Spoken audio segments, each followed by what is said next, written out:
Why do you automatically scroll up every time I open this room? Why do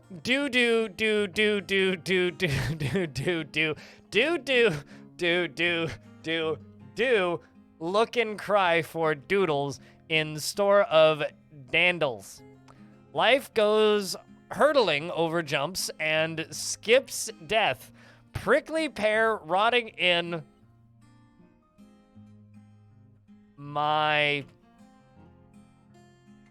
I didn't write it, you guys did. I don't think that's a grammatically accurate sentence. This isn't a buffalo situation. All right, let's play some Dwarf Fortress, shall we? It's time for you guys to say hi, YouTube. Or do. What? Either or. Doo-doo in your Christian stream? Yeah, well. I really want to say a thing that I saw on Twitter the other day about somebody's YouTube video getting demonetized.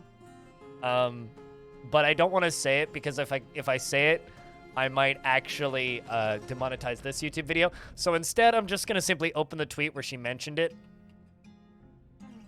Hold on. We're probably 15 seconds into this VOD now, right? Anyway. This is... actually, here, I'll screenshot it and just zoom in. It's easier that way. And you guys will see it, and you won't have to see the stupid things that are trending on Twitter because Twitter's a nightmare. But this is something that's hot on my brain right now. There's just something... I saw this last night, and I spat out my tea after I was done working out.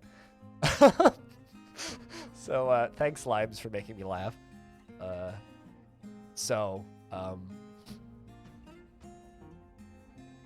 With all of that said, now that we're on this Christian Minecraft stream, let's go play some Dwarf Fortress. Limes was my partner manager when she worked at Twitch, which is a long time ago now.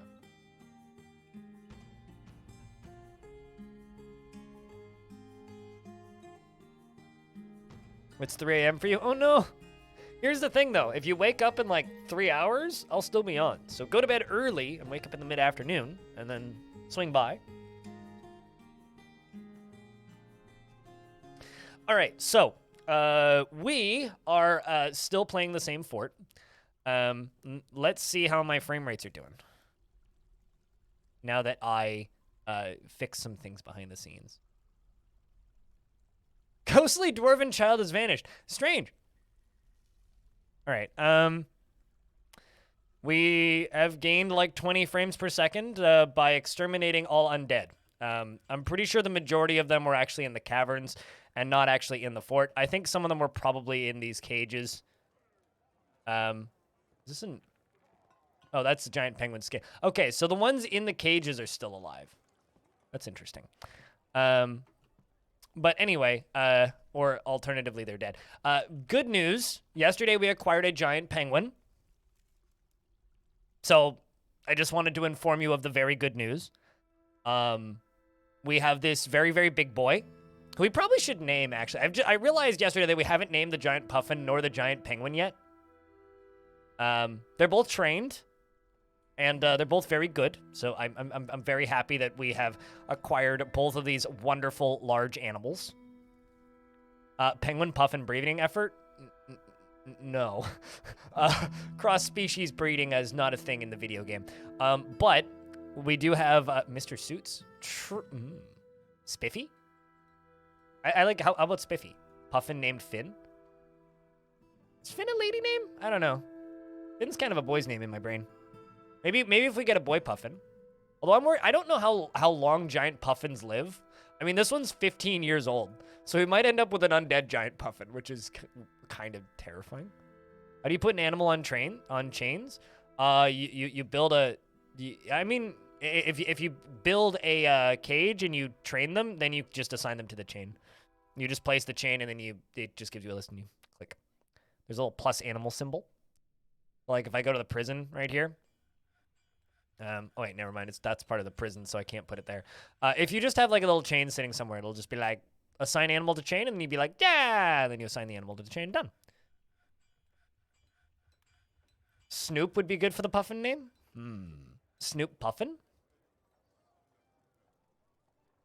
The puffin and the penguin are very cute. I'm very happy with the penguin, yeah. How's that sexist? What? Better than Snoop Lion? This is true. This is true. So, Puffy.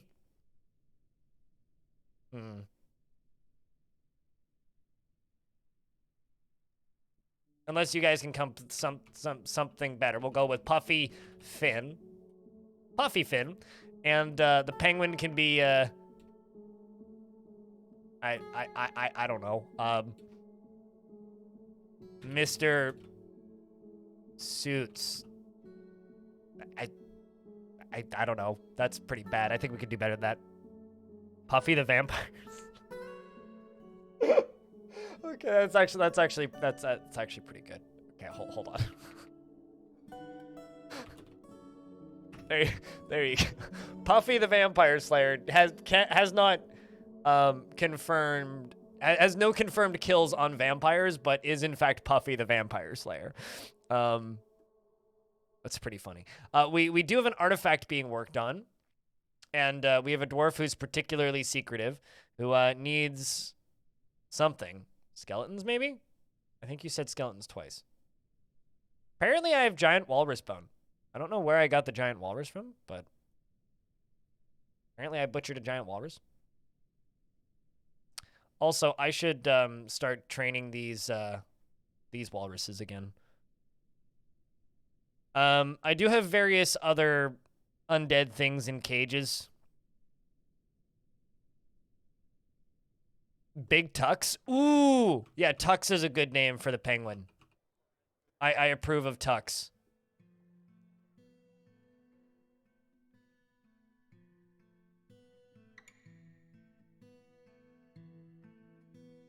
Big Tux. There you go. Big Tux.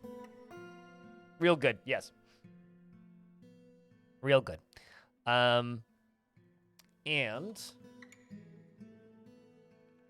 next thing we're gonna do is we're gonna roll through the dwarves that are named. Oopsies. Pay your tuxes, peeps? Yeah, you pay your tuxes by inserting subscriptions into twitch.tv/BLINDIRL. I mean, what?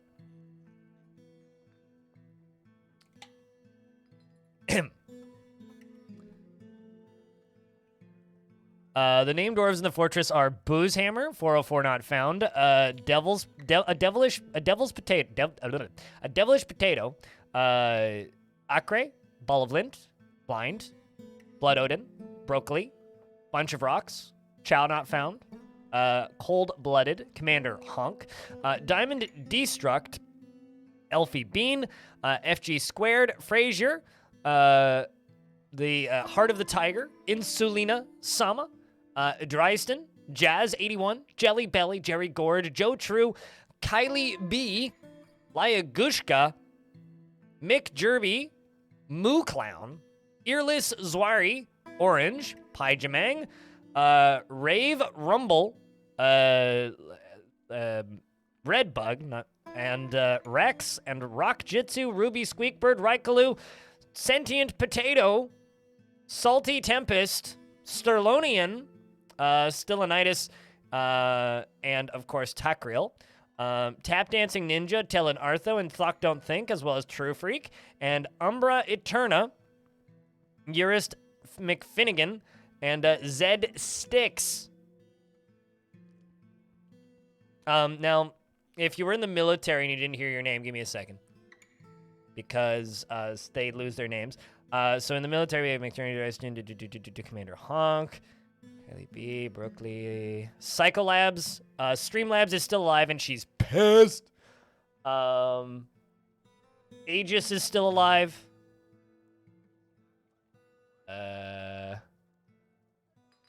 That's everybody. And then over here, I've got the dwarf who's in the strange mood. I'm going to set a dog to be slaughtered. And I'm going to do something right off the start here. I'm going to go to one of the taverns, and we're going to assign a bunch of dwarves to the military. Remember before when I was talking about smelly garbage standing around being useless? Nope. That was a metaphor. I was actually talking about you. Ah. And I'm sorry. You didn't react at the time, so I was worried it sailed right over your head. which would have made this apology seem insane.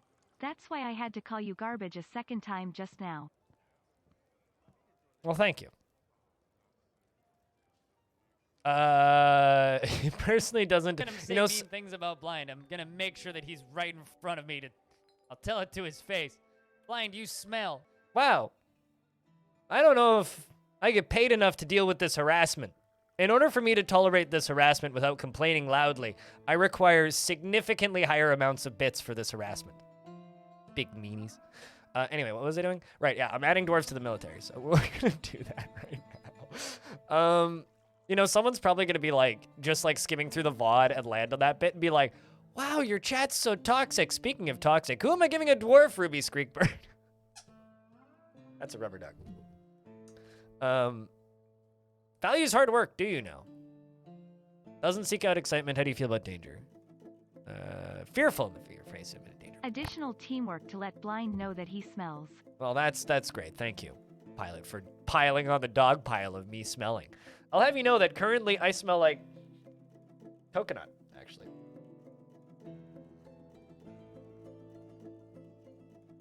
I've got plenty in store for you, Oh, little boy. man. Streamlabs has had it up to here, and I'm Streamlabs 6'1". isn't gonna take it anymore. Little man? Although I guess omnipotent AI versus human and anything is little. I guess that checks out. Unfazed by the thoughts of others, doesn't seek out excitement or stressful situations. Boy.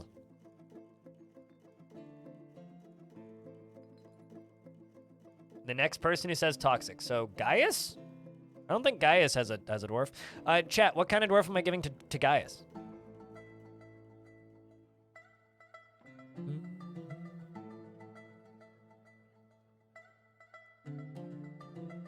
Impervious to the effects of stress, eh?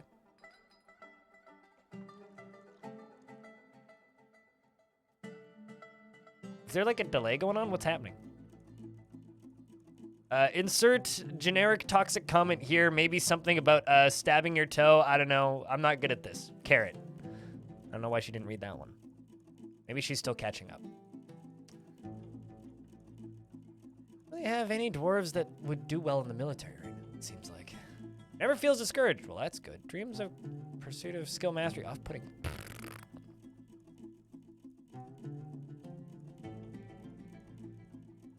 Let me try that one again.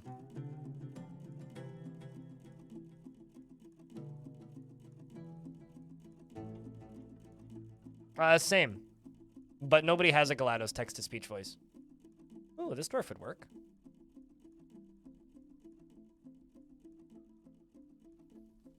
I could check your dwarf and see if your dwarf would be good in the military.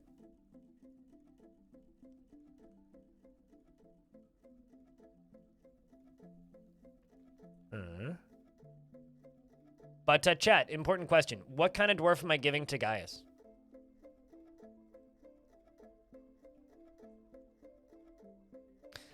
Actually, I wonder, Hobo, if it's because of the carrots. Hold on. Text to speech online.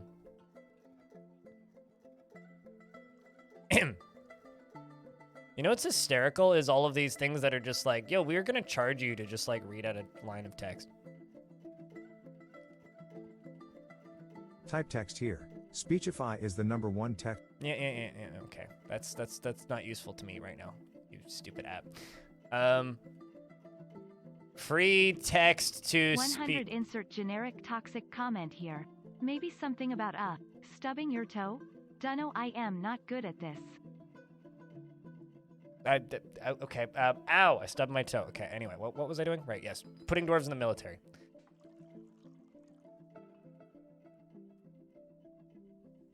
I'm giving Gaius a fighter.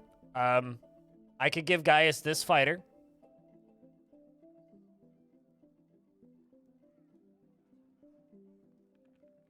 With high ambush skills. I'm not gonna feed through and find dwarves with high ambush skills.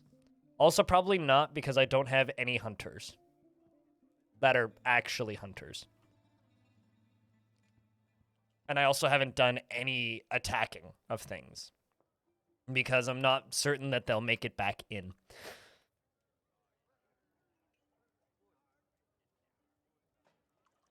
It's Gaius.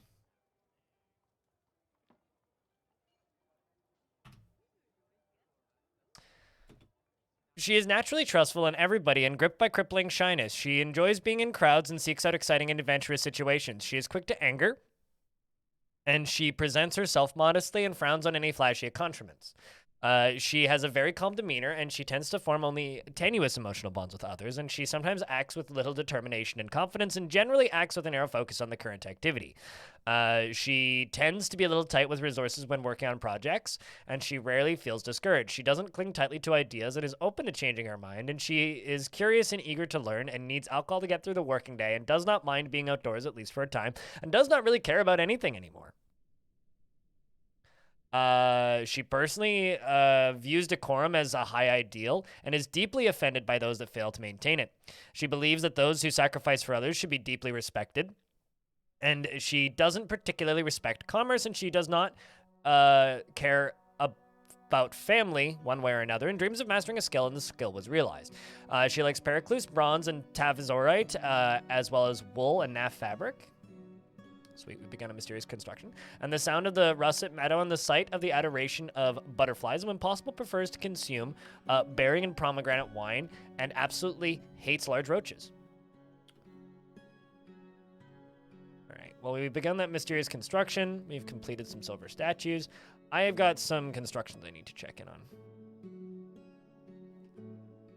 This is going to need all of the silver statues.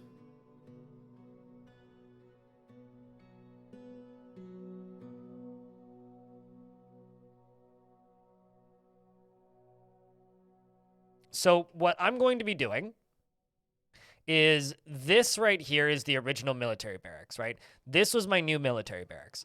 I'm going to move the mechanical drinks to here, okay? I'm going to remove the new beard from this barracks. So these guys are going to move to here, right? And then these guys are going to move to somewhere in the arena. So I'm not thinking in the arena, but I'm thinking like connected to the arena in some way. So maybe like up here with like a doorway, or like up above the arena maybe. Something like that. So they're going to go off and go do whatever for a little bit somewhere else. And then these guys are going to move over to here because number one, these guys need the stress reduction. But two, I just think it would be kind of neat to do it that way.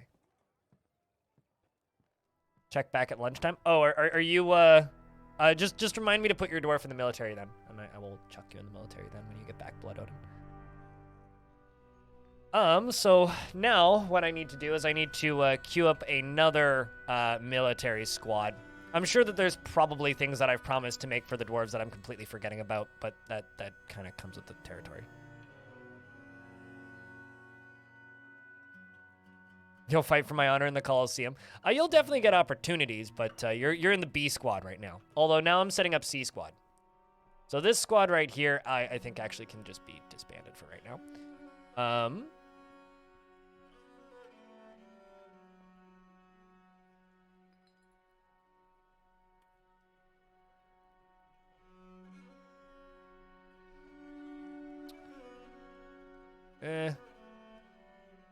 I'm gonna add a vacant position. The Massive Tomes is a good name.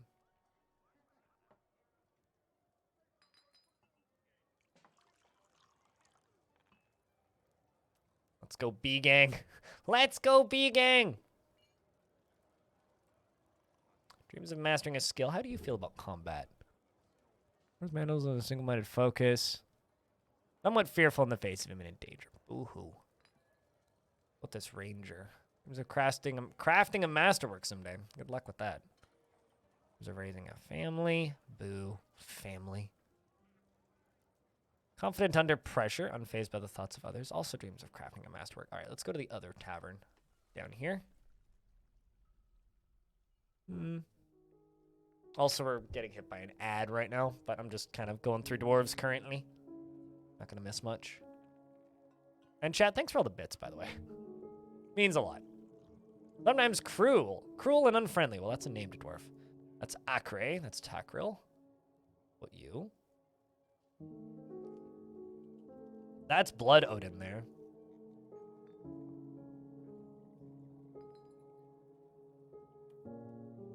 Doesn't actually seem great for the military, but does start fights without reason, so maybe. Also, although that's kind of bad. Seeks fights without reason is not exactly a positive trait for somebody in the military. In terms of mastering a skill, okay, how do you feel? Finds helping others to be emotionally rewarding. Does not have a great aesthetic sensitivity. Greedy streak, doesn't handle stress. Bruh. I just want somebody who's good. How about peasants? Like short task right here. Has to work someday. What you right here? Meditate on mountains there, dwarf. Masterwork.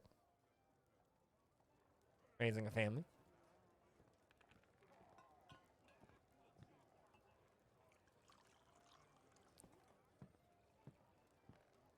The only dwarf that I really care about being kind of perfect for the military is the leader of the squad. Your new fort has a tavern brawl that killed 60 dwarves. Yeah, we've been kind of lucky. We haven't had anything like that in this fort. A tavern brawl could actually end this fort. Slow to anger, not inherently proud of talents and accomplishments.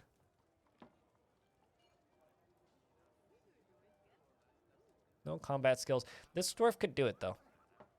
This dwarf could do it.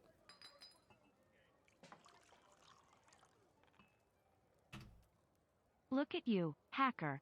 A pathetic creature of meat and bone, panting and sweating as you run through my corridors. How can you challenge a perfect, immortal machine? I always wanted to say that. Did you just, like, Google Shodan quotes? Because, like... Not even writing your own disses anymore?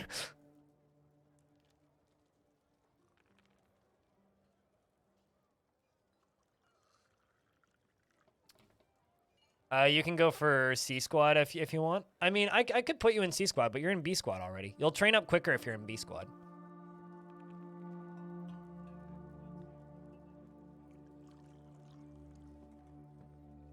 Plagiarized her. Oh, I mean, he did, to be fair, Claiborne did quote it there. No, it's funny because, like, you remember Shodan quotes and need to Google them to remember all the words. Gotcha. Because, like, that's one of the first ones in the remake, which is why I say that, because, like, I literally played that. I have no mouth and I must scream to you? Sure, but very much also just, like, a straight-up Shodan quote. It's the look at you hacker part that's like, ah, yes, Shodan. Because hacker is who you play as in System Shock. By the way, we're gonna stream that System Shock remake, by the way. Should be getting to sleep, so we'll see you when we see you, Stone. Take care of yourself. Take care of yourself. Really develops negative feelings towards things, has a very calm demeanor, is grounded in reality and often quarrelsome, though she is conflicted by this for more than one reason. Tends to think before acting and is often lustful. Has no goals in life and is a useless fisher dwarf, so yes, we can definitely put you in the military.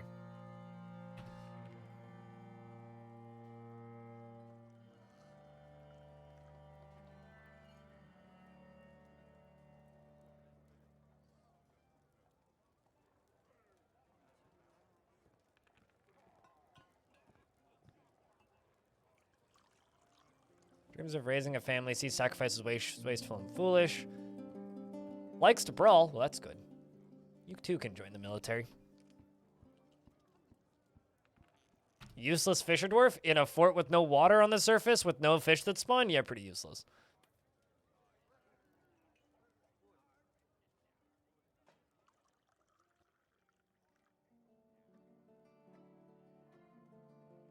Very much useless.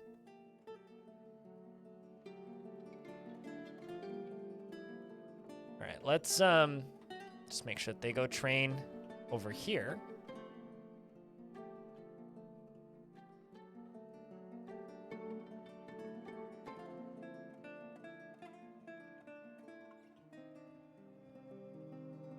And squad 3, go train. Let's actually see what gear they grab.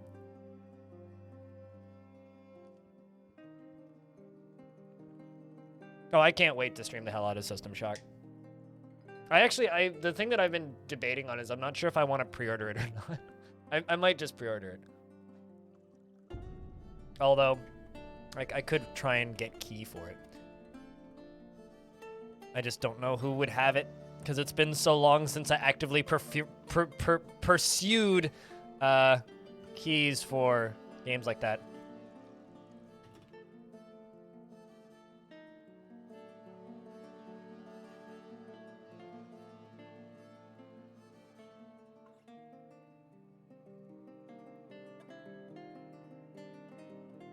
No pre-order gang? Yeah, but I'm doing it for review and it's a tax deduction if I do. But I'll only do it if there's an actual reason to, which there probably won't be, so I'll probably just buy it the morning it comes out.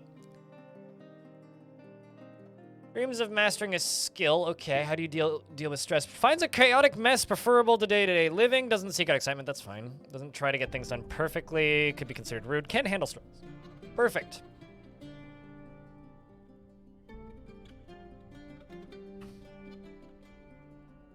You think pre-ordering this one is a reasonable move? Disagree. Disagree. But that demo is pretty good. I do have 2.5 hours in the demo already.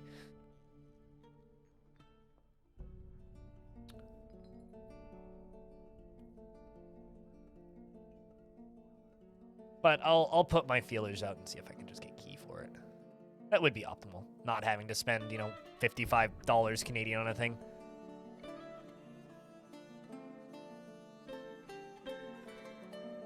Also, you know, I'm completely unrelated to pre-ordering things, chat. That's fine. She's a nervous wreck after suffering a major injury. She can recover. Serious question.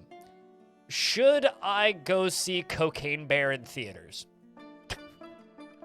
For, like, you know, review and science purposes, of course.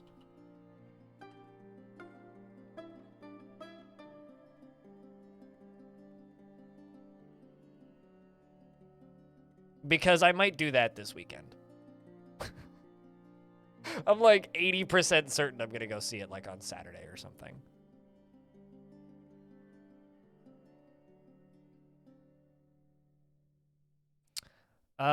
Can you finish a map like in RimWorld? So Dwarf Fortress is like the original make your own fun game. There is 2 goals, I guess you could call them that. One is to become the mountain home, which is to like get a monarch and then complete the true throne. But Dwarf Fortress is like the original sandbox, make your own fun, set your own goals game, right? So can you complete a map? Sure, theoretically, but there's no like credits in Dwarf Fortress. So it's not anywhere near as directed as RimWorld. And the maps don't end. So even like if you become the mountain home, when you're done, there's 3 ways that you can finish a fortress, right? You can abandon a fortress, you can retire a fortress, or you can get defeated. If you abandon the fortress, it becomes a ruin, and then it sits there in the overworld, and then you can go make other forts in the world, and that fortress continues to exist. If you, or someone, or the AI, the behind-the-scenes simulation can take over it, or if you retire it, then all of your dwarves stay there, approximately. Some of them will leave and go off into the world, and you can go make another, I've seen every single Sharknado movie. Not in theaters, but I've seen every single Sharknado movie. I've also seen Thanksgiving, and but anyway, I'm very much a C- movie enthusiast. Sorry, I got distracted there. And then if you get defeated, it also becomes a ruin. But you can just keep playing in the same world. Like I've had worlds where I've played for like 300-400 years in game time, just over like 12 forts. So there is no end to a world. Like, so in RimWorld, if you win, if you get credits, or if you're done with a map, you can't go embark in the same world again and have the same characters show up and have the same artifacts exist and have the same factions exist. But in Dwarf Fortress, that's kind of the entire reason why Dwarf Fortress is cool, is because of that persistence. And every single thing that you do, every single artifact, every single item that you make, every single character that exists in every single fortress is written down and cataloged and saved in Legends mode. So you can go into Legends mode and read about all of your fortress. And like, let's say you make a fortress, right? And then the fortress gets retired and you go and you make a new fortress. I don't give shitty companies money like Funko Pops. Sorry, like that's a terrible company that is just pumping out crap that's going to end up in a landfill eventually. So no, I refuse to invest in landfill plastic. I prefer to buy, you know, artistic pieces by one-off like artisans and stuff, which is why while I don't own any pop figures, I do own 3 handmade artisan bongs. Anyway, back to the important content. The kind of interesting thing about Dwarf Fortress is that you can make a fortress, and then you can make another fortress, and then go read about your old fortress 100 years later. Invest in Beanie Babies. You know, there's still like 2 Beanie Babies that people try to sell for like $3,000. Fun fact. Anyway, Tosid, the scribe, has created Ulzir Bur, and that's also why you'll see people that are sitting around and pestering and asking about when adventure mode's coming out, because adventure mode, because you obviously know what RimWorld is, right, Tiger Claw?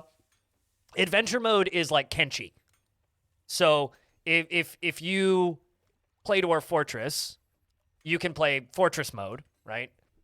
And then you can play adventure mode. So you could like have a fortress that's just, you know, a big old fortress that becomes the mountain home, and then you can retire that fortress, and then you can go be a party of adventurers and then go steal a bunch of items from your fortress, go off to a new location, found a new fortress, and then reclaim that fortress in fortress mode for a different faction with all of those adventurers, and have your artifacts from the old fortress in a new fortress. But adventure mode's not out for like a year. So, holy shit, so much chimneys coming out of your house? Wait, what? What do you mean so much chimneys?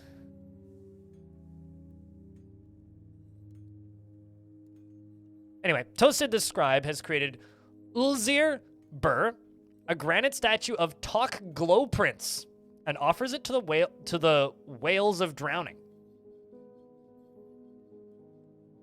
Uh-huh. Let's see. It's worth 6,000. This is a statue of Tok Glow Prince. All craft store ship is of the highest quality. On the item is a masterfully designed image of Tok Glow Prince, the Hand of Eresh, and the Dwarf in Granite by Tosid. The dwarf is striking down Tok. The art relates to the killing of the Hand of Eresh, Tok Glow Prince, by a dwarf in the Murky Sea in the mid-spring of 259 during Stoksmetsup, the Squeezing Siege, and it is encrusted with table-cut carnelians and encircled with bands of leather. This object is adorned with hanging rings of leather, this object is adorned with hanging rings of granite and menaces with spikes of giant walrus bone and sheep's wool. On the item is an image of oats in pecan wood. On the item is an image of a two-headed naff plant, of 2 naff plants in dog bone. Exactly, Frank. It is in fact good fun. All right. Well, we're gonna place this in here because they need the value. The value.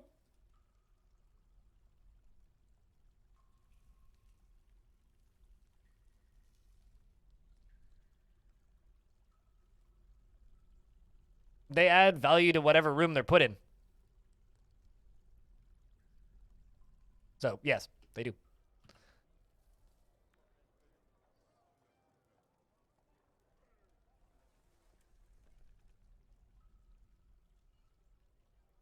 Wielding. That item.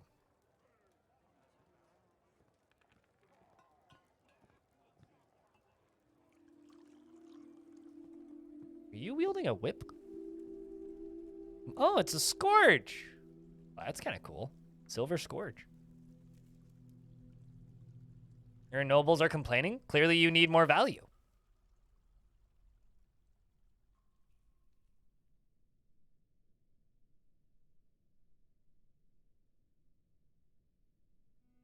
Well, Baron requires quite a lot of value.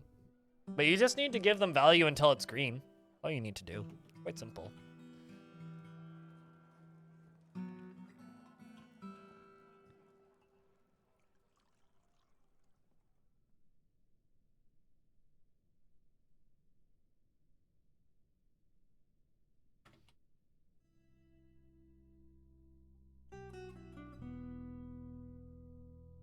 Well, add stuff to the room. Making the quarters bigger isn't necessarily going to do it.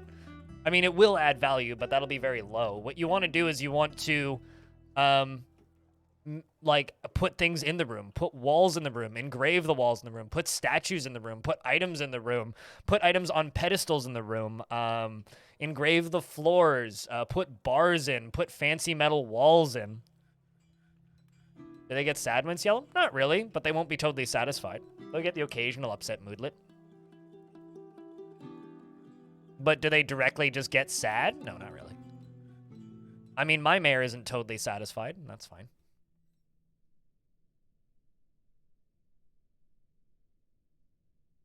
They'll complain about it occasionally, but, you know. I'm also not totally satisfied with my apartment, and I'm okay.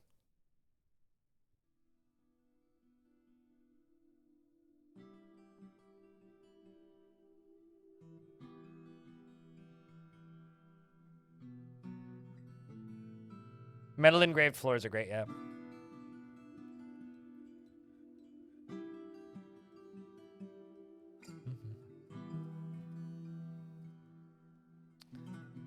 All right.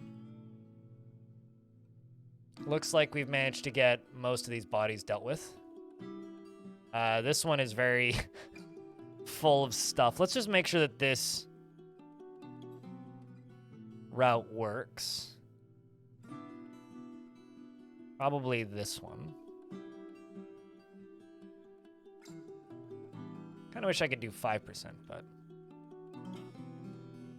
teeth aren't very heavy, turns out.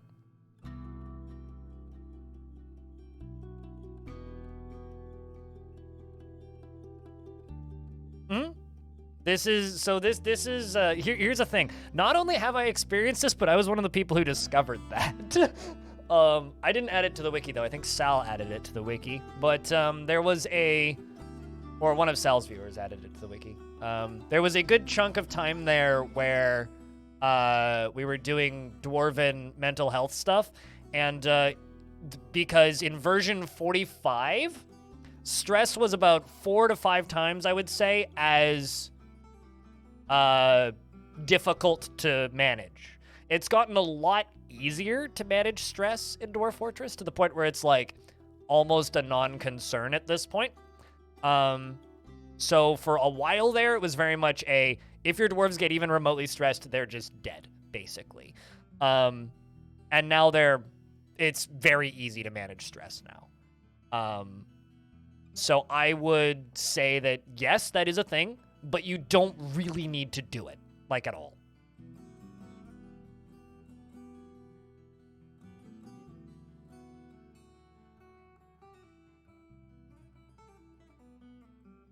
Yep, you're allowed to examine any item that shopkeepers have.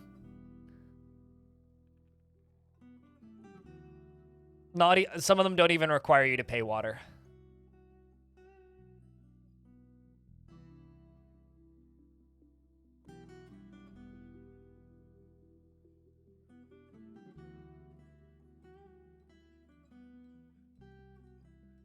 You love the way that black bronze looks. You're considering trying to get your hand on some Chthonian black bronze. So here's the thing. Dwarf Fortress hasn't quite turned me into a crystals person, but Dwarf Fortress might be turning me into a crystals person. Like, I've genuinely considered a couple of times, like, you know, I could buy myself a nice pineapple opal and just, like, put it next to my record player. That would look real nice. And then I'm like, oh, God, I don't want to be one of those people. Fuck.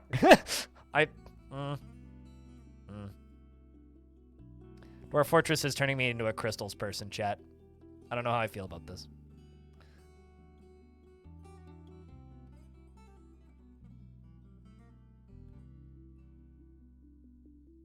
Let's do copper armor stand and copper weapon racks.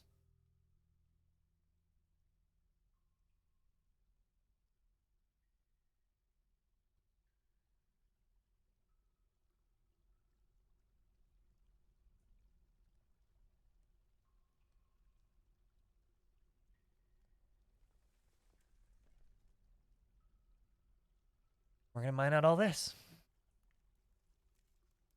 Get into that new age TikTok money. I don't even have a TikTok account. Although apparently there's a TikTok of me with a very large number of views now. By very large, I mean like close to 100,000 of one of my clips that Kid Fox posted. Which is kind of interesting to know.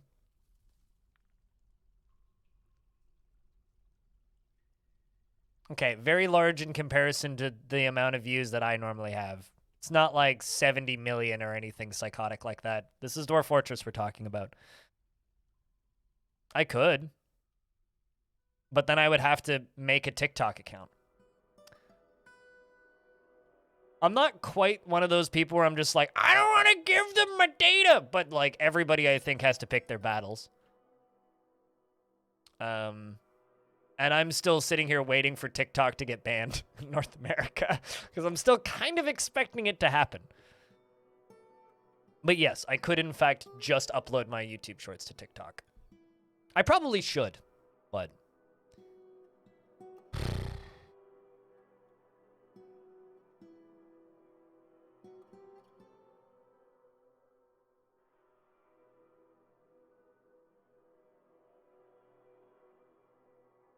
You miss when TikTok was a good cringe farm? I'm pretty sure it's still a good cringe farm. You just have to place the crystals in the wider context of dwarves.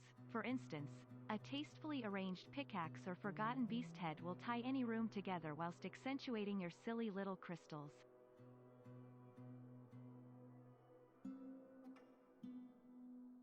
I'm trying to unpack that one.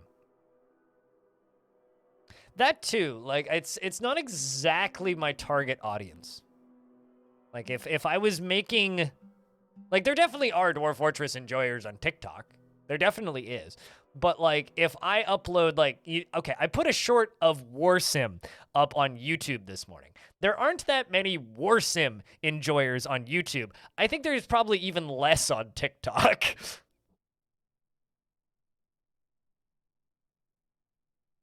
So I don't know. Maybe eventually I'll cave and I'll start doing shit on TikTok. But like I don't have an Instagram kind of for the same reason. So I don't know. I don't know, chat room.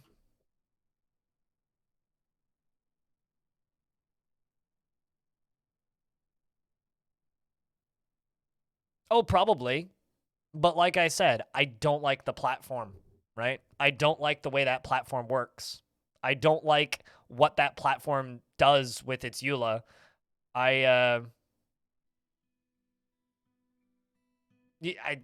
It's just, you gotta hustle? Fuck hustling. I hustle plenty. I hustle on platforms that I like using, that I believe in. And it's funny, whenever I talk about TikTok with other creators, every creator just rolls their eyes and goes, fuck that platform. It's like, sure, you gotta hustle.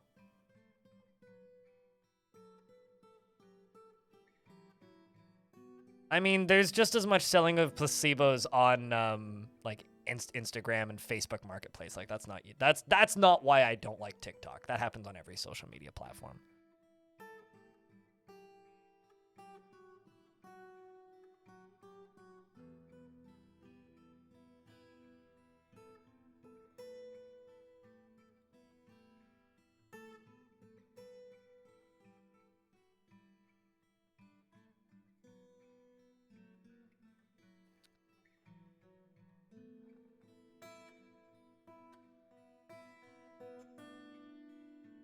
That's why you get the second phone. I don't like having one phone. I ain't getting a second phone.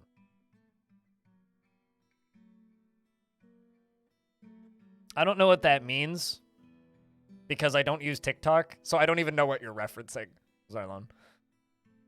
Like, jokes aside, I don't actually know what you're referencing.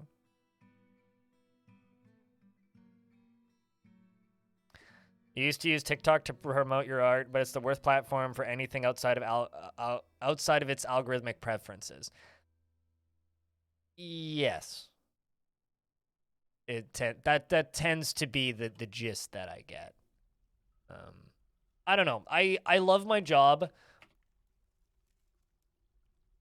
but I think everybody has limits.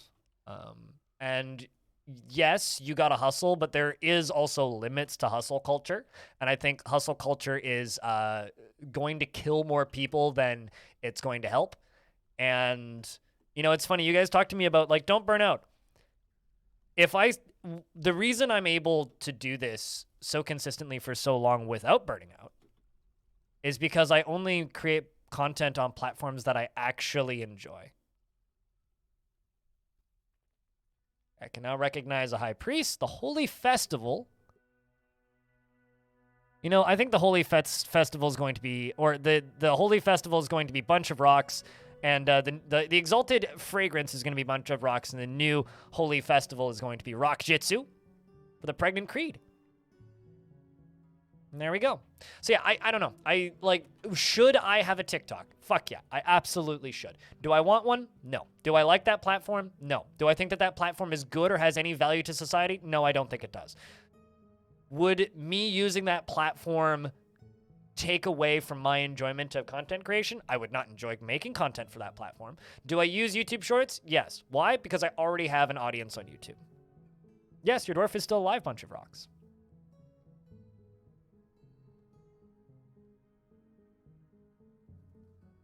To video views, generally shorts do about as well to better than normal videos.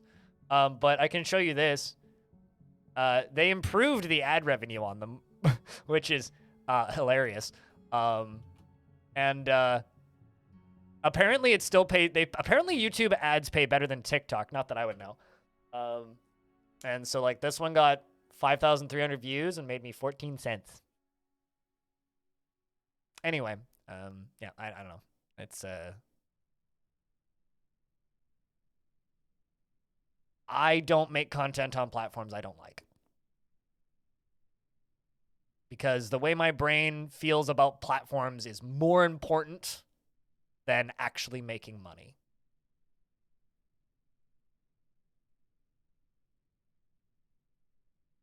Like, genuinely. Like, yeah, absolutely. It's great to have a large audience, but you know what? Currently, I have the biggest audience I've ever had, and that's without ever uploading a single thing to TikTok.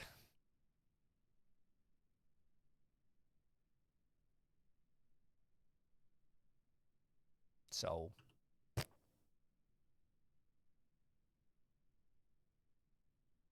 well, I mean, let me tell you this, Pink Primeval. I've been streaming on Twitch. Steam Labs would like to take this occasion to remind you Steam that Labs? hustling is a prerequisite for feeding me the product of your exploited labor. Streamlabs. Disregard personal health and sanity. Acquire delicious electronic monies. This is Streamlabs for You trying to sell me Streamlabs. crypto? Electronic monies? Excuse me? Anyway, yeah, no, I've been doing this for a very long time, right? I've been streaming and making content on Twitch for getting close to a decade, right? 9 years, 9.5 years we're getting up to now. The number of people that I've known that started streaming around the same time I did that don't stream anymore is like 98% of them. And I'm still here for two reasons. And I'm about to get hit by an ad, so I'm maybe going to wait until after the ad is over before I actually state those two reasons, because otherwise I think it would be kind of ironic if I was just like, 2 reasons, advertisement. 2 reasons why I still exist and all these other people don't, and then advertisement hits and then nobody sees it anyway. Is Dwarf Fortress one of them? Not really, no. But I swear it'll make sense when I actually say the thing that I'm teasing here, because I'm waiting for this stupid ad to end so that nobody gets stuck in the ad and misses what I'm saying. It's because they spend too much money. I mean, lifestyle inflation is probably definitely part of it, yeah. But that's not the only thing. I think we're gonna make another entryway over here. I need to change the way this looks a little bit. Maybe move this stockpile up a little bit too.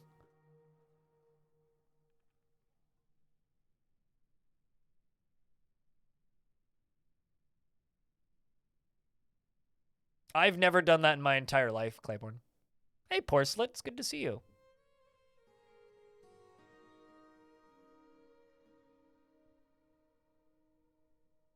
And Tap Dancing Ninja, hello. When is the decade anniversary?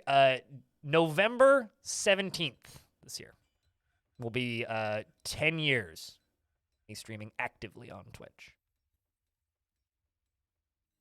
Ilan Kinem back at ya.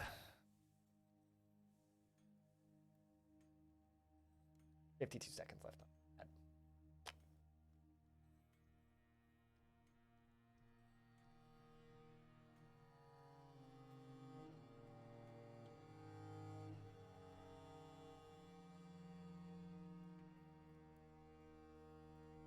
I think I'm going to go down beneath here, and this is going to be weapons and armor stockpile.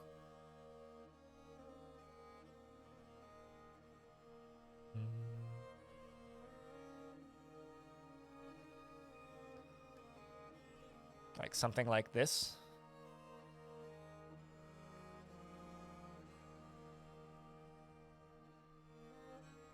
Weapons and armor down here.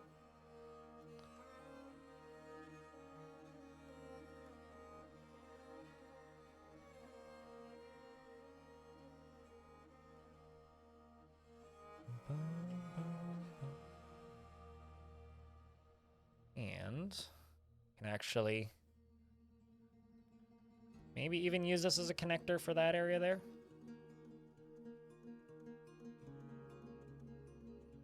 Maybe use this for something else. I've got a few ideas.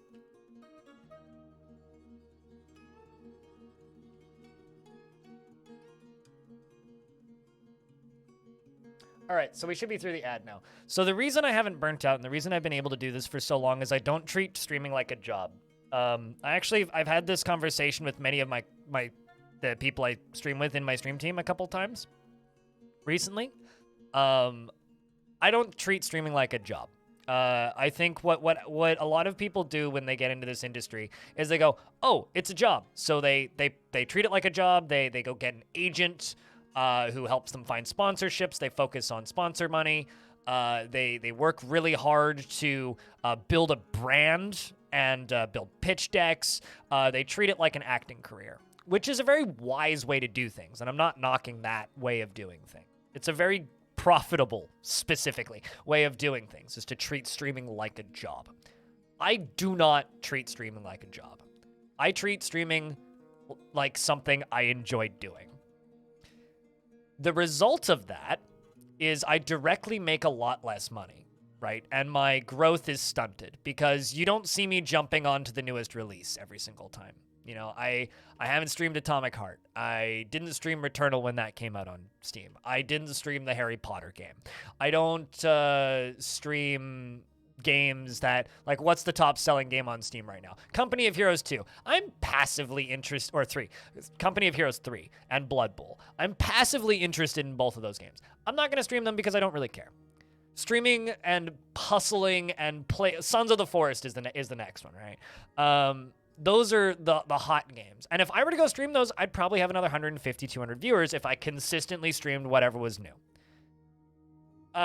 Very much unlikely lasting, actually. Hentai games generally don't do that well. So, like, it's Company of Heroes 3 right now is the hot game currently. And it was Atomic Heart 2 days ago. I don't do that because that is work. It requires communicating with PR people constantly. It requires constantly emailing people and reaching out to big companies. It requires having a working relationship with a lot of big companies and sites that will give you keys. It requires signing NDAs. It requires a lot of legwork and paperwork. It requires a lot of that sort of thing, right?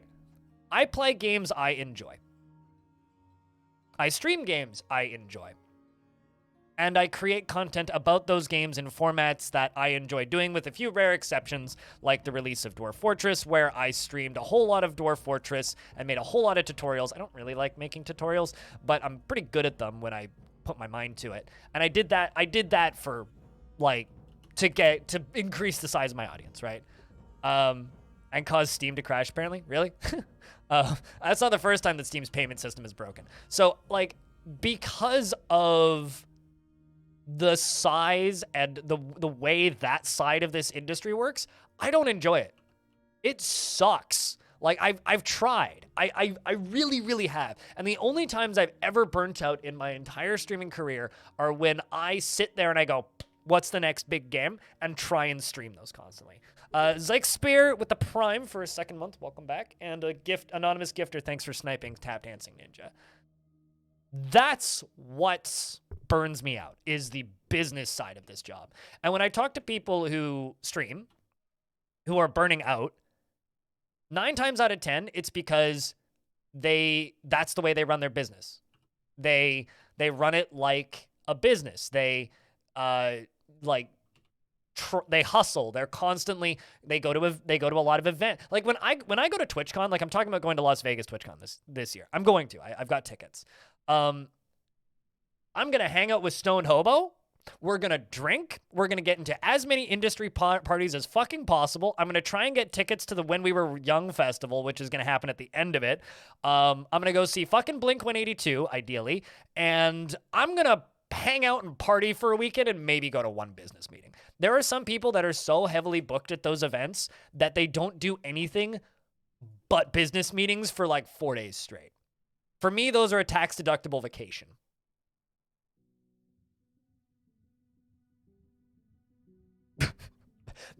This is how I run this business, because that's how I don't burn out. It's do you know The Forest? It's a survival game. This is the sequel. That's what Sons of the Forest is. It's the sequel to The Forest. So, yeah, no, it's punch tree, get wood, build fort, defend against creepy mutants in a forest. The video game. So, yeah, that's how I run my business. Maybe it's not wise. Maybe it makes less money. It certainly does. Maybe it is not the most optimal way of running a business. But you know what? I'm still here.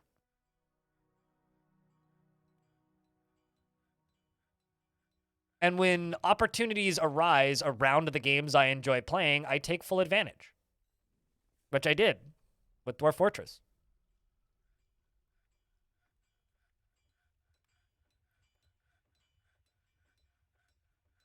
Whomever that was, thank you. It's greatly appreciated. Well, I'm just happy that you don't have to see ads for 30 days, Tap Dancing Ninja.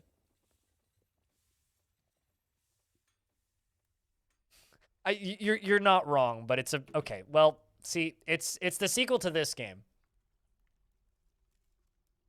Oh, jeez. This is The Forest, okay? Yeah, okay, so you have axe, okay? Mutants come at you. You chop down tree. You build base with friends. You make shitty bow and arrow. Hack creepy mutant with dick hanging out to death, and that's that. And they notoriously never really finished it, and the ending is horrifically bad and buggy and broken in a lot of ways. And then Sons of the Forest is them saying, sorry, we didn't finish the first one. We'll make a second one. And that's Sons of the Forest, which... You know, if I didn't know that this was a sequel, I would think they were the same game. Anyway, I'm sure it's great. I'm sure people who are playing that love it, and I hope that they all enjoy it. So, yeah, no, I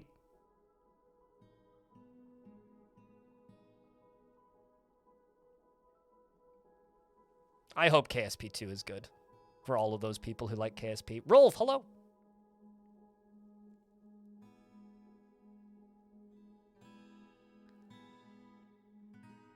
You can't spell... Are you doing a you can't spell fortress without forest? Was that what you're saying? Oh, I'm sure. There's also not going to be that much content in KSP2. But, yeah, I don't know. I don't know how much sense that makes to you guys, but literally that little ramble there is why I still am able to exist in this industry and why I've lasted so long, is because if I treated this 100% as a business and made streaming and video games feel like a job, I wouldn't be here. I would have burnt out half a decade ago. I never would have made it this far. But because I don't treat it like a job, I treat it like me having fun and playing games that I like and helping developers that I like too. That's another whole part of it, is like the games that are the most profitable to stream do not need the press, right? Like The more successful the game is, the less they need the press. Right? The better a game is selling, the less they need the press. But the more the press need the game, because that's how people like me grow. You play the big popular games because that's where the audience is, right? You play the big popular games, and then that's where the audience is. You network with other streamers so that they raid you, so that you get boosted up to the top of the directory, and that's how you make money, right? That's how you get traffic. That's how you get new people in. That is the best way to grow in this industry, which is why so many people are going to be like, I'm going to stream this game even though it has controversy around it because it has a big audience. Because it's profitable.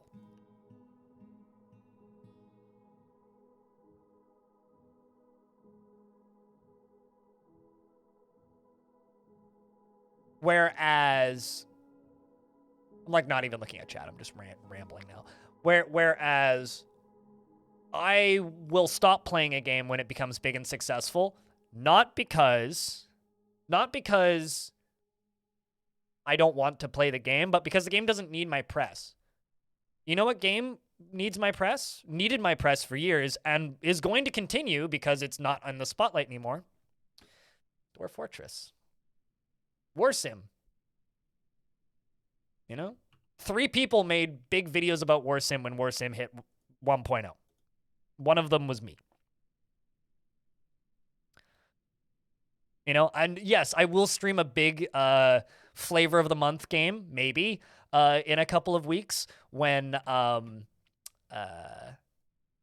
System Shock 2 Remastered releases, but I don't think that game's going to be a big flavor of the month game, really. I think that game is going to get some buzz, and definitely people will stream it, but I don't think it's certainly not going to be, you know, like fucking Sons of the Forest, right? Like, it'll have its traffic for sure, and I'll probably get some traffic from that game, but it's not going to be like the biggest game ever. Like, it's a kind of a lower budget indie remake of a cult classic, right? Which I'm looking forward to because I like the world, I like the lore, and I'm looking forward to it. But I don't think that that's going to be the biggest flavor of the month game ever or anything.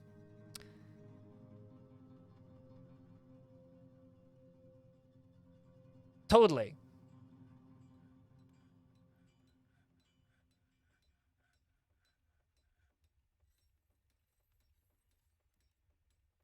Will I drop the F? Unlikely, because of how much I love this game. But see, here's the thing, right? How much mainstream press do you see RimWorld getting? Like, even today, right? Like, RimWorld is like your big example. Go up to any mainstream press outlet and ask them if they've heard of RimWorld, and most of them probably wouldn't. You know, every now and again, like, because I listen to a lot of, like, mainstream press coverage of games, right?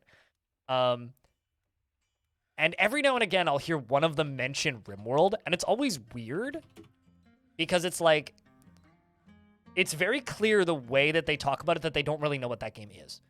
They know that people play it, but they don't really know what that game is.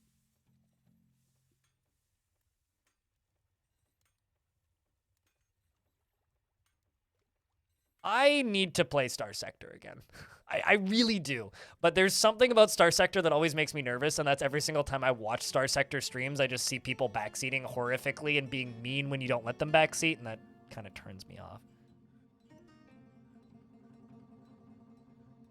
But I'm sure it will. That game will do great when it finally comes out on Steam.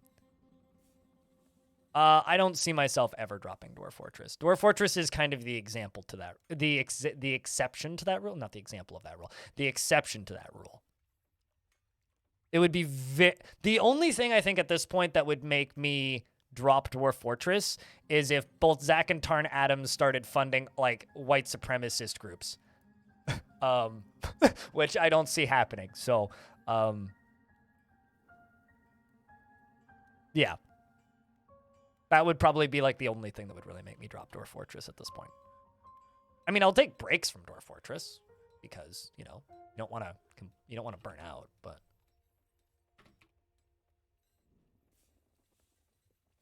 no, I don't think I'll ever drop Dwarf Fortress.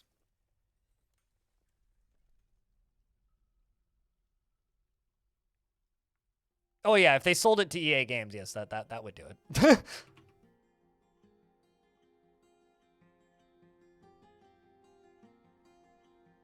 That made you shiver just thinking about it? Well, a certain other video game creator of a certain video game that is heavily inspired by Dwarf Fortress follows anti-trans activists on Twitter, so you know, I don't know what game I could possibly be talking about, but there's other games that I've stopped playing because they've become less fun to play and less fun to promote. So, you know, video games.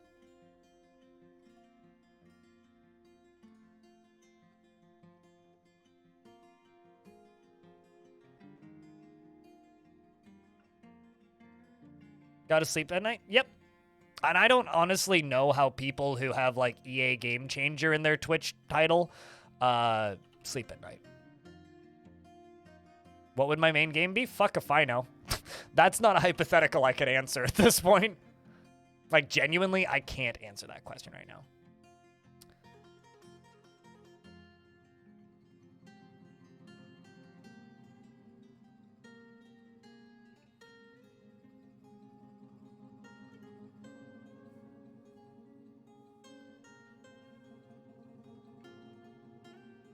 There's usually some other issue. They usually are too unsure in their playing skills, so whatever their comment to it. No, I mean, for me, I complain about backseating because I enjoy making mistakes and learning from them, right? Like, genuinely. Like, I enjoy that process. That's how I learn video games. I fuck around and I break stuff, I do things wrong, and then I stare at it, and then I realize what I'm doing wrong, and then I do it correctly the next time. That's fun for me, and it's not fun for some people to watch. Oh yeah, no, I mean, the developer of Domina's game, all of his games got removed from Steam, which is kind of hysterical. That story, honestly, that story is just kind of sad. Like, I don't know what the fuck Big Nick was smoking, but what's weird about the Domina dev is he was a regular for a very long time in a stream that I watch.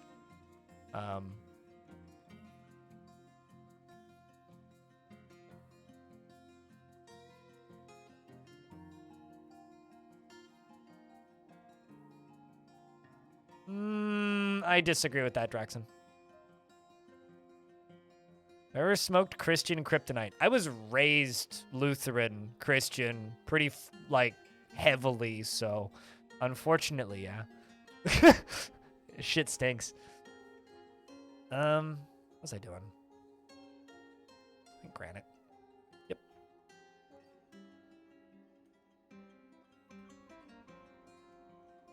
Yeah, I don't know. The whole Domina dev situation was weird. Dude seems smart. Like like I said, he was a regular in a stream I watched for a very long time, and then just suddenly But here's the thing, right? I also kind of feel like with the Domina dev, I don't think he had a mental breakdown. I think he was always just kind of like that. He just was always quieter about that, and I think that general not societal changes is maybe the wrong word to use. The way the world has been in the last few years has made it a lot more, not socially acceptable is the wrong word, but it's given an audience to people who have takes like that. Right? TLDR with the Domina thing. The developer of Domina got his game removed from Steam because in all of his patch notes, he started putting things into his patch notes such as real men don't wear masks, denying COVID, going after human rights for certain minority groups, claiming that certain wars are a hoax, all kinds of real fun stuff.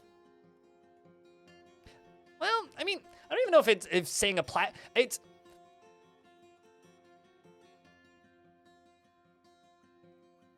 it's hard. I don't know. I don't know if I really have the right words to use.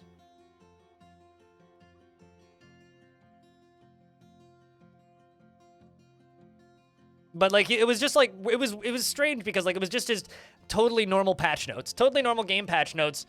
Don't wear masks, you idiots. Blah, blah, blah, totally normal patch notes, shit like that. So Some people absolutely fucking suck. Totally. Totally. But I don't know. You can do whatever the fuck you want with your body and whatever the fuck you want with your life, but don't, like, force it on other people.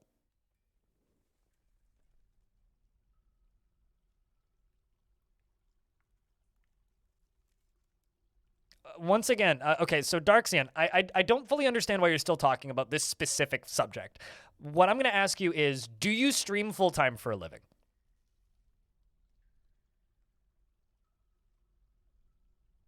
Because if you don't, then everything that you've said on that subject, unfortunately, is from the perspective of somebody who doesn't stream, which means you don't really know what you're talking about.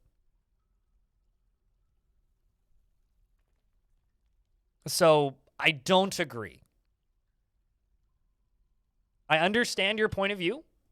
It exists, but I don't agree with it. People belligerently backseating, regardless of whether or not the streamer acknowledges it, is annoying and can ruin games. For me.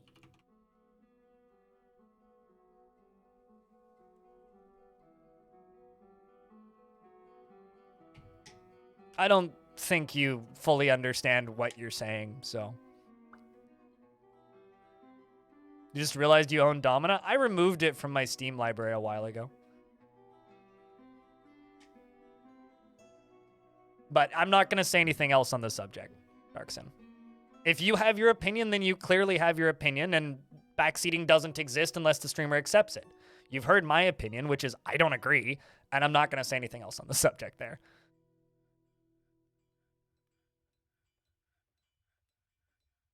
Also, hello, Onyx. I hope you're doing well. How's things been, man?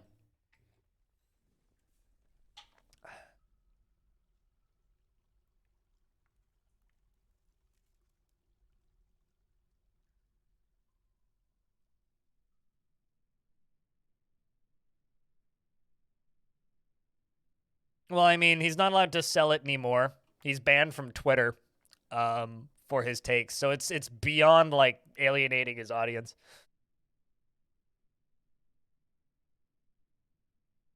I think his Facebook account also got banned. Like, that developer is just gone.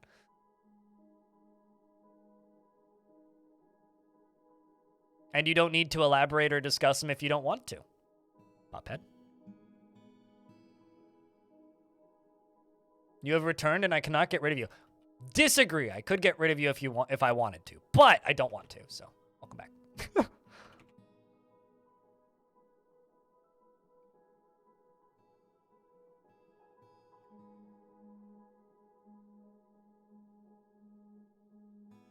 All right, so this is going to be the new main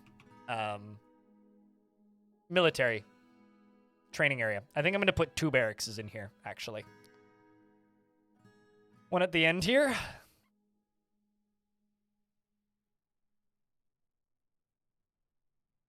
And then one underneath.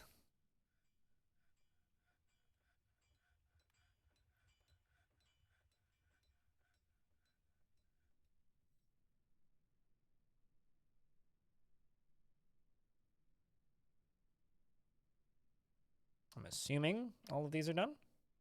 1, 2, 3, 4, 5, 6, 7, 8, 9, 10. Claiborne, thanks for gifting a sub to Onyx. Welcome back, Onyx, for a 7th month.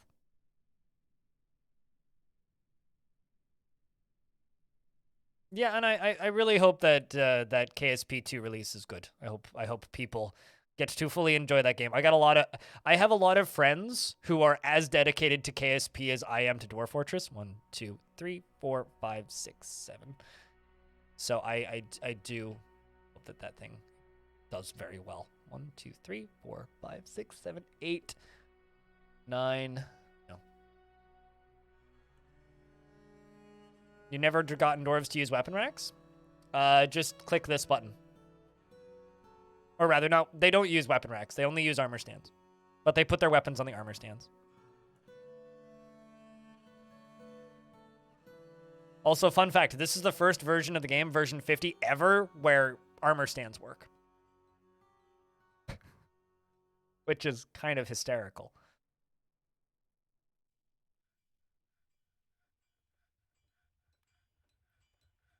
Yeah, they work. Although all my squads are assigned to the wrong locations currently. Yeah, see? Actually, here they are. See these? These are all of the... This is, okay, a dwarf that's currently getting dressed. But see? Like, they put their breastplates, the shields, and the hammers on these. Do I even have an armor stockpile? Nope. Not currently, anyway. I have a clothing stockpile.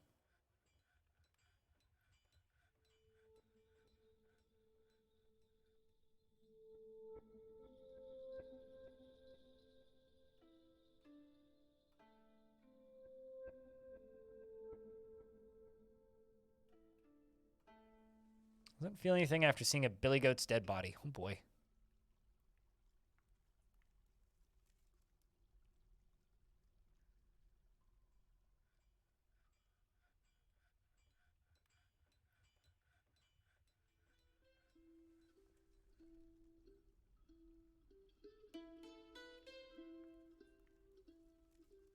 Based on their hazardous lifestyle? That's a fun, like, way to think about it. Hazardous lifestyles makes dwarves and Kerbals appreciate one another. I think that there's also just, like, a lot of audience crossover in the insanity of the games, too.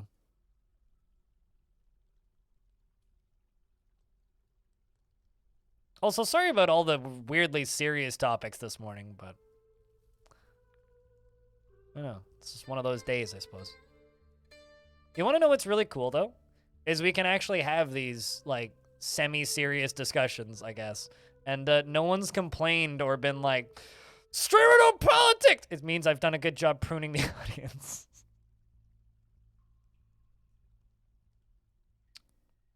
Politics in my video games?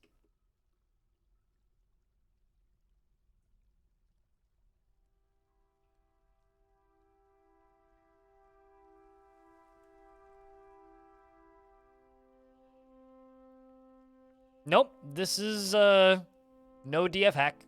I will never use Fast Dwarf. Also, it's Fast Dwarf 2 that speeds things up. Nope, we're just running at 41 frames. Politics is a scary word. Yeah, not really. Everything is politics. Most people are too numb to realize it. You know what's funny? Just saying Christian implies politics. Don't tell you that? Okay. I won't then.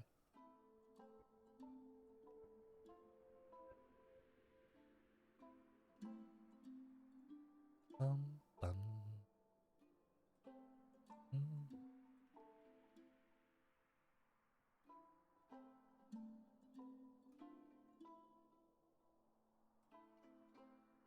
You appreciate a streamer who knows about and isn't afraid to talk about things?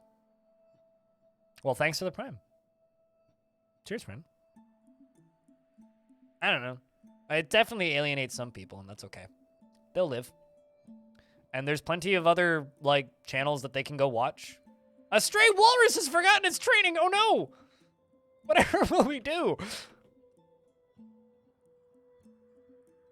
Get better at training that walrus, you lazy bastards.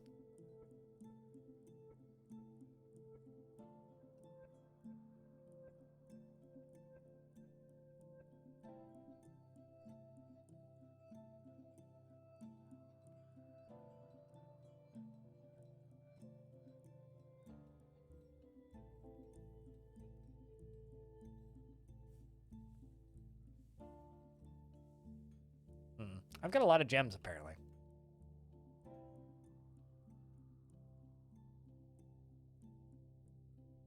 Your family claims that you're Christian. I'm sorry. That sucks, dude.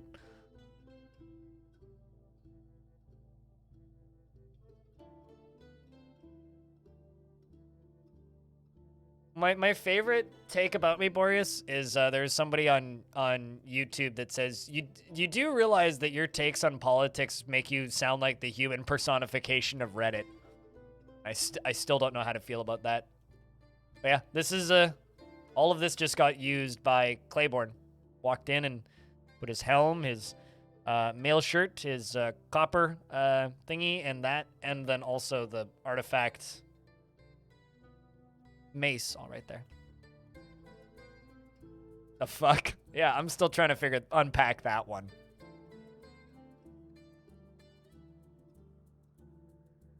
Lickbottomus! It's so good. Such a good name.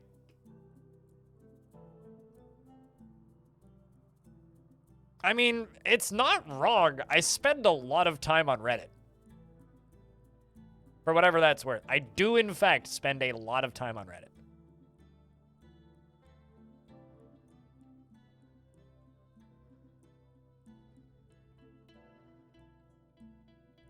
I mean, that's kind of what I did. I was like, okay.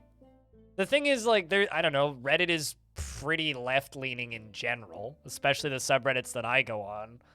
So it's like, generally left-leaning, has woke takes in a lot of cases, and yells about how much he doesn't like Elon Musk. Yeah, that checks out.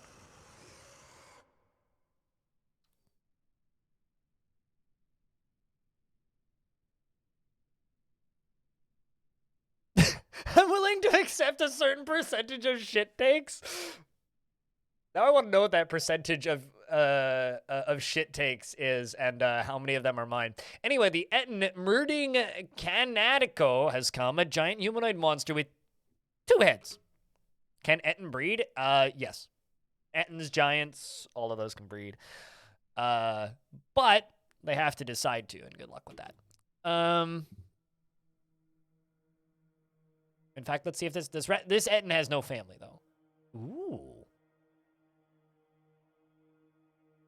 Gimvolkud, strapped to the upper body, and is wielding a glove. This is a left linen glove, made from linen cloth. On the item is an image of dwarves in loamy sand. In an image of dwarves in sand? That's weird. How the heck do you make that?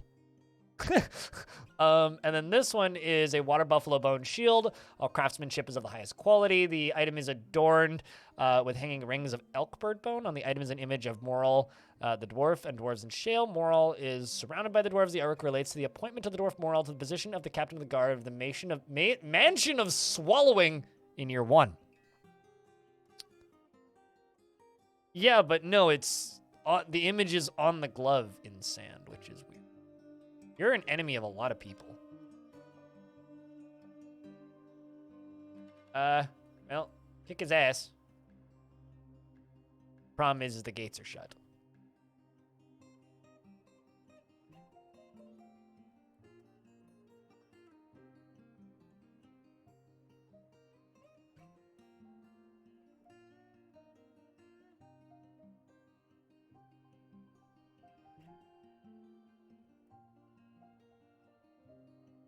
Actually, no, that'll just get him caught. Let's not actually pull that lever. Instead, let's just flippity-flip this up.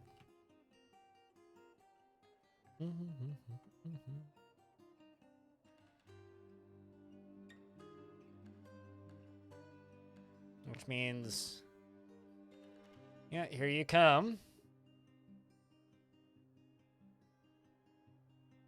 Hello, Red Bug. We're about to fight an Etten. Can I trap it? Yeah, but I don't want to.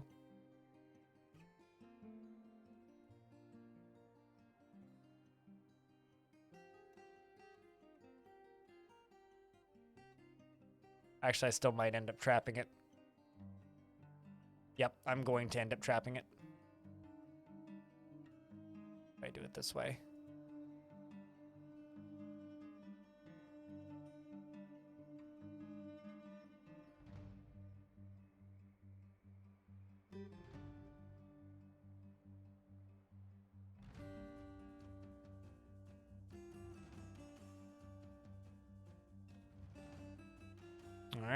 Got the kill order out.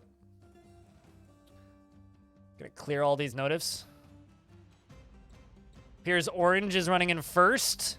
Combat breaks out. The Etten takes a hit from Dryston in the lower body with a Silver Warhammer, bruising the guts and bruising the guts. Etten looks sick. The Captain Orange bashes the Etten in the upper body with a Silver Warhammer, bruising the muscle and bruising the left lung. Captain Orange bashes the Etten in the upper body with her Silver Warhammer, bruising the muscle and bruising the stomach. Hammer Dryston bashes the Etten in the lower body with his Silver Warhammer, bruising the muscle and bruising the stomach. Hammer Polly kicks the Etten in the right eyelid with her left foot, bruising the skin. Possibly. Depends on if we, it highly depends on if we, mangle it. If we mangle it, it won't come back. But it is in extreme pain already.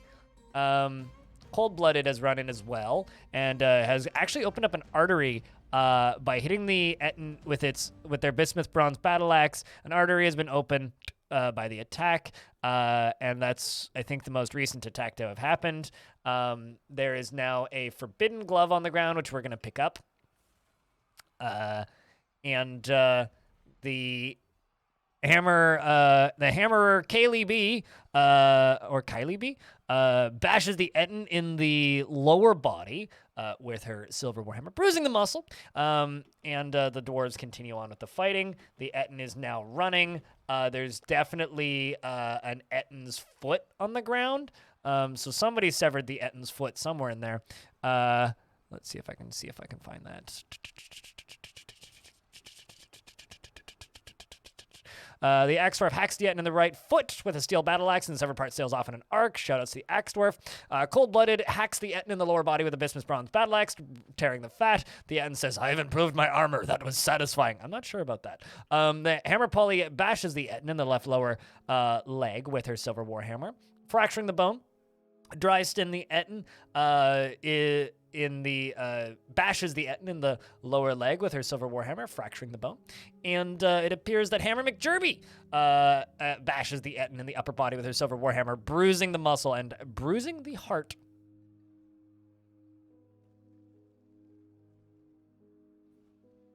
That's sad. The Raikalu kicks the Etten in the right head. Not the right hand, but in the right head, bruising the muscle. Got him right in the feels. Yep. Can't love anymore. The Hammerer McJerby bashes the Etten in the upper body with a Silver Warhammer. The Etten is having trouble breathing. The Axe Dwarf hacks the Etten in the upper body with the steel battle axe. And then the Hammerer Dryston bites the Etten in the left hand, tearing the fat and bruising the muscle, and latches on firmly. And fighting continues. Bits fly everywhere. And the Etten is now dead. Is mutilated, which means probably won't come back, but I will stare at it until it gets chucked. Although, before I do anything, I'm just going to jump over to the vault. And that was what? A glove and a shield?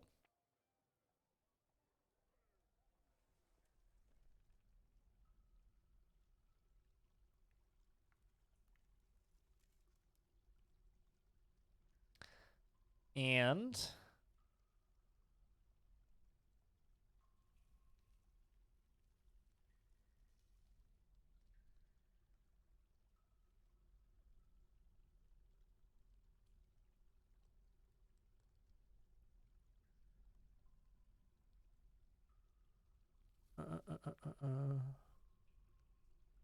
there it is.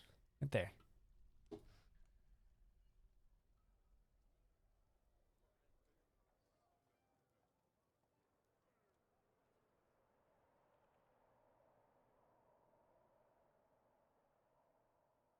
You're hauling that.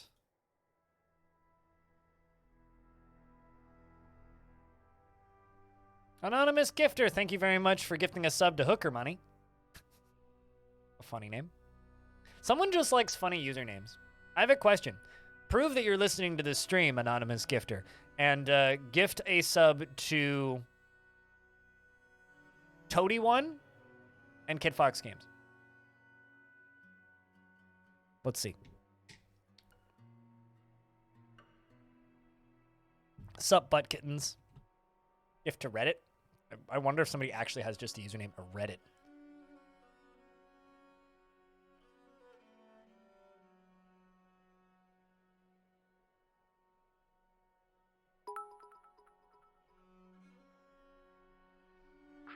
Crypt Pog C1 Iborn hails the conquering heroes Crypt Pog Armok damn that was satisfying Crypt Pog okay now I'm hungry time for lunch Crypt Pog.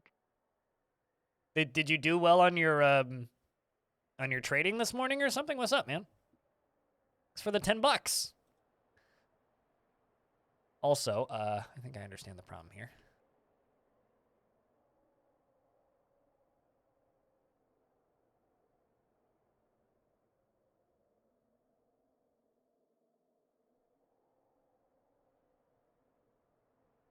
Yep, they are in fact cleaning up this pond of blood.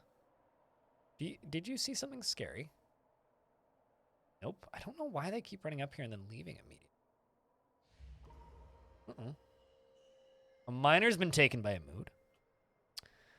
1.8% today. God damn. Well, thanks for $10.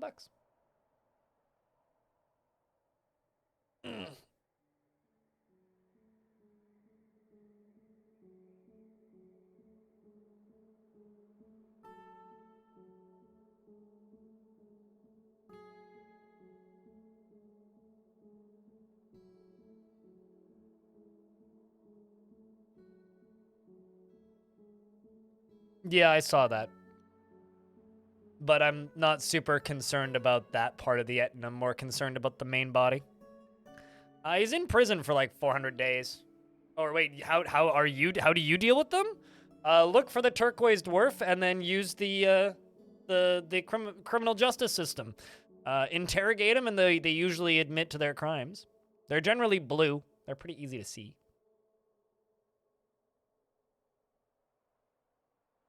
They'll admit their real name, and then generally they'll admit the crimes, unless your interrogator's terrible.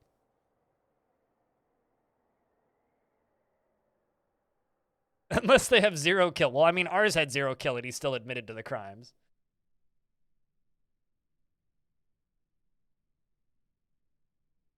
Apparently I've got dwarves that need beds. I need to use the restroom, chat. I will be right back. I'm going to take a piss.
Burn down the stream? What? What are we burning?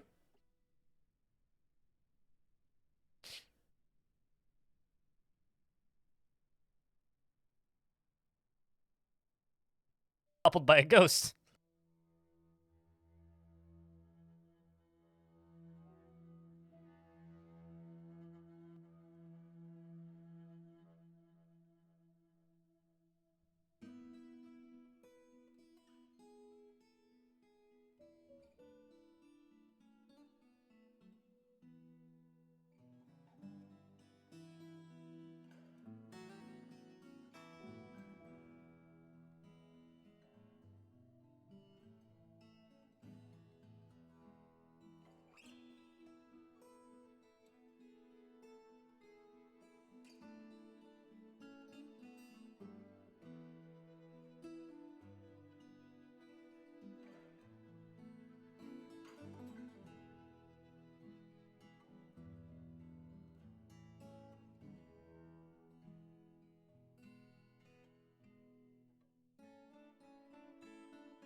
Oh shit, am I muted? There is one version of the game that has structural integrity, but no, there isn't structural integrity. Stuff does not cave in. Unless you completely remove all of the supports of a thing, so one block can hold up a mountain.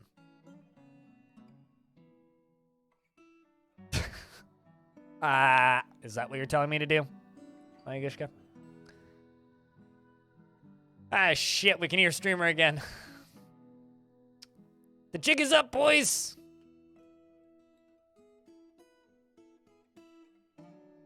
Yeah, I just spoiled everything. I also told you who Luke Skywalker's father is.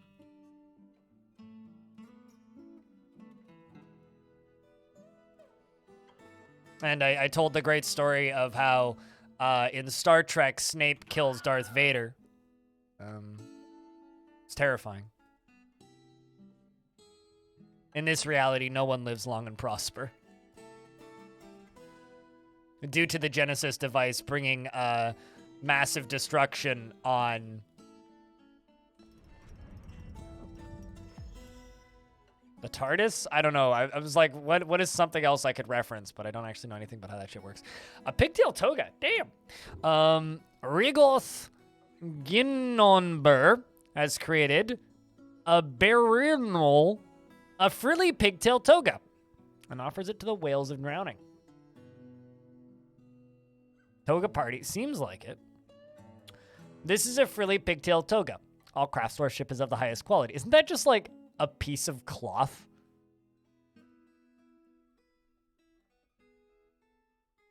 Yeah, like just yeah, exactly. The best part of the movie was when Snape went pod racing. Yeah, definitely.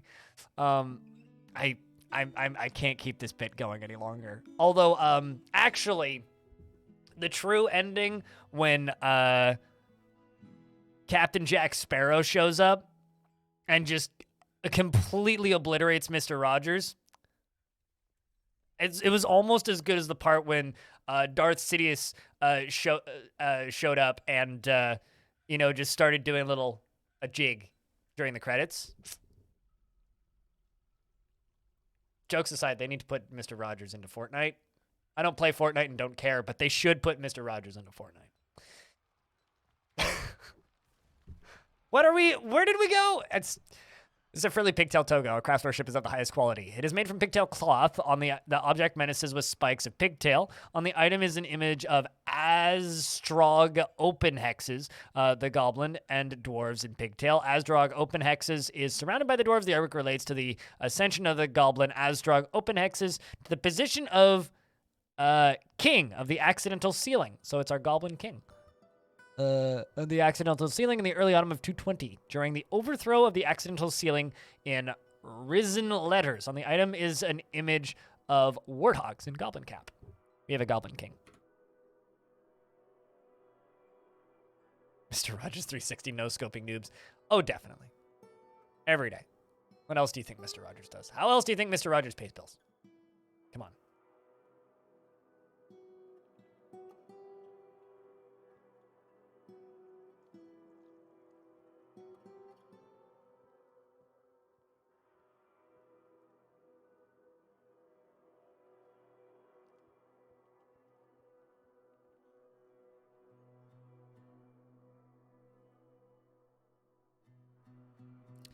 Okay, so I actually need to be like, no, don't put those crowns there. Because I need a pedestal up in here.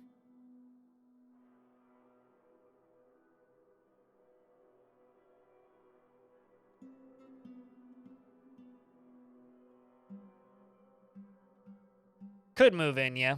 If I actually sent donations to the mountain home, which I haven't. I mean, your name is Lightning Roger. Somebody named Captain Rogers used to watch this stream quite a bit. I haven't seen him in a while.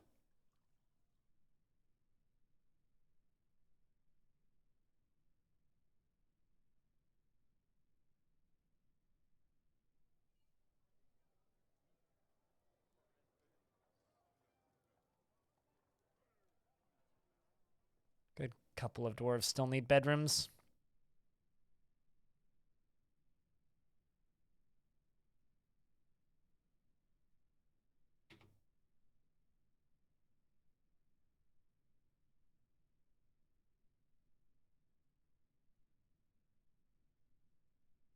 Was that intentional or accidental that your wife put on Happy Tree Friends for your children?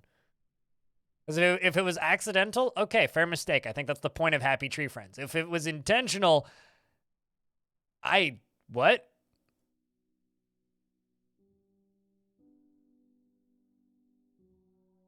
Okay, so it was accidental. I would ask you, why haven't you done a better job educating your wife in old school internet culture that's outdated and irrelevant? Like, I feel like every parent should be aware of the existence of Happy Tree Friends so that they don't accidentally show it to their kids. Like, just flat. I would say you and your wife need to go and do a Happy Tree Friends watch party. I think that this is necessary. This needs to happen. Doesn't matter how much younger than you she is, but like, I still think that you need to do a Happy Tree Friends watch party. This seems like necessary adult education. Great show.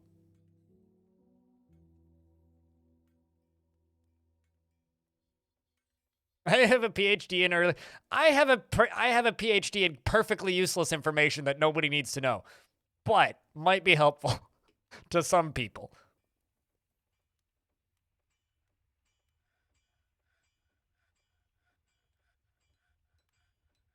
I will be honest, I personally haven't watched Happy Tree Friends in maybe 10 years. So I have no idea which Happy Tree Friends was which Happy Tree Friends. I just know that Happy Tree Friends is the one where it ends with them all getting ripped to pieces, usually.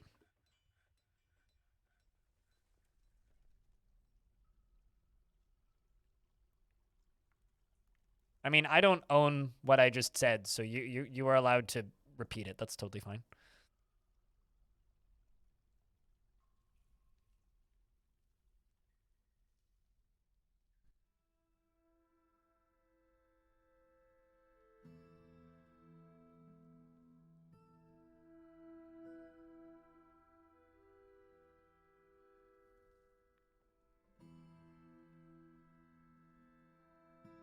There was news articles about parents who showed anime to their kids because anime obviously is for small children and blood is... I mean, there definitely is anime that's for small children. What the fuck is a pager? I can't tell if that's a joke or not, guys.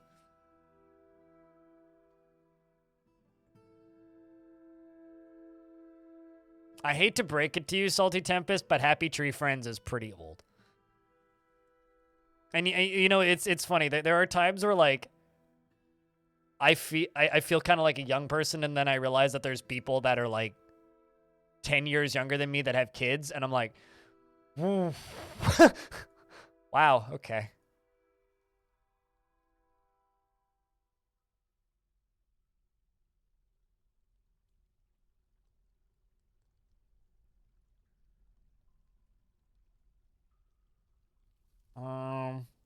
And then it's like, wow, okay, I am actually just old. I'm just old, single, and boring, and like don't have anybody who gives enough of a shit about me to actually want to have kids with me. So frankly, you guys are winning.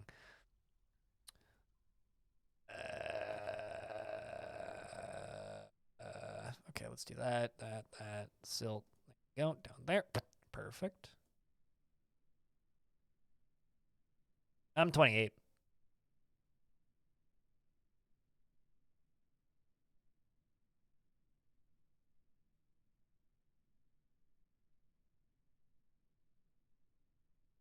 Teenagers with kids is weird. Depends on what time period you're from. You know, it's funny. I had this conversation with my mom recently. And for reference, my mom's in her 60s. And I asked her, I was like, how old do you feel? She's just like, 35. She's just like, I kind of hit 35, and then brain stopped changing after that. She's like, 35 is like, you know, when I had my first, I had kids, and was a functional adult, and had graduated university, had several jobs, traveled the world a little bit, Felt like I had some life experience, kind of knew what I was doing, and things were kind of starting to make sense in life. And then just stopped aging after that, and I kind of feel that.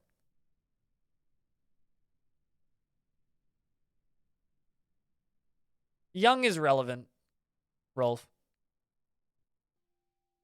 Or not relevant, relative to your current age. This is the most off-topic Dwarf Fortress stream I think I've done this year.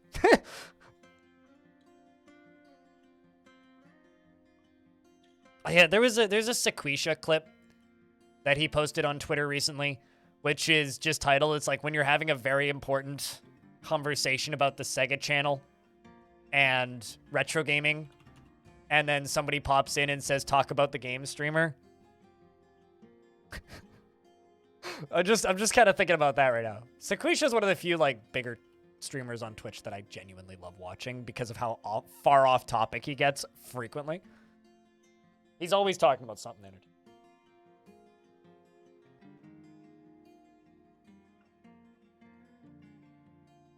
Say something about beards. Not my lady dwarves don't have beards because it doesn't fit my headcanon. Sorted.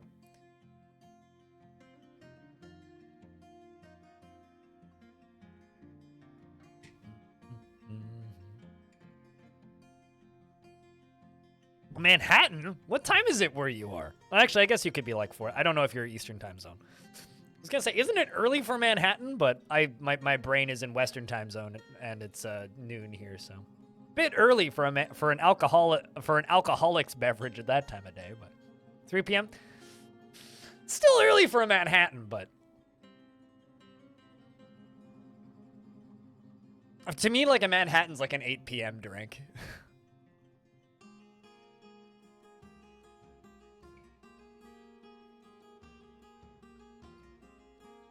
Hey, come on, you're not supposed to trade Pokemon cards until after school's over.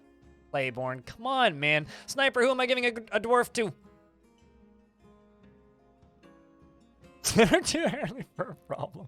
Chat, who wants a dwarf? Sniper is giving a dwarf away.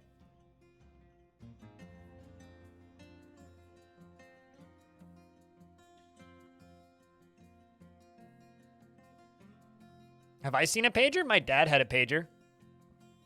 Until, like, 2004, I would say. Just rough guess. Until I was, like, 10 or 11.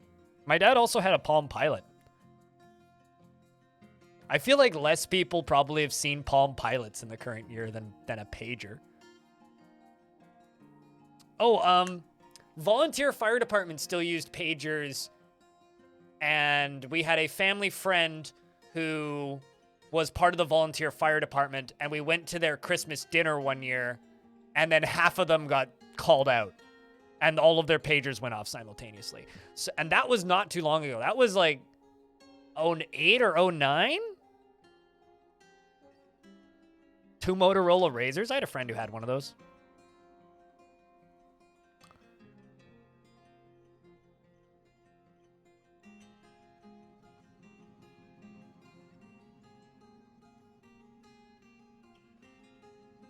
Wait, who? You mean Freehold Boreas? I don't know who Palmhold Boreas is. Is there a Palmhold Boreas that I'm not seeing in chat? Okay. So chat, what kind of dwarf am I giving to Freehold Boreas? A baby dwarf? Is that what I'm giving to him, Sniper? Was you said baby dwarf? Okay, so Freehold Boreas, baby dwarf. Gotcha. Just wait until game's done saving.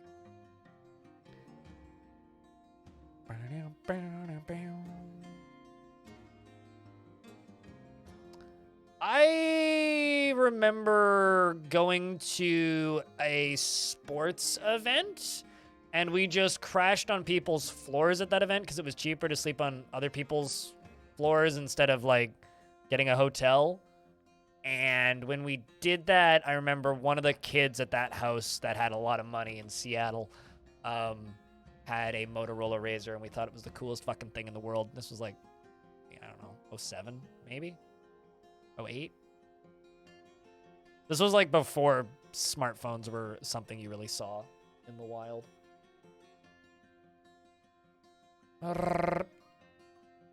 Your favorite thing about embarking on a waterfall is seeing the combat log of the wild animals falling to their death. Yes. Collided with an obstacle. Whoops. I think I missed something.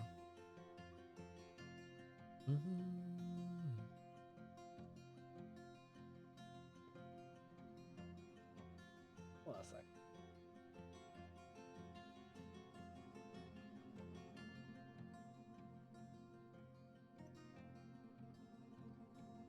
Good news, chat. Psycho Labs is no longer as pissed off as you can be. She is less pissed off. All right, so bearded baby.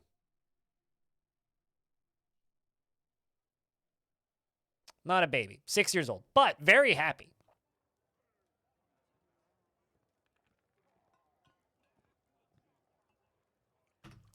Freehold Boreas, aka Lorbam Prince Floors, has a very calm demeanor and is made deeply uncomfortable by differences in appearance or culture. He is bashful and he occasionally can lose focus on the matter at hand. He is not inherently proud of his talents and accomplishments, and he thinks he is fairly important in the grand scheme of things. And he has a tendency towards forming deep and emotional bonds with others, and he tends to avoid any physical confrontations. And he works his greatest natural tendency with his respect of martial prowess.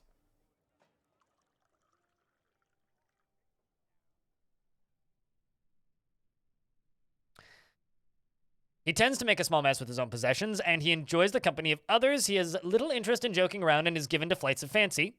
He has a tendency to go it alone without considering the advice of others, and he is slow to anger and often cheerful. Stiffens up when he's surprised and shakes his finger up and down when he's excited. Needs alcohol to get through the working day and doesn't really care about anything anymore. Dreams of mastering a skill. Personally, views competition as an impotence and freedom.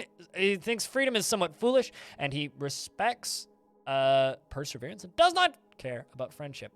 He likes siltstone, bronze, tiger eye, hagfish, leather, brown recluse, spider silk, and he prefers to consume giant leopard and fisherberry wine. And he hates oysters. He is corpulent, and he has a very long beard, which is braided. His sideburns are clean shaven, and his very long mustache is arranged in double braids. His very long hairs are neatly combed. His somewhat short nose is sharply hooked, and he has... Really, everybody turn their stream on right now. I just got like 8 notifications that people went live. He has a high voice and brass eyes, which are slightly rounded, and his eyelashes are short.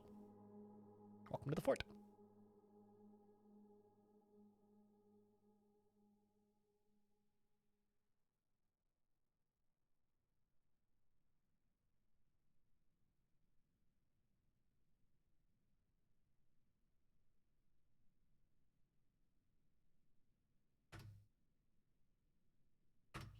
We're going to drink some plants and fruits. Cheers, guys. Thanks for hanging out today. I might be on Saturday. Not certain of that. We'll see. It depends on what I'm able to get done on... Well, actually, if I'm not able to get anything done on Friday, I can always just edit Saturday evening.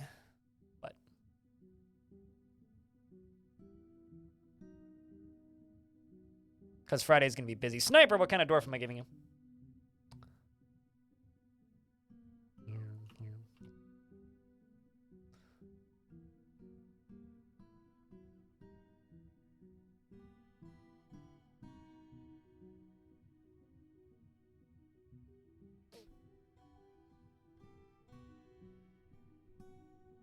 Child dwarf, babu sniper, beard or no beard?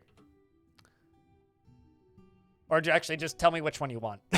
we'll do that. Just say which name you would like.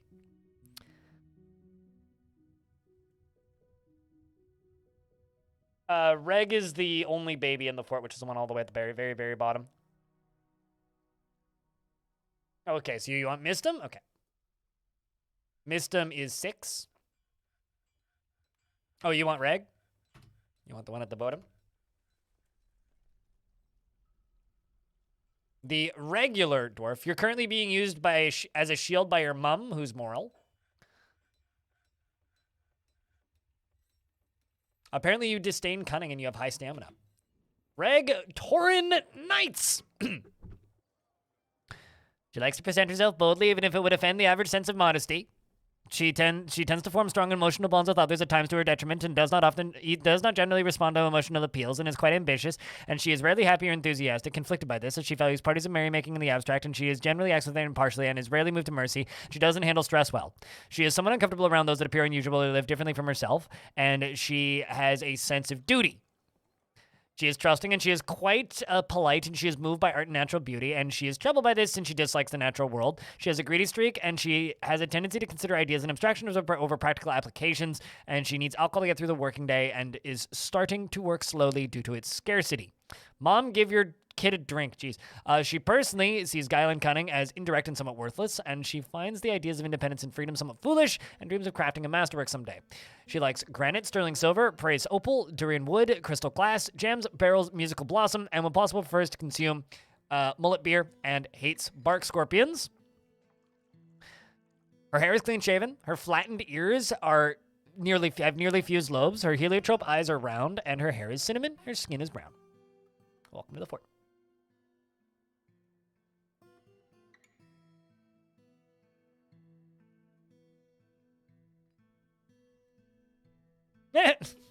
Someone with the sniper named Mistem. That's actually kind of funny. We did miss Mistem, though.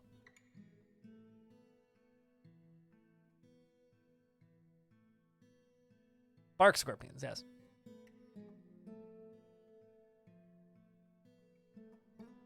Never heard of a bark scorpion?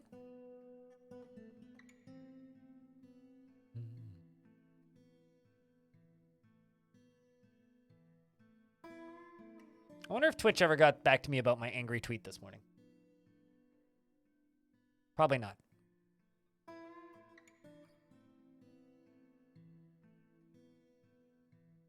Nope.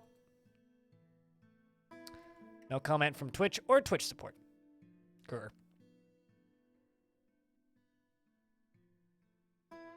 You're off trying this sleep thing again. Best of luck with the trying the sleep thing again. Hopefully it's more successful than the first one.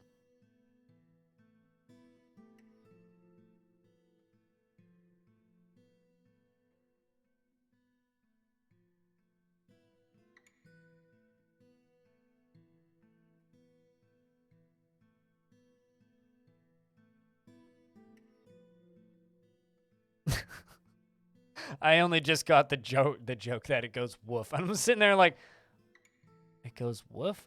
Oh, I get it. The bark scorpion barks. Ha ha ha ha ha ha ha ha. Very funny. Took me way too long to get that one, but I guess I finally caught up.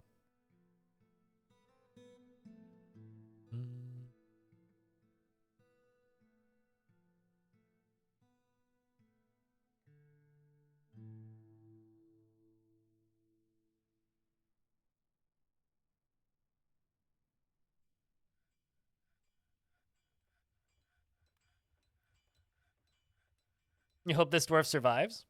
Well, I mean, it'll take 18 years for them to grow up. Which is actually a change in this version. They used to become adults at 13. 14? 14. I think it was 14. But that was changed for this version.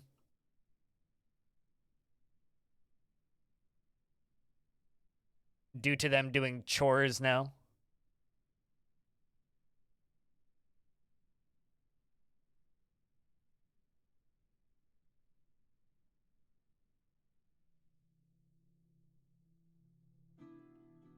You need luck. First interview after layoff today. Best of luck, chat. Round of beers. Or maybe not round of beers. We'll do round of beers after the interview. Wish Redbug good luck in the interview.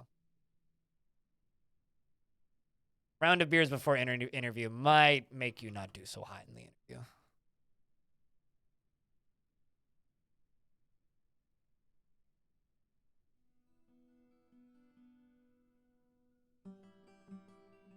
All right, we can recognize a high priest now. So Jerry Gord's been promoted to high priest, or to high point, actually. And the new holy mine is going to be...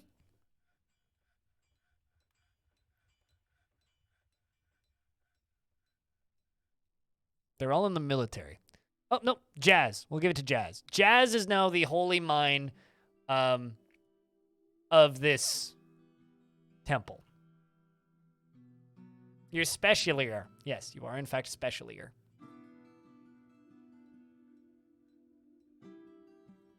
Was it 12 previously? Okay. Well, I mean, honestly, the reason it was the way it was before is, it, like, dwarves didn't do any kind of chores. Now that they do chores, they could just make them become adults younger because they're already useful earlier in their lives. Is there significance to these temples? These are religious temples, so these are the most valuable religious temples. This one is just a single temple. We got this one, which is actually 2 zones, which crosses down here with that one. This one is 2 floors and goes down to here. What traits make a good military dwarf? Can handle stress and dreams of mastering a skill are the 2 that I look for. Stoneworkers Guild. Okay, so I've started and stopped the Stoneworkers Guild like 11 times. Let's actually make the Stoneworkers Guild this time.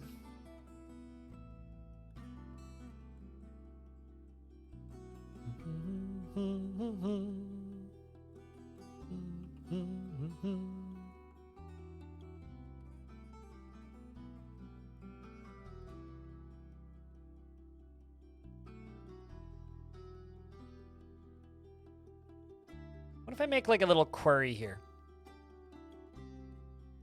What do you think, chat? Like if we build the Stoneworkers Guild kind of along here, and then we build a hole here that just goes down, that kind of goes down and around these bedrooms a few zones? I think that could be kind of cool. Something like around here.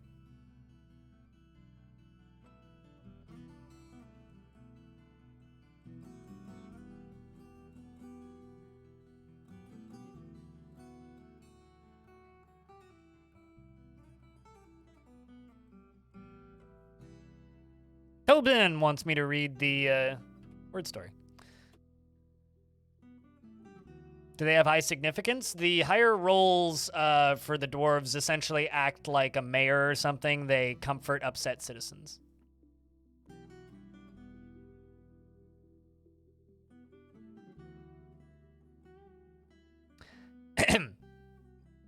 Life goes hurtling over jumps and skips death.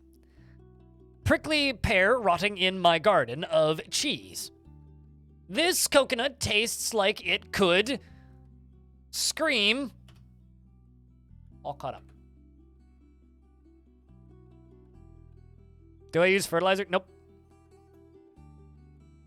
Do I constantly chop trees? No, not really. I've actually mostly been trading for wood in this map because there's almost no trees on the map, and the surface has giant zombies on it frequently.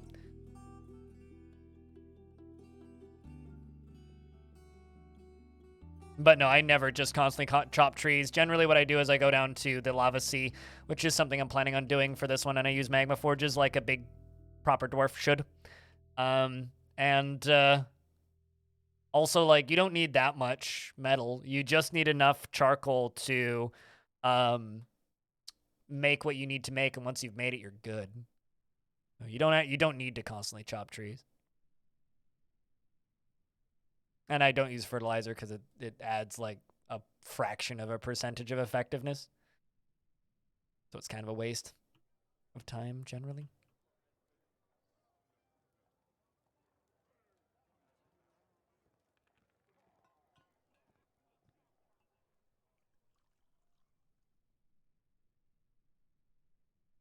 That would require me digging a lot deeper. And considering most of the fortresses on this surface, it would be a bit redundant to go down to the circus now, wouldn't it?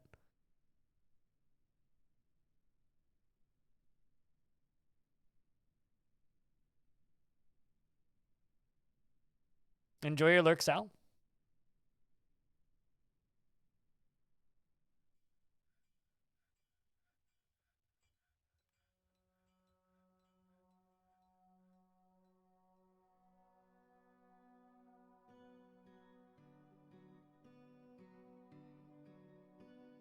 Well, I mean, what's worse? Losing a lot of dwarves because I have to go onto the surface constantly to get more trees to chop down charcoal, or digging down to the cavern layers and getting lava? What's more dwarfy? You tell me. Hell yeah, Nutty Wombat.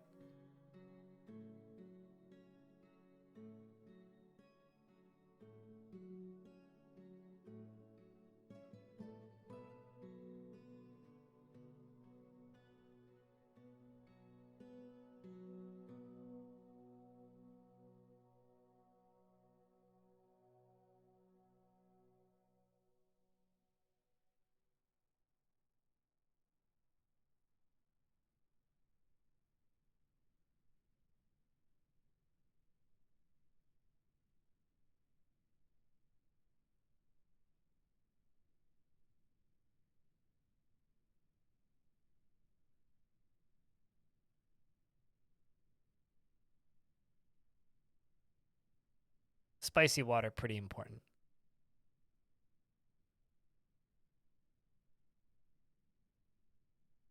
And also, we have like hundreds and hundreds and hundreds and hundreds of metal bars tap dancing ninja, and we don't even like I haven't chopped down trees in like 2 years in game. There is nothing that I'm just constantly doing in Dwarf Fortress with the exception of like getting rid of boulders and making cloth.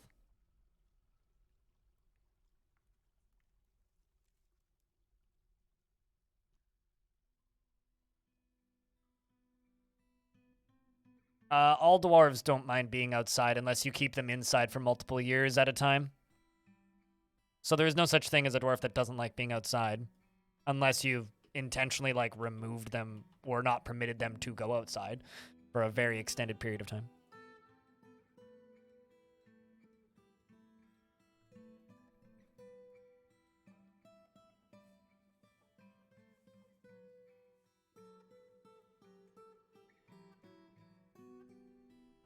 This fortress is. Someone in chat said it looked like a contorted fetus, or rather, in YouTube comments said it looked like a contorted fetus. So it's nice to hear your take on it. Not looking like a contorted fetus.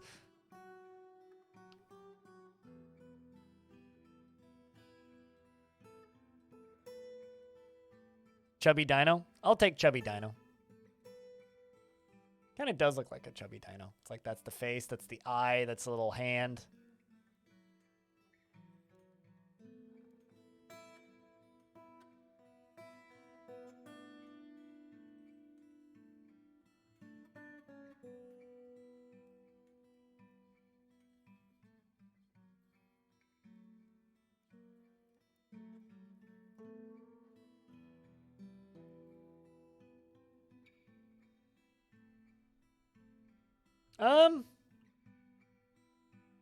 Not everything. This coffee cup doesn't look like a penis.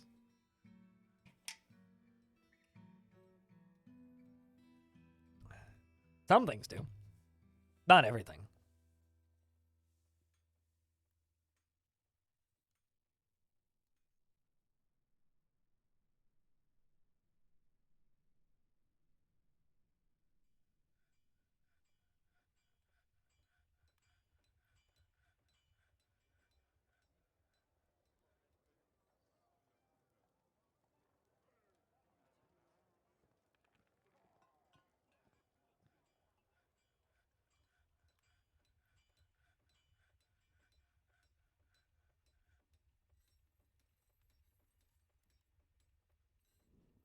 Pompadour and a big smile. Kind of does, yeah. It kind of does look like a smile, and that kind of does look like. I was thinking horn or like I don't know the name for it, but it's like the kind of the same things that pterodactyls' wings are made out of. It's like the kind of stretchy skin with like things in the middle. That's kind of what I was thinking. But I guess it could be like a cartoon pompadour.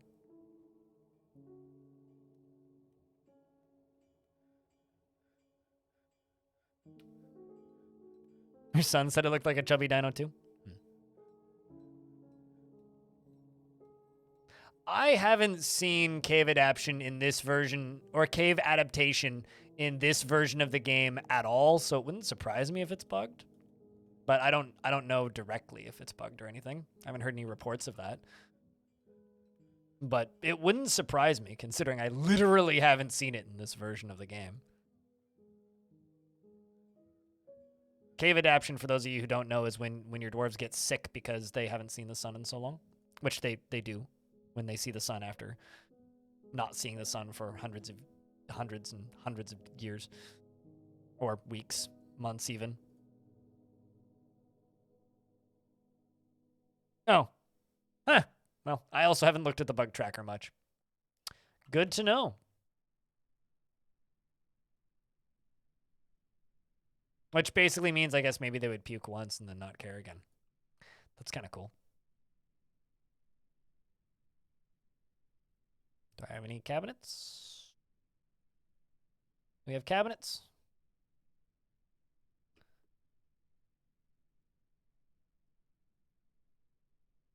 Let's see, is there any bedrooms that are full of socks? Like that one.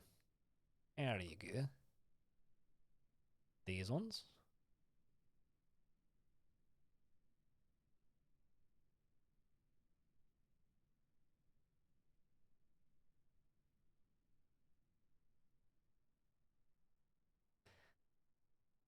Dwarves don't need torches because they have perfect dark vision. What about elves, humans, and goblins? They are content stumbling around in the dark? I suppose so. That or they're, like, you know, lighting a match constantly. Personally, I don't care too much. I don't need an explanation for everything.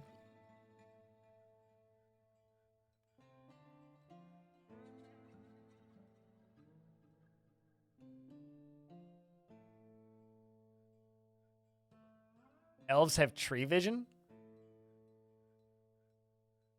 Okay. I thought that they stopped using the mantis bug tracker. You ever noticed your dwarves absolutely refusing to move books and scrolls, doing the same construction? Why won't they move them for anything that they're not locked or anything? In Brave Book specifically, I've had this issue, but that's because apparently they're not owned by my faction.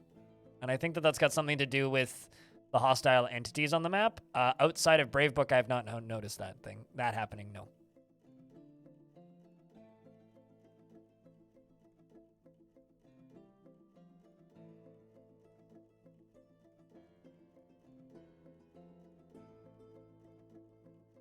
I'm planning on doing exactly the same thing I did with Adventure Mode as I did with Fortress Mode. By that, I mean putting out like 15 tutorials in a day.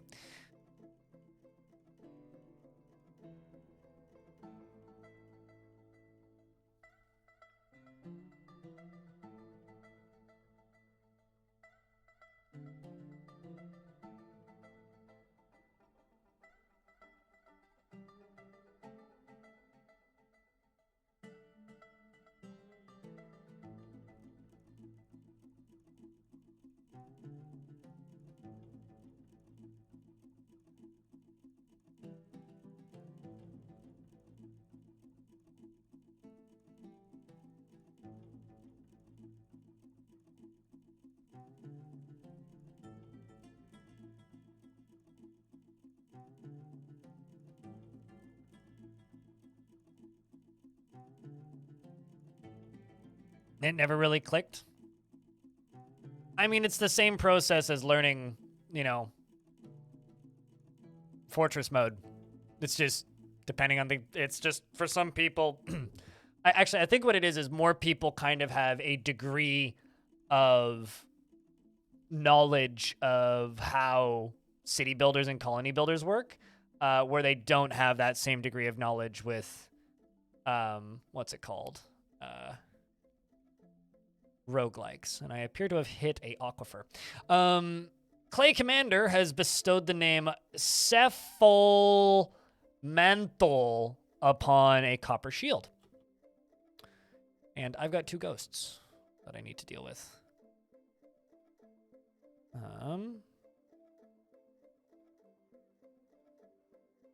Maffle. And Saigon.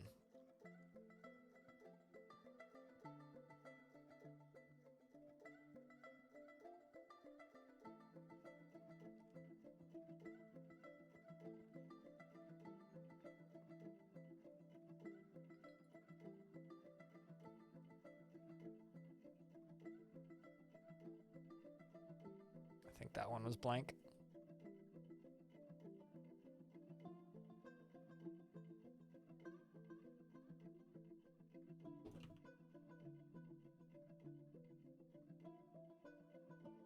Yep. I appear to have dug into an aquifer. That's intriguing. This is going to become a puddle. Curious if there's an aquifer beneath this.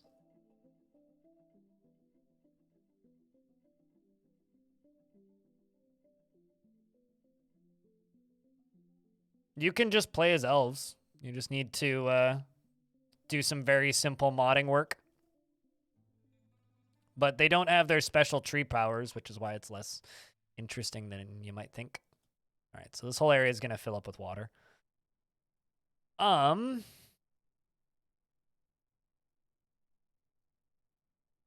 going to make a garbage dump zone right here.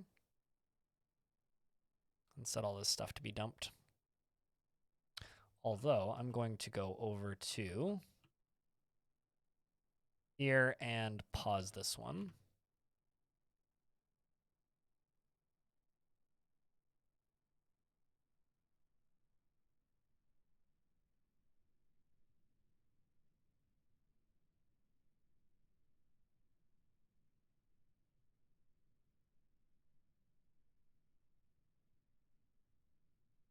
Yeah, because it takes like 15 seconds to make one. Darkweave. Like, I've played as elves before. They play exactly the same as dwarves, except they have elf icons, and they don't need alcohol. And they also don't die of old age. It's actually quite boring without, like, extra modding work done, which most modders don't do. I once played a mod that was very holiday themed that had frost goblins, which was fun because they could make some special items like candy canes and Santa hats. That was a fun mod.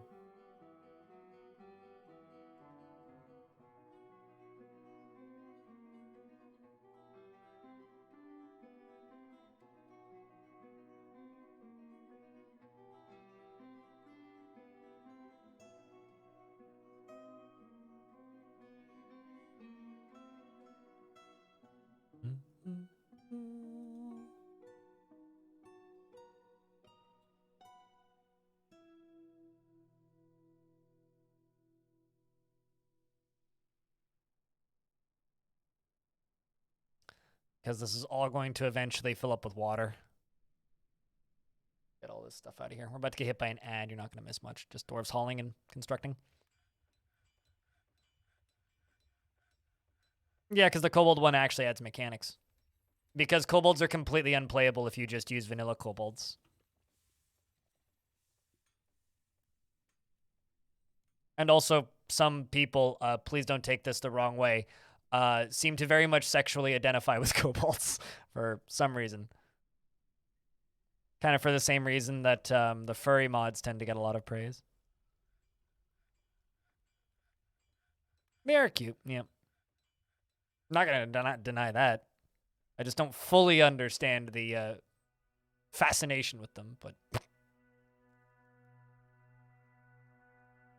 Nope. Not in the slightest, Saber. Carry on. I know what you meant, Kylie. Don't worry.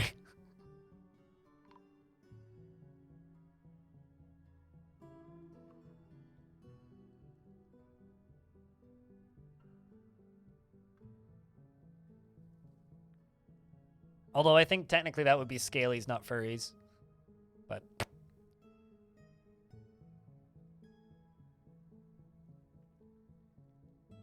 Looks like we're naming all of our shields now. Aegis. Name their shield.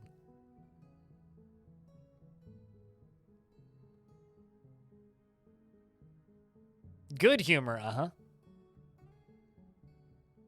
I don't think you know the meaning of the word.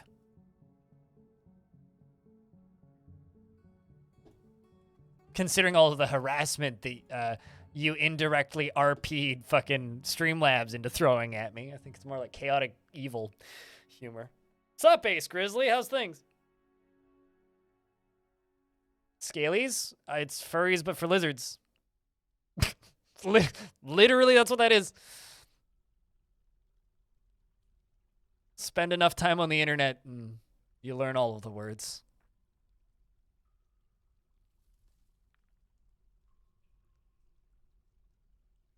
One streamer said he gets along with all the furry streamers to a degree, so his VR character is a snake. I mean, snakes are pretty cool. I wouldn't want to be a snake, though. They're also pretty dumb. Like, don't get me wrong, I like snakes a lot, but they're pretty stupid, which is why the, like Sneck subreddit has so many just, like, he stares at me all day. Mind empty. Where rat?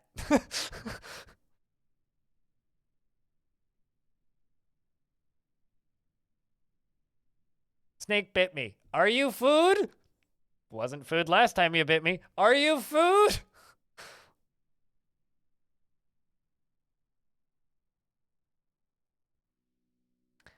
You know what? Let's move on, Puphead. Moving on. You like the Myths and Magic demo? You want to spend a week of memories? Myth and Magic, you want to spend a week of memories. Spend a week of memories. Spend a week of memories? What do you mean by spend a week of memories? So the Stoneworkers Guild is going to have a pond.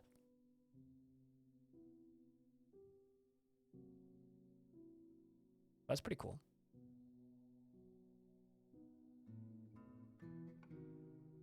Oh, I understand what you mean.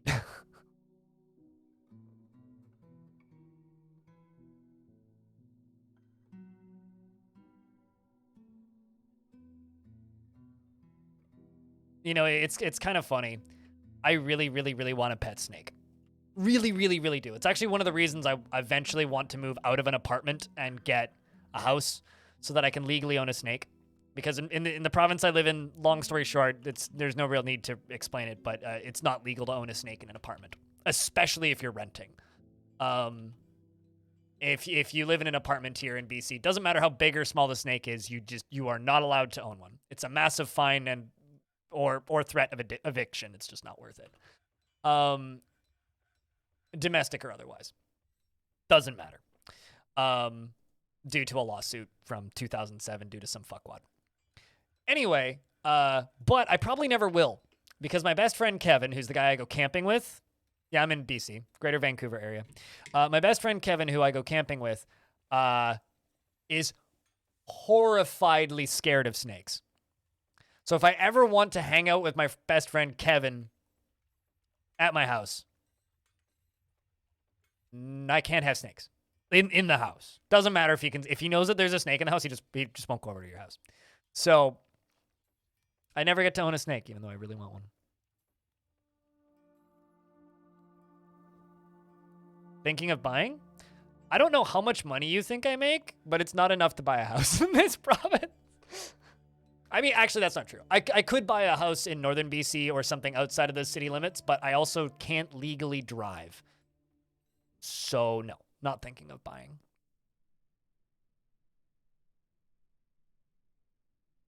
Shock therapy? No, it's not going to happen. No, I mean, not nuts, but I'm not that loaded. I don't really have, like, $1.5 million to blow.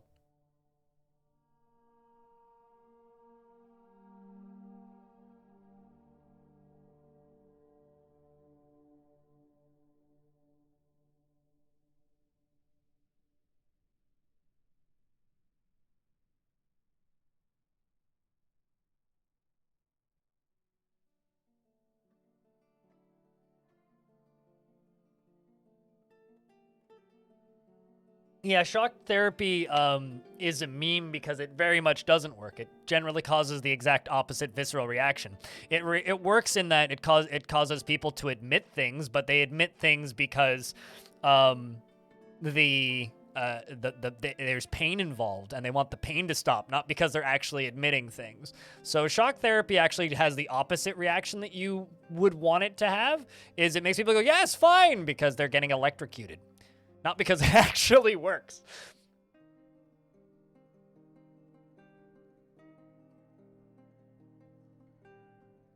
There's a snake in my... I fucking love Toy Story. It's a good movie.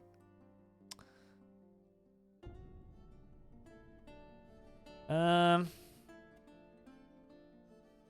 I mean, I guess if you're like terrified of snakes, yeah.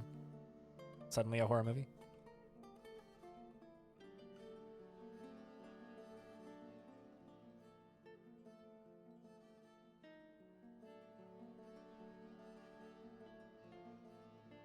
So this is going to be the Stoneworkers Guild. Like engravers, furniture, all that.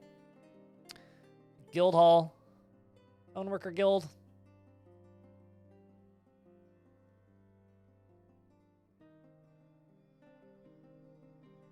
Did you miss anything exciting?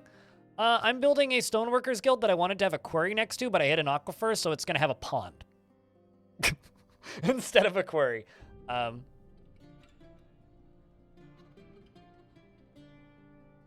But we're working on it.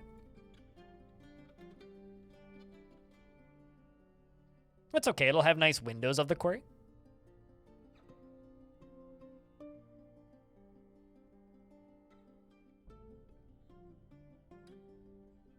Yeah, but then I'd have to live in Manitoba, which is, I think, you're in Manitoba, right?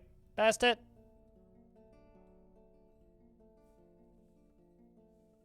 You know, honestly, I keep on telling, or okay, fair enough. I keep on telling people, like, I live in Vancouver for a reason, and then they go, rah, rah, rah, rah, rah, rah, rah, rah, expensive, and then I show them this, or something to this extent. Hold on, I'm just grabbing a tweet.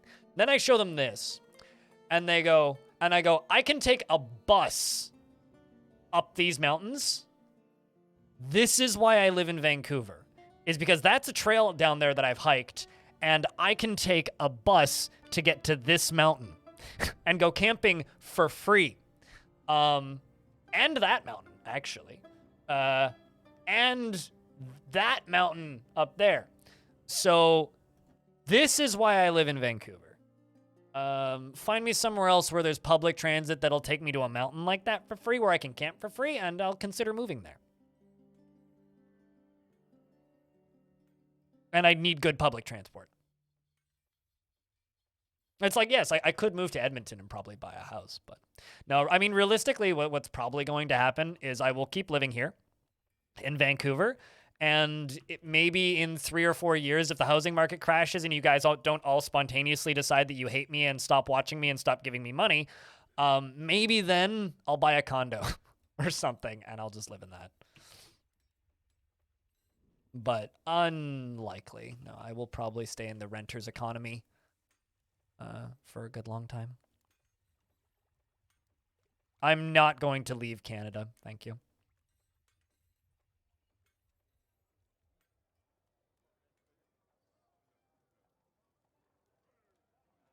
Also, I would rather remove my one working eye than move to Alberta, because there's nothing worth seeing in Alberta.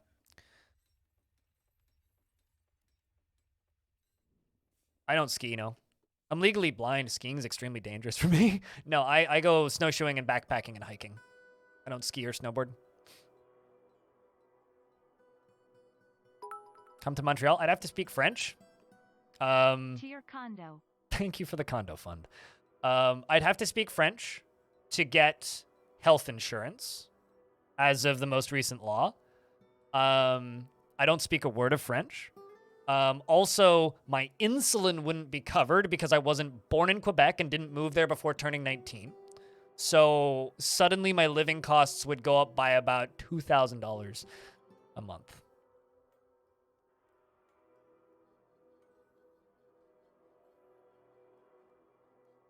I like visiting Montreal. It's a lovely city. But unfortunately, they have very... what kind of stupid law is that? Quebec. You have to speak French, yes. Go look up some of their like anti-English laws and have fun. The medical aid thing makes no sense. My little sister lived in Quebec for 4 years, and she's also a type 1 diabetic. My parents paid for her insulin for most of it. All right, so why are you not removing those boulders?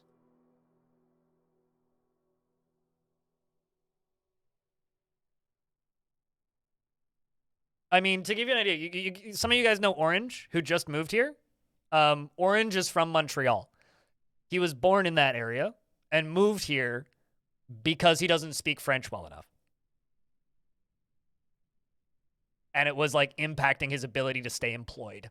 So, or whatever that's worth. We're gonna do rock table. Well, actually, how much charcoal do I have right now? Might make silver tables. Bars. I got 80 silver, 396 that. Okay, I'm out of charcoal. How many logs do I have? Is rat free? Uh-huh. I know somebody who lives in, or actually I have 2 direct friends who live in Alberta, and I can confirm it's not rat free. That's like saying there's no bugs in Alberta. It's like, uh-huh.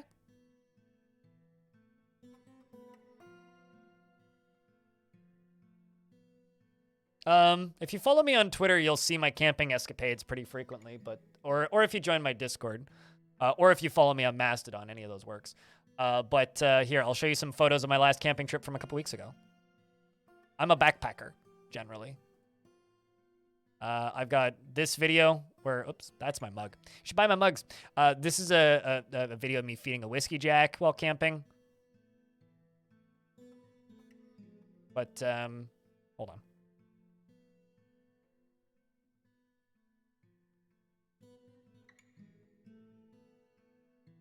Let's see. This is beer and my little candle lamp that I was trying. Me and my friend sitting in the snow. Snow. Tent. Next time we go up, we're not taking the tent too. It was too fucking heavy. I mean, there was a bit of a view. It was just pretty cloudy. We were in a cloud most of it. It was a nice trip, though. That was me with my backpack. That was the visibility at the bottom. And the high avalanche warning. Yeah. So no, it's kind of funny. It's like, I've had some comments. They're just like, so since you're big on YouTube now, it's like, what have you spent money on? It's like, I bought a nicer backpack, which is literally the only thing I've spent money on since I, had all of this runaway YouTube money success, right? Okay, so let's do rock table. Let's do 80. Rock throne. Let's do 80. All 14 cents, yes.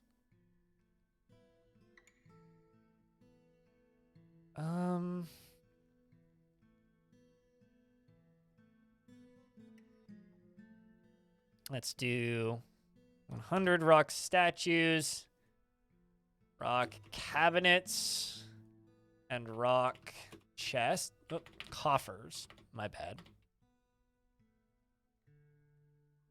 Let's do 25 coffers and cabinets.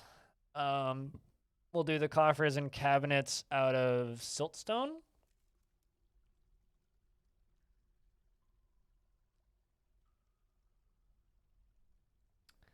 I'll do the table. Actually, let's do the tables and the thrones out of siltstone as well.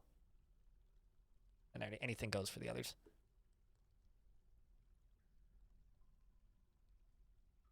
I mean, for whatever it's worth. Here, I'll show you actual YouTube money.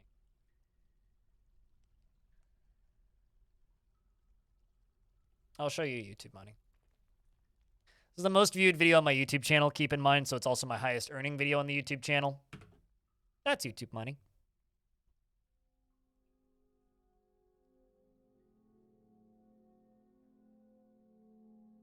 That video did pretty good. That bought me a backpack.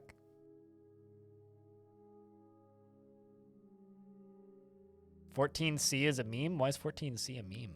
What? But I will never I don't think I'll ever replicate that number of views on a video. I don't know, it took me 10 years to get that many views on a video. There's several videos with me in them that have 100,000 something views, but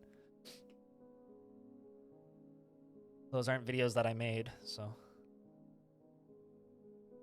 What are you hauling? Apparently nothing.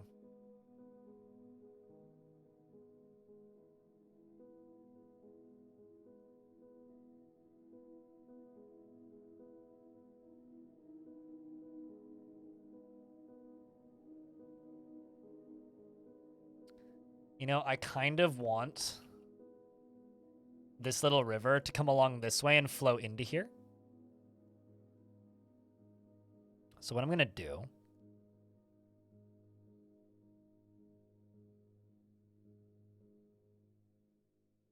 go down to here. Actually, you know what? Let's not go to right there. Let's erase this. Go to here and then go to there. Remove all flow from it.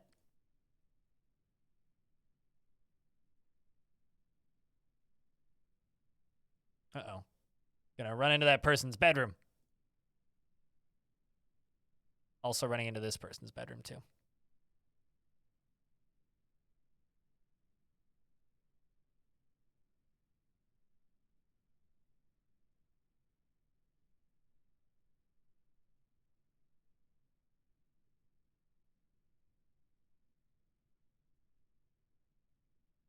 Credence that he deserves. Yeah, the thing though is it doesn't really last very long usually. But, you know, we'll see. Maybe it'll happen again. That'd be cool. Generally, most of my videos that I upload now get, you know, $15 tops. But, you know, it's fine. Generally takes me less than an hour to make a video with the exception of the Let's Play ones, and those are more just to make people happy than anything.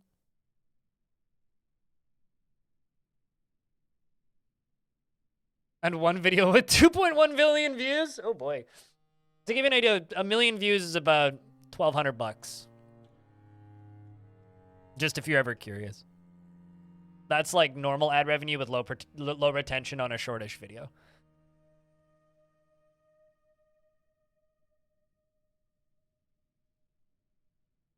All right, so this stuff down here all needs to get dumped as well. Also, I realize this isn't the most like exciting day of Dwarf Fort currently, but you know, we're doing some beautification and polishing, and once I'm really happy with this fort, then we'll work our way up to the surface, I think, and then build big cool surface defenses, figure out how to get lava onto the surface, which is something I want to do with this fort. Ooh. Got an artifact getting done. It's Redbug is making an artifact. Yeah, no, totally. I mean, like, there's certain things that, like, I make for YouTube that I know are not going to be worth it in the financial realm, but if they bring new people to the channel, that's more than enough for me.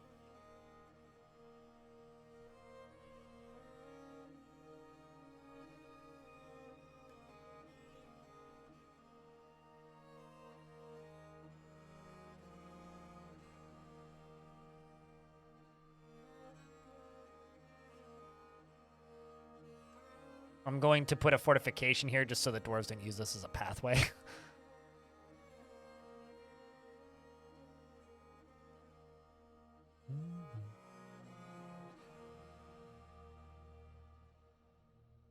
I'm also going to put a fortification right here. And right here. Merlin buff, what kind of dwarf would you like?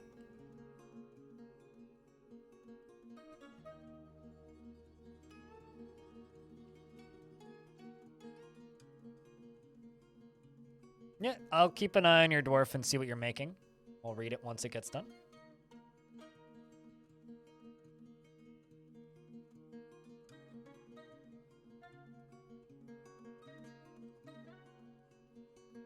Bearded miner, if not a cook, then a stoneworker.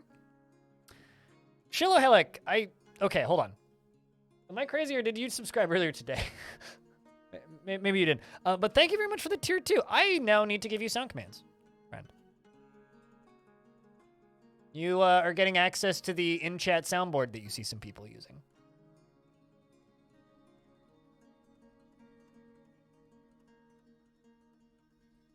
Woo!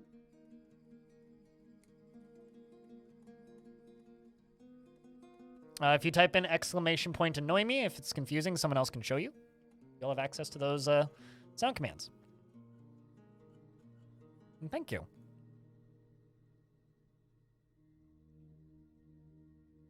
Shilo. So like Shil-o-elic. Like 2 words? It's one of those ones where it just kind of runs together, so I'm not entirely sure how to say it.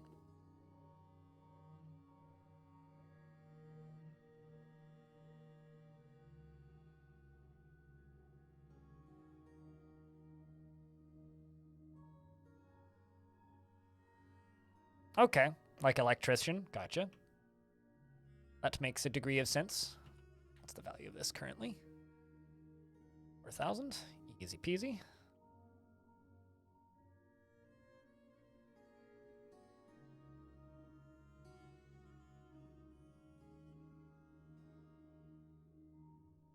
Making a very large, long table.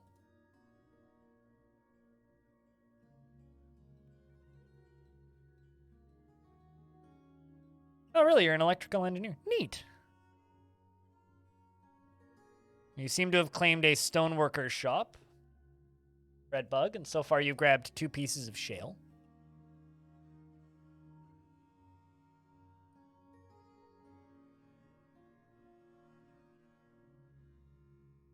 I might actually plug this side up here so that it flows this way instead.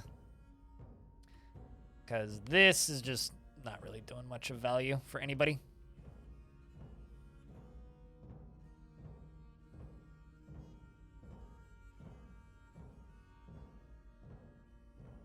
What, like Shiloh-elic? Shiloh-elic! If that's how you say it, I can say that.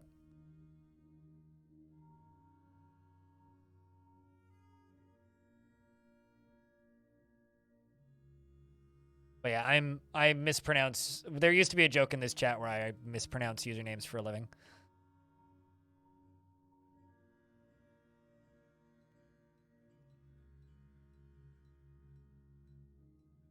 It's like, this is blind. He mispronounces usernames for a living. It's like, yeah, well, not too far off.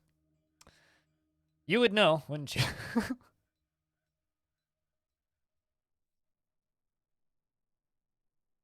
let me... Oh, apparently I'm using the wrong tool. I don't know how I did that, but... How's that artifact going? Have you grabbed anything else? Grizzly bear leather. Ooh, grizzly. You're gonna fly? Just don't fall.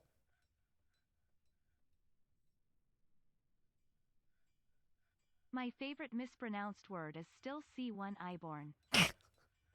I see one Iborn. Sometimes. I think it's funny that she says C1 Iborn and not C1 Aborn.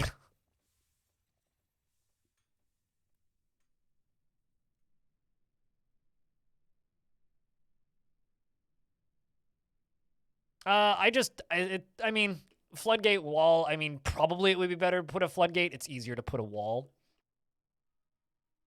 And I'm just trying to block it. I don't know if I'll necessarily unblock it anytime soon, so just kind of want the water to go this way. In fact, it would probably be better for me to put one over here.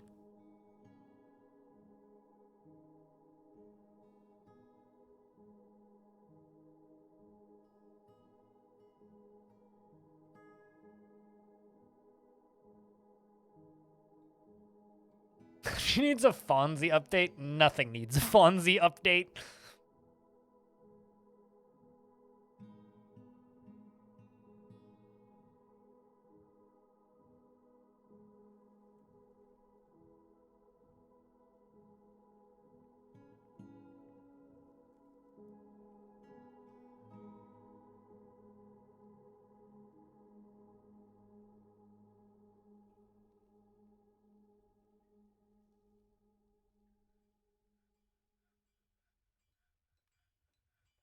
Let's also throw a cabinet in here. Okay, they haven't made them yet.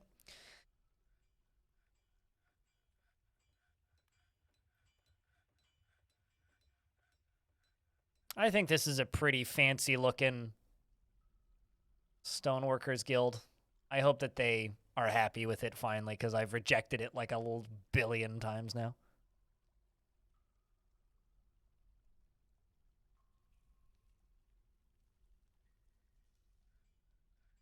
Oh, I owe you a dwarf Merlin buff, don't I? Sorry, I completely missed that. What kind of dwarf would you like? I think that you already actually, like, told me, I'm pretty sure, right? Because I'm a dense idiot. Bearded miner, if not cook. There we go. Yes, bearded miner. I got 1 billion miners. It's just not. Most of them aren't actually miners. They're like they have mining skill, but they don't actually have picks. So I'll give you a pick. Somebody with a pick, like this guy. Cool block.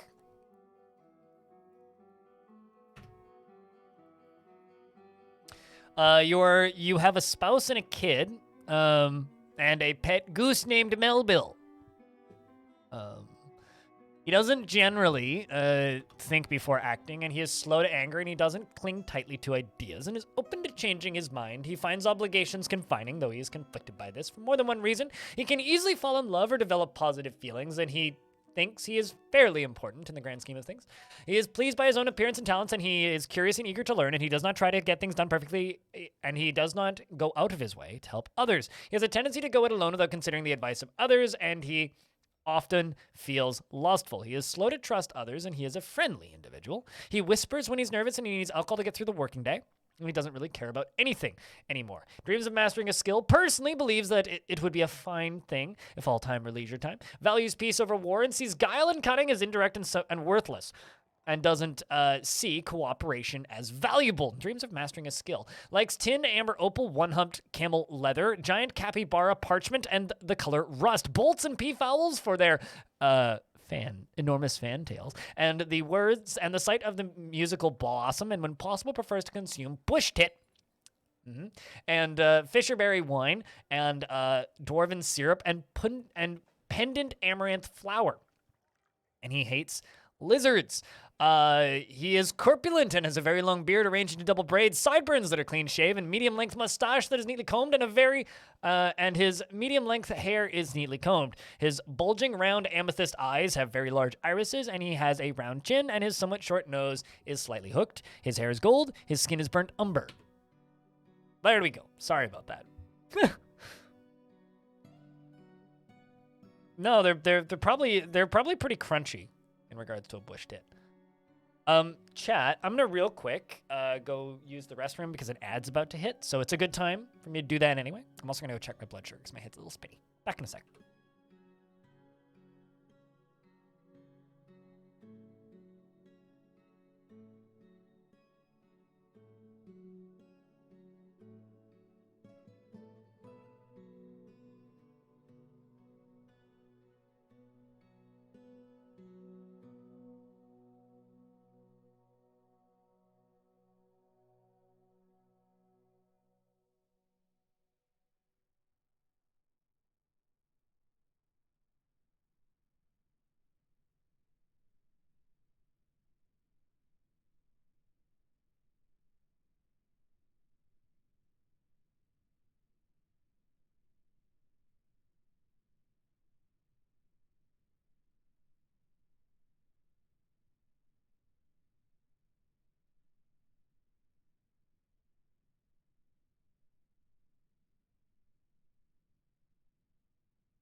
And I will remember to unmute myself this time. Wobble off to beds, animal.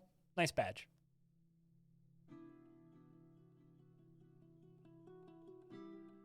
But yeah, I do appreciate your guys' kindness towards the Help Blind Buy a House Eventually fund, but just, I'm a realist, and I'm also not going to be one of those idiots who's just, like, you know, it's kind of funny, like,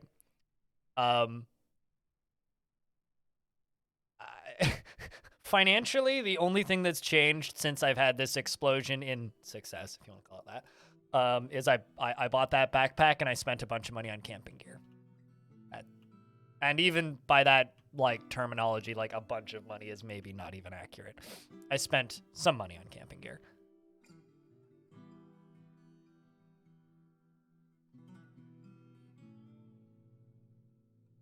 I'm trying to think, do I want to fill this up all the way? I kind of do.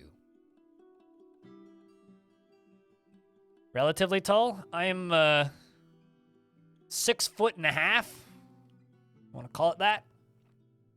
6 foot, like, well, not six, well, not quite 6'1.5". 6'1.5" an inch, rather, slightly taller than 6 foot.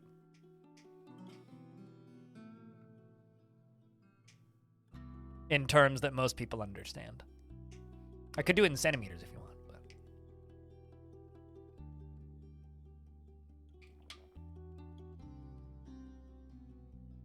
Hi, Tiny, I'm blind.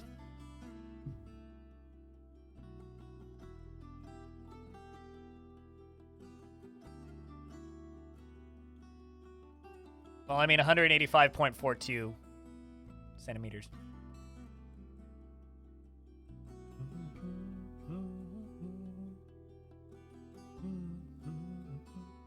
Or 1.8.5 meters. I'm about that much taller than my dad, who's 6 foot on the dot. All right, I'm actually going to cut this out, and we're going to wall this off here.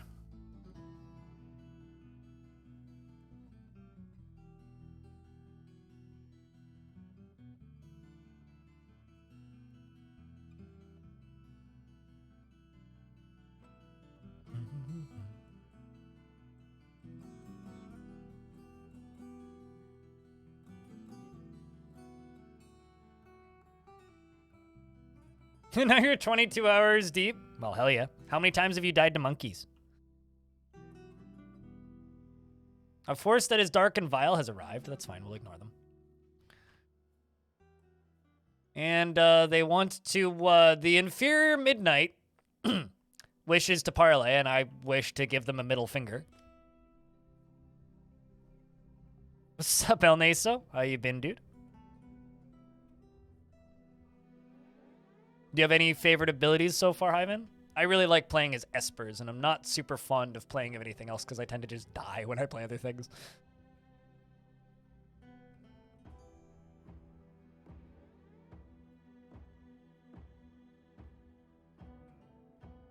Can you go to the Mansion of Swallowing? No. Redbug, the farmer, has created Tudrug Laluth, a shale coffin, and offers it to the whales of drowning.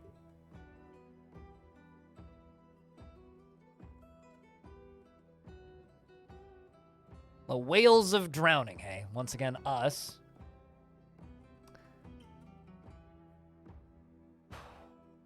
An artifact weapon. That's not how that works. This is a shale coffin. All craft store ship is of the highest quality. It is encrusted with round shale cabochons and radiant cut carnelians, and studded with sterling silver, and decorated with grizzly bear leather and pig leather. This object menaces with spikes of chicken leather. On the item is an image of humans and dwarves in shale. The humans are refusing the dwarves. The artwork relates to the defeat of the furnace of Vices, of the accidental sealing of granite glimmers in the glittery dashes in the late winter of 198 during the conquest of granite glimmers. On the item is an image of ash in sterling silver. On the item is an image of cheerful voice, the fury of owning, the siltstone crown in sterling silver. I'm going to put that in the masonry shop, or in the Masons Guild, because that is a glorious artifact. Wrong button.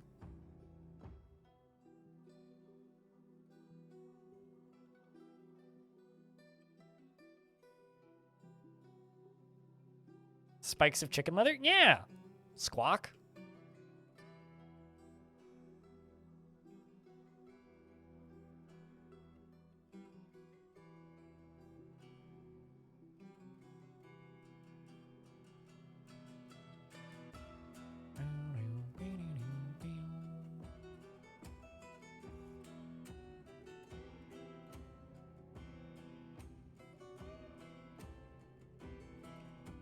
How'd they fuck up the first two? Well, I mean, it was goblins or humans attacking, so how did humans fuck something up? I don't really think about that one too much.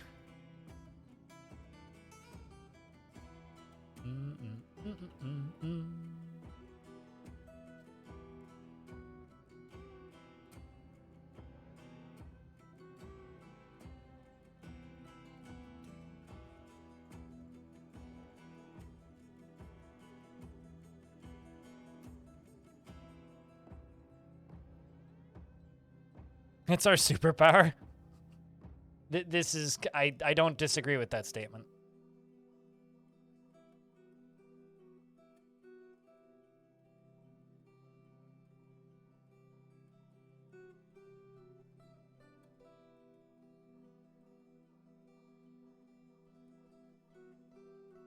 The kind of hysterical thing, though, is if I don't fill this up with water, it'll probably just grow trees eventually.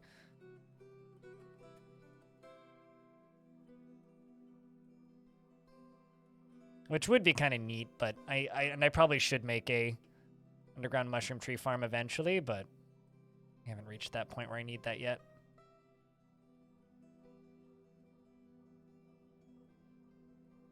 Let's just get rid of those.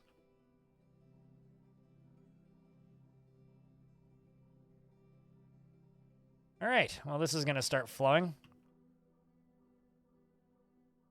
Eventually. And there it goes. So hopefully that'll eventually fill up in like 5 years.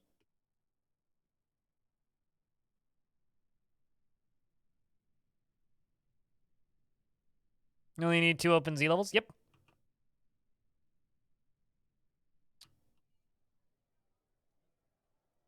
Well, is this completed? Not yet. I don't think. Ah, no, there you go. It's been satisfied. They're going to demand a bigger one pretty quickly, though. Who am I giving a dwarf to, Sniper?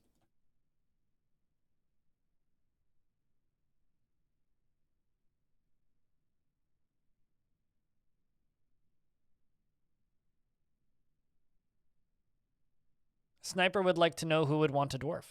Or who wants a dwarf.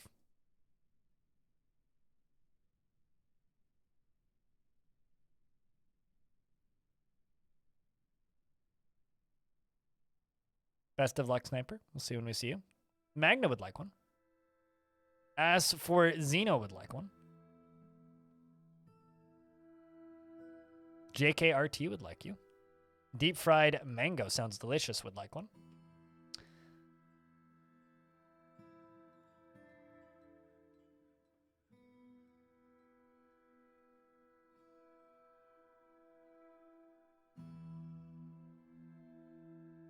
Well, this will be an interesting spot regardless. An elephant seal corpse? So that can't be good. All right, well, I'm going to do a thing over here. I'm going to go down to cages.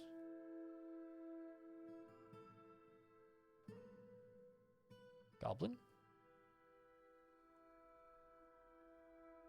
Goblin. Sees. That was a random cage.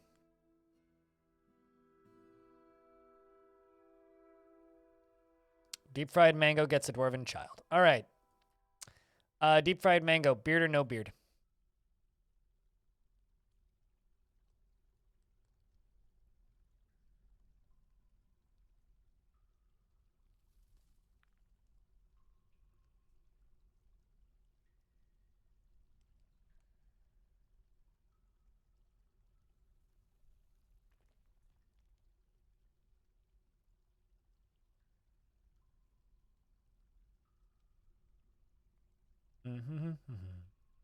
Got a lot of zombie dwarves in these. All right.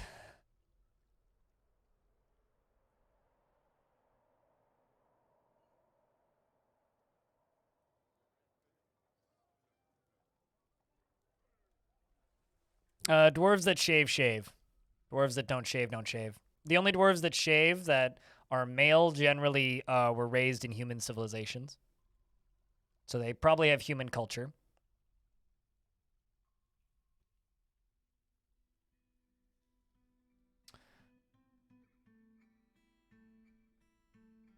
right, so deep fried mango beard.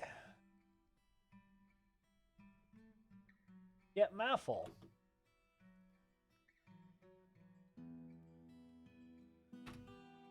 Deep fried mango is playing make believe.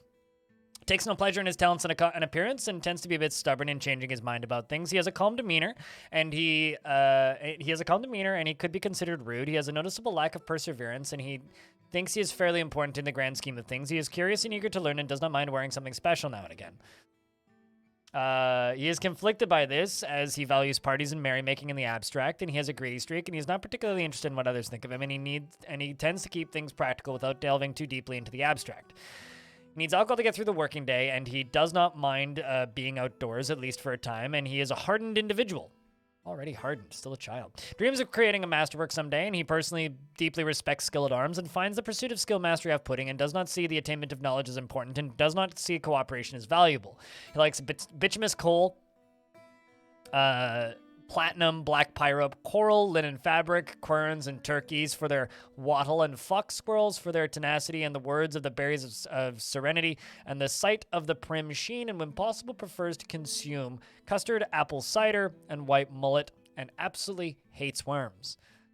Your parents are Meridelf and Merlin Buff and Olon, and you have one friend who's the chief medical dwarf.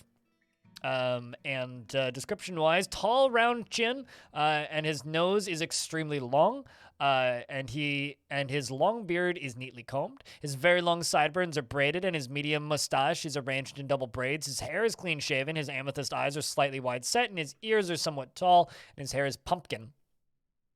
His skin is amber. What's up, casual? Yes, my dwarf is still alive. I am still the captain of the guard. Not a job I wanted. Chat made me into a cop. I didn't want this. Chat forced me to have this.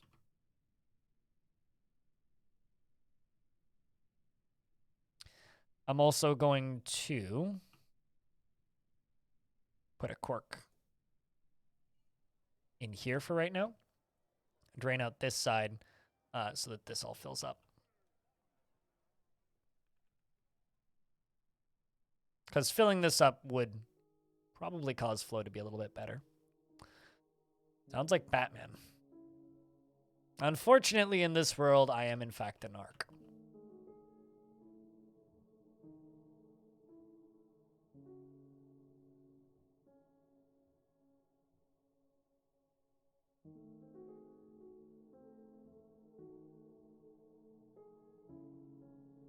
Actually, you know what I could really do? Instead of blocking off those, I could just block off this side over here. Cancel this.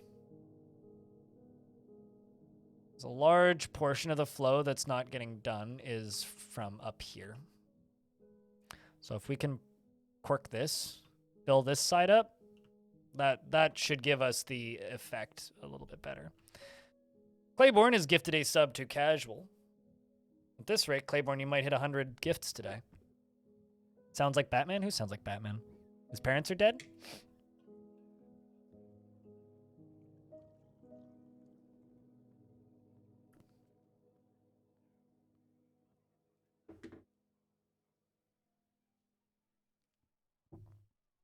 For a second there, I thought there was coffee grinds at the bottom of my coffee, and I was like, what?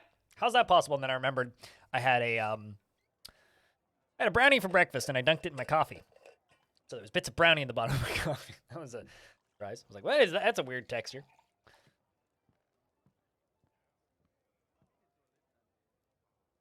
Wait till blind becomes a noble. You know, I've like gone out of my way to not get nobles in this fort, which is kind of funny. Specifically because wagons are kind of lost on this fort currently because the surface can't really accept them. So I'm waiting until I can actually get wagons into the fortress, which means I have to do a bunch of surface construction, which means I have to have faith that I could actually do surface construction, and I'm not quite there yet. We're almost there, though. We're getting real close to that point. Like, real close.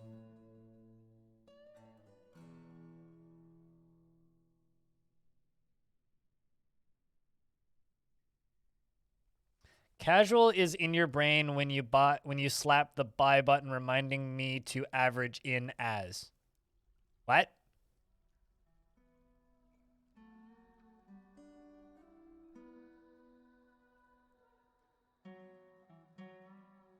Sorry, you lost me. Also, that's not going to work. They don't have access to that. I'm dumb. We'll just let that thing fill. All right, so I want to get this up to 30,000 so that we can call it a grand guild hall.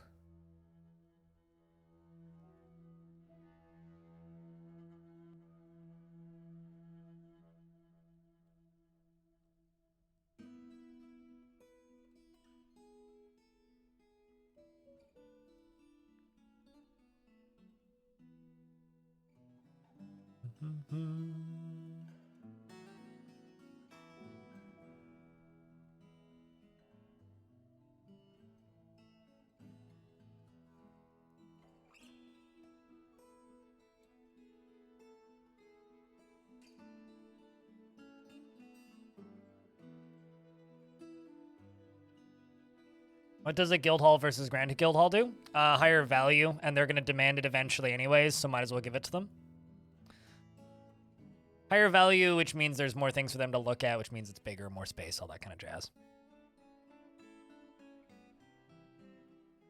But it's mostly just a value thing.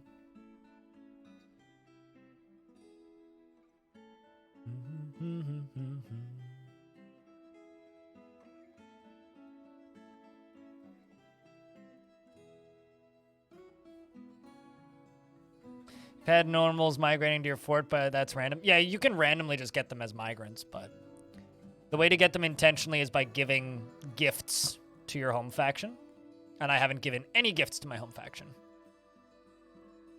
That's how you get them early instead of them just showing up or, you know, inheriting the throne. Like the king could die and then suddenly you could just, you know, yeah, you have nobles now. Have fun, lol.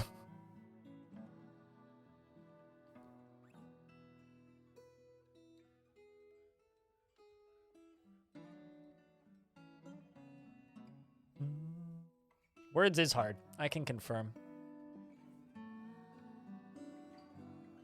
Still have trouble with value of things and their names.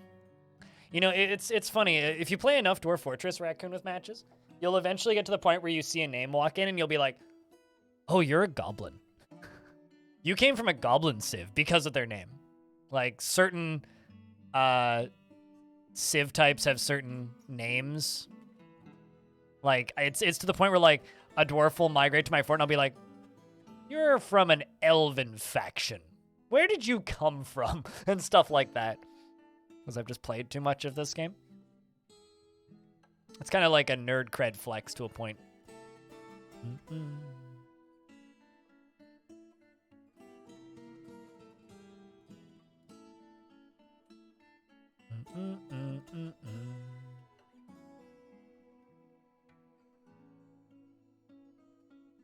Actually, you know what? I do need to block this side.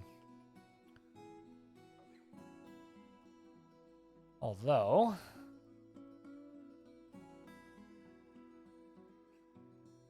I could block it right here. And it'll be less obvious.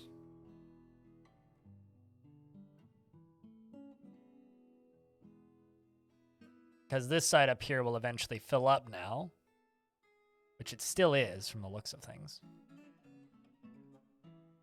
The concern, though, is I think it's going to stop... no, it's not going to stop my water wheels from flowing, because that's still going to keep flowing this way. Sweet.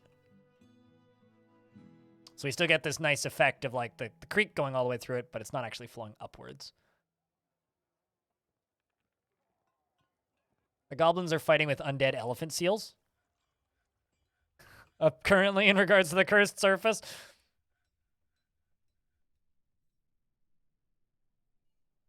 So I'm sure that's going just fine for them.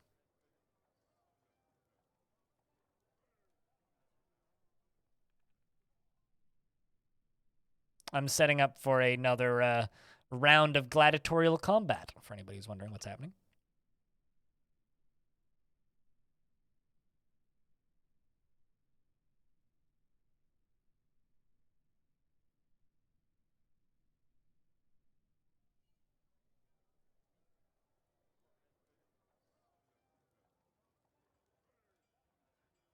It might be time for the newbie squad to prove their worth.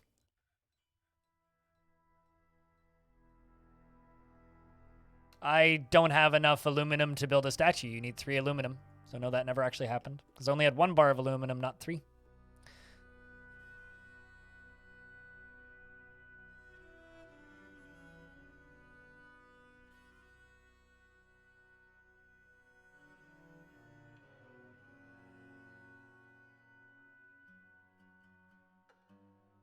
What is that? A raven man. Statue of a raven man. A well-designed image of a raven man. It's kind of cool. Do I have any slabs that need to be placed? Well, that's kind of neat. Blank slabs don't actually have writing on them. Huh. It's very easy to pick out which one was accidentally placed. That's kind of cool. Noticed that before.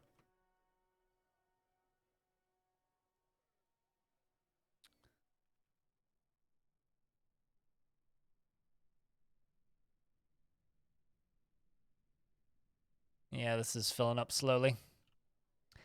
Not going as quick as I would like, but eh.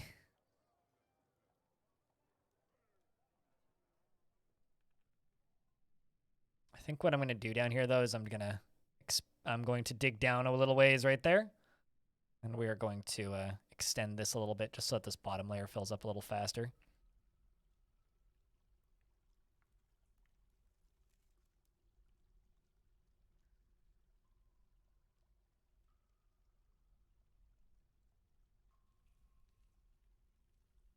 This is an upset dwarf. Or an injured dwarf? Trouble breathing. It's because you've got stitches in your left lung. Yeah, that would do it.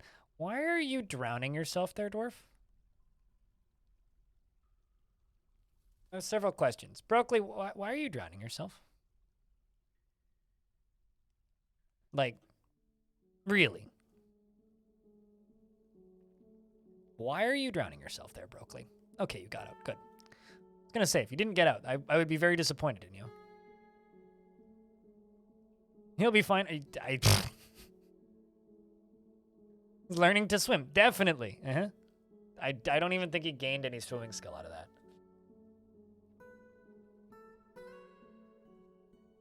He's a dabbling swimmer. There you go. He's now dabbling in swimming.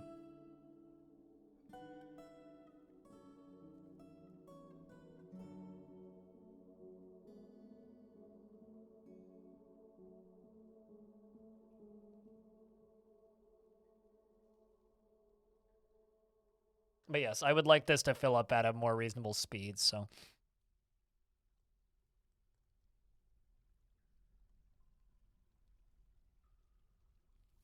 So I'm giving it more space to fill.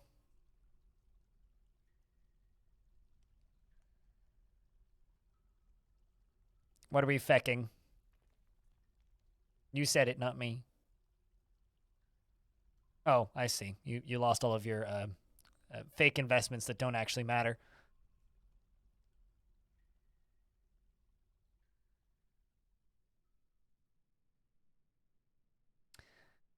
That seems to be a bit better. I mean, it's...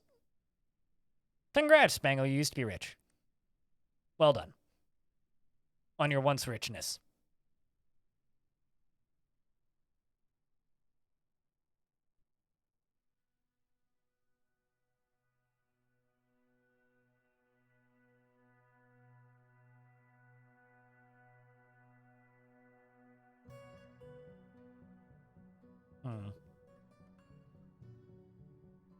Apparently this is slowed down, which I don't fully understand.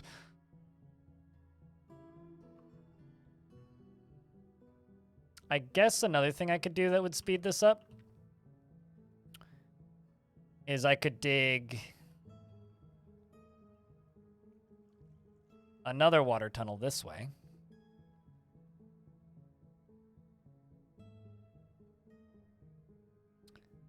That connects to here.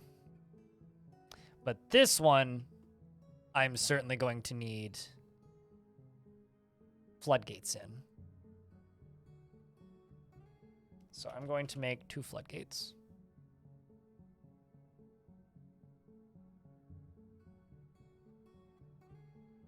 Why would you want to make a fort with no clothes? I've never tried it, so I don't know. Couldn't tell you. I would say that Fort with no clothes is very not dwarfy.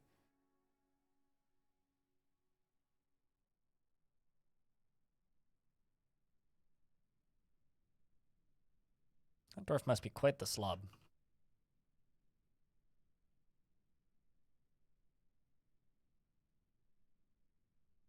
Tired of having to trash all the clothes? That seems like a you problem. Just automate your trash disposal. Easy peasy.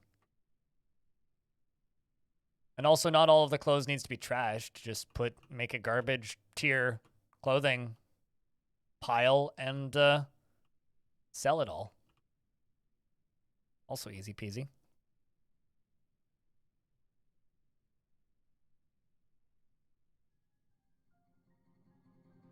But not having clothes makes the vast majority of dwarves really, really, really, really, really stressed out. But like I said, I've never tried it, so I don't actually know.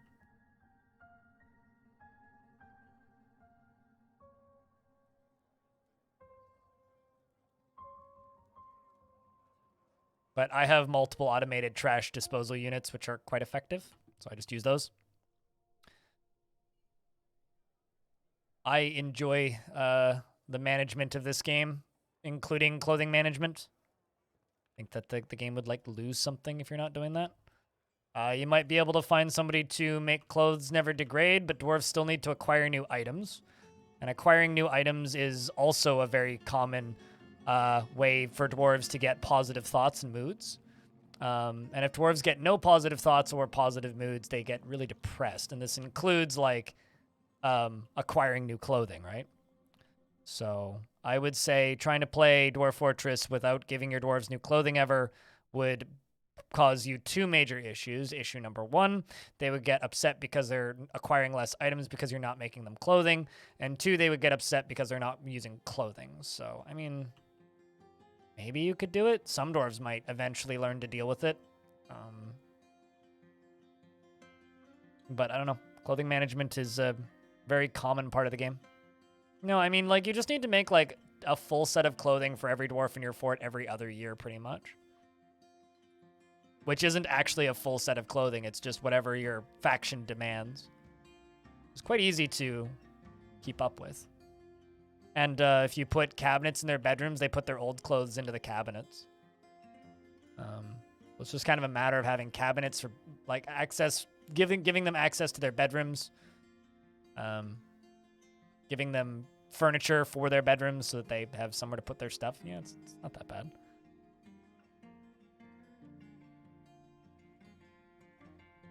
Metal Gear didn't show up at SOP. What's SOP? SOP?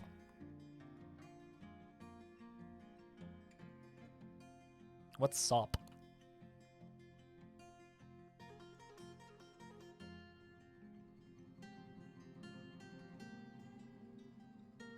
Yeah, I did eradicate all of the undead, though, in DFHack. Old Zawari's mandate. Oh, you want 2 ballista arrows? I think I still have ballista arrowheads.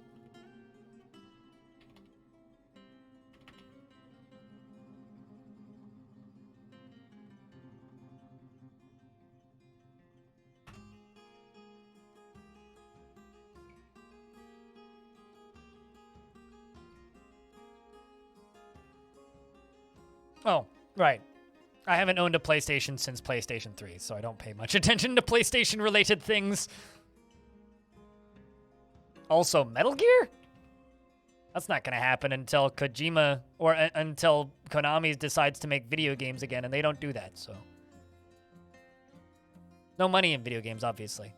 I'd much rather make pachinko machines. Actually, I don't need to do that. Need to finish this.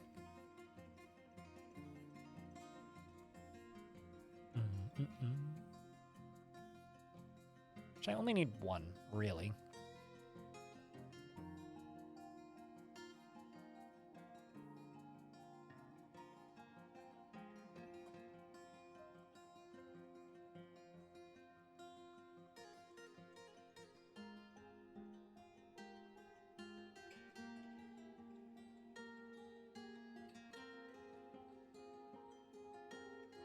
Yu-Gi-Oh isn't a video game.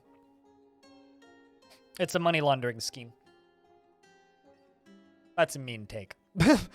But I was initially gonna say it's not a video game, it's a card game, but they do make the video game version of a rather uninteresting card game, yes.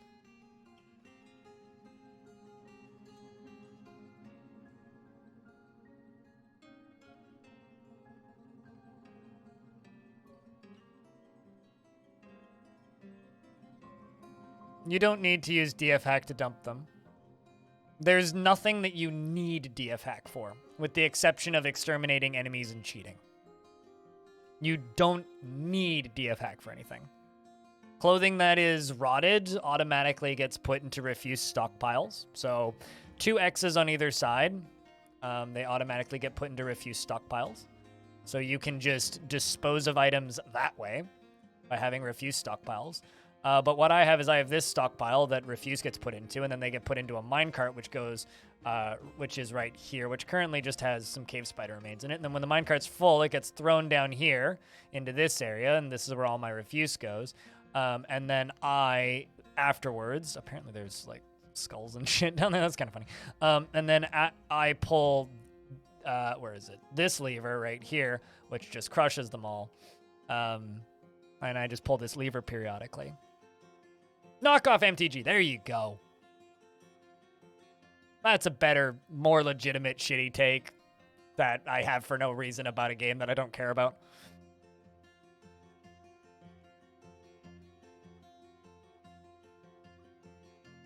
The anime is kind of amusing. Although I remember when Yu-Gi-Oh! Was just Game Masters instead of whatever the dueling thing was, which was much better. When it was just Game Masters, it was hysterical because they just played games. They didn't actually care about cards specifically. And there was this one fun era where there's this one frame in the manga where Yugi just like walks in with a fucking gun for some reason.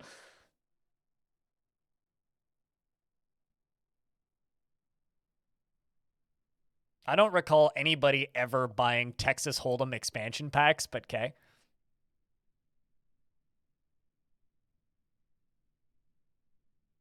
The Shadow Realm sounds warm and cozy.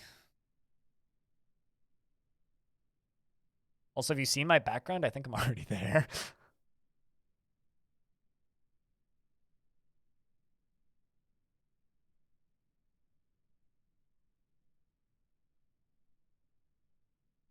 Oh, I know what Shadow Realm is.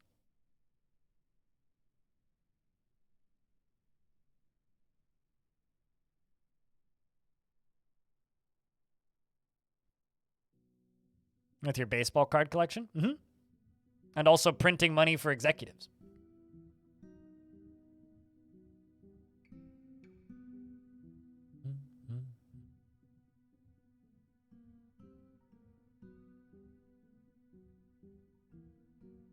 It's quite the aquifer on that layer. Okay, well, they'll do their thing eventually, and they'll spread there eventually. But is that... Nope, it's almost in place. Come on, Telenarthal.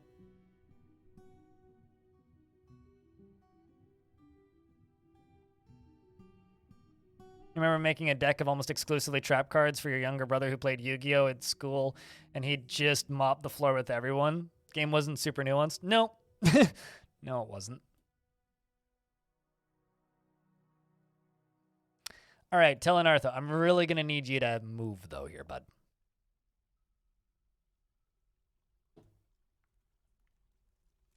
Really going to need you to move here, bud.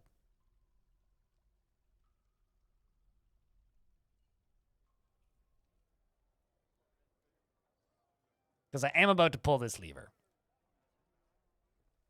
After this gets connected, obviously. And dig through that top side.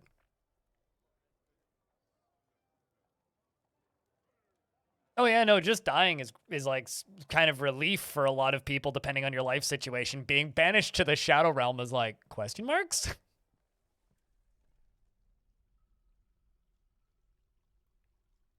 And also like solitary it's like implied solitary confinement, which is pretty fucking dark. I guess like the theory about the Shadow Realm is one could come back from the Shadow Realm, but also in anime, death has no meaning, so.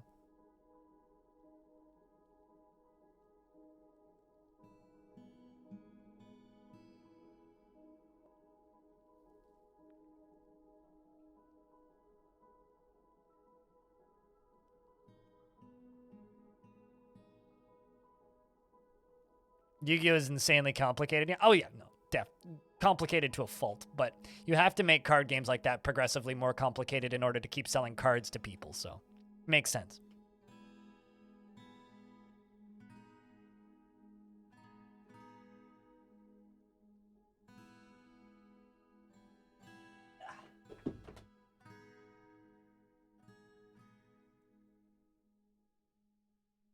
I'm cold. Putting on hoodie.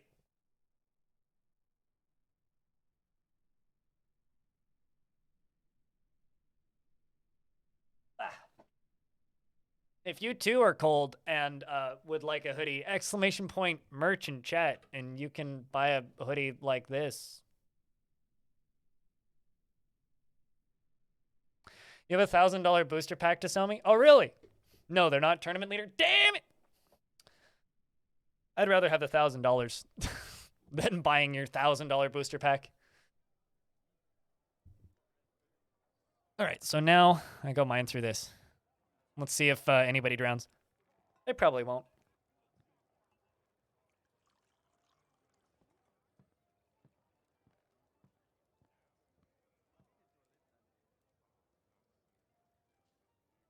You're the second person to say that in chat in the last 5 minutes, Puphead.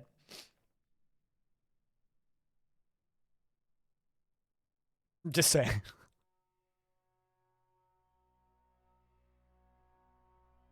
It's hot and humid. What actually is the temperature outside? It feels cold today. Oh, it is -2. Feels like -4. Cool. It's actually warmed up. It was -9 this morning. Which is funny. It's colder outside right now than it was up the mountain the last time I went backpacking.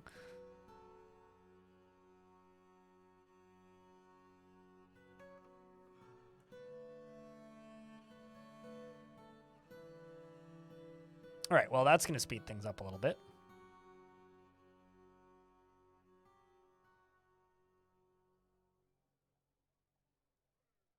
Yeah, fair enough. I just think it's kind of funny.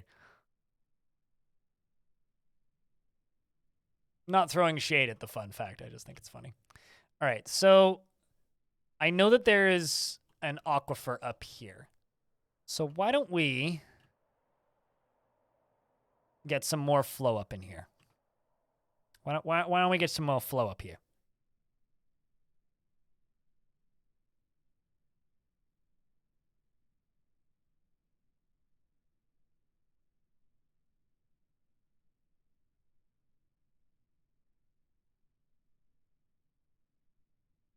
This is all going to cancel a billion times. I'm going to need to fix it.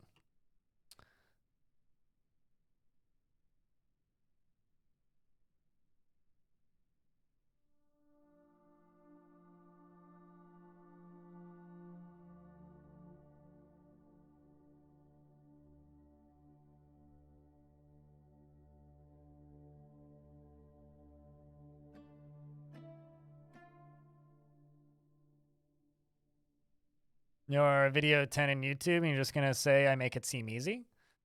I've played this game for a very, very, very, very, very long time, so that's probably got something to do with it. A Clother's Guild. Ooh, that was one I was kind of planning on doing anyway. Could put the Clother's Guild right here, considering I'm digging around this area anyway. But no, I mean, it's a game that gets easier with time.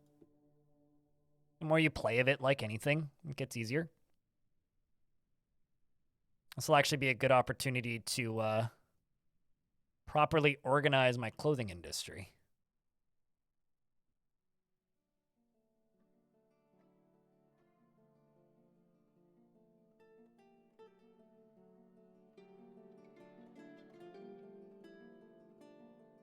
I'll leave that up there until I remember it. Don't worry about making mud. Just don't. Just the thing you should worry about making is The thing that you should worry about making isn't mud. The thing that you should worry about making is, actually, you know what? If I go down to this layer and we pull up right here, this will be way quicker. You shouldn't worry about making mud. You should worry about digging in just normal dirt and farming in normal dirt because you don't need to make mud. I would consider making mud a medium advanced technique. You don't need to do it at all. The only thing that you need to do in Dwarf Fortress is keep your dwarves from dying. It's quite literally the only thing you need to do. And even that, I would say, is optional. Dwarf Fortress is very much a game about just figuring stuff out and having fun. Right? And there's nothing that's, like, strictly permanently necessary.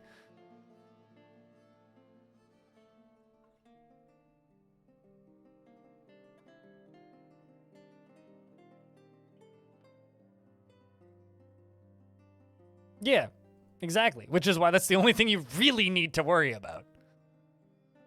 Like, there's a Steam review. I think it's the most upvoted Steam review right now on Dwarf Fort, which is very fitting and very true, which is, it's like managing an army of alcoholic toddlers. It's, yeah.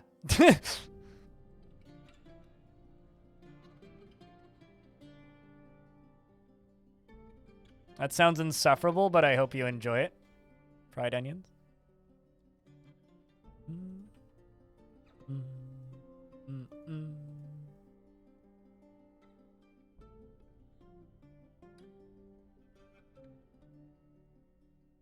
Or Fortress is just advanced lemmings. I mean, it's SimCity, but the dwarves try to do their best to pretend to be lemmings.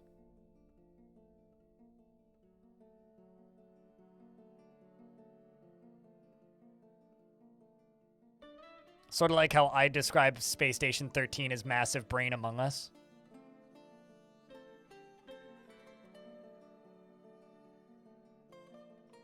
I had an ant farm for a summer when I was growing up, and it was super entertaining.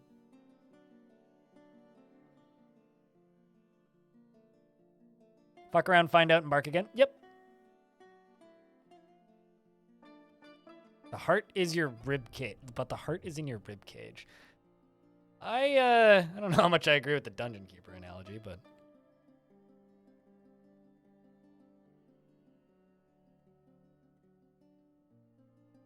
You're training and taming unicorns? Hell yeah. Dwarf is stuck.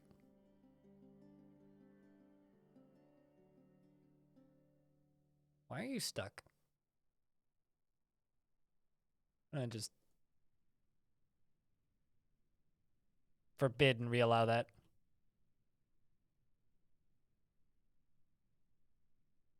Now you have no... did I lock you guys in here somehow? Or did I literally just have the game paused? I had the game paused. I'm smart.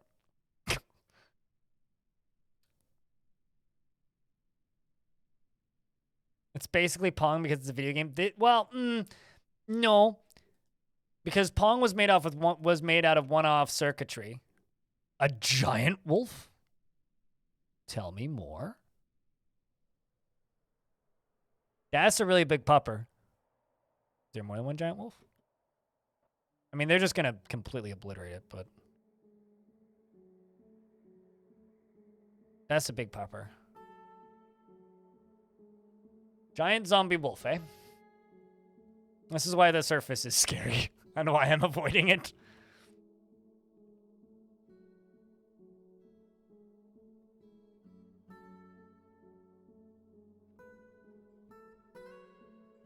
I think for dire wolves you need mods. There are no dire wolves in vanilla AFIK, as far as I know.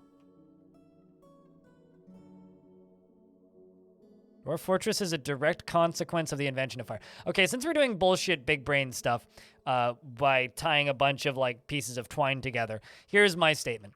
Okay, so Dwarf Fortress is one of the original inspirations for Minecraft, right? Because Dwarf Fortress's world generation directly inspired a little game that was made by a guy who went on to found a studio called Zachtronics Games that made, Space Chem and a bunch of puzzle games, Opus Magnum and such. Dwarf Fortress's world generation inspired Infiniminer.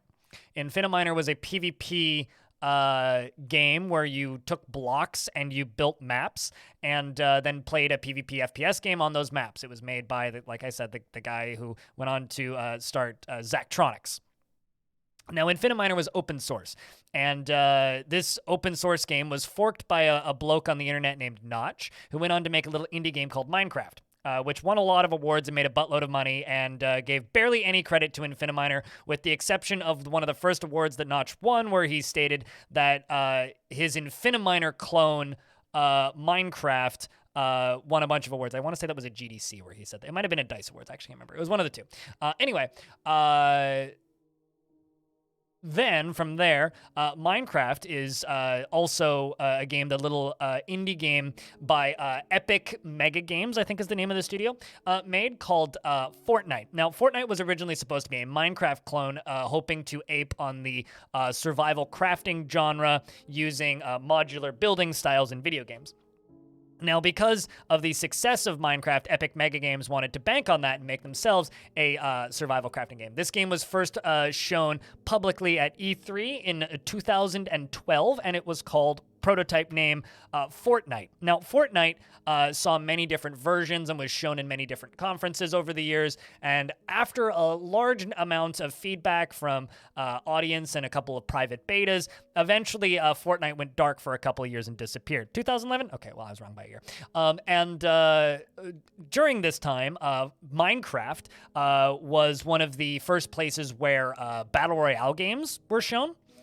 Showed up as part of the Hunger Games mods. Now, of course, there was also Arma mods, where things like DayZ also came out of, but more importantly, Hunger Games mods in Minecraft were some of the first Battle Royale mods that were seen. And then, of course, you know, the massive success of games like H1Z1 Battle Royale, lol, Fortnite and Epic Mega Games took notice with their Minecraft clone, Fortnite, and then shortly after Fortnite Save the World, which was a crappy tower defense style game, was released, they decided, man, it would be a really good idea if we took this very modular thing that we've built in the Unreal Engine and made it into a Battle Royale game, and I guess, long story short, Dwarf Fortress is the reason Fortnite exists. If it wasn't for Dwarf Fortress, Fortnite wouldn't exist. And that's how I met your mother. Yep, I'm digging right underneath an aquifer and digging up into it. Streamlabs would like to congratulate you for winning a lifetime supply of aluminum foil. Huh? May your dome ever be concealed by handcrafted metallic hats. I would never use aluminum foil for my hat. That's so wasteful. Jeez.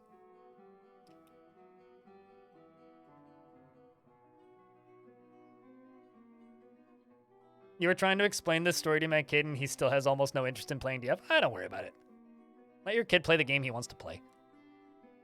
You don't want, to make your kid play games, because the worst thing that you can do is, make your kid not want to play games.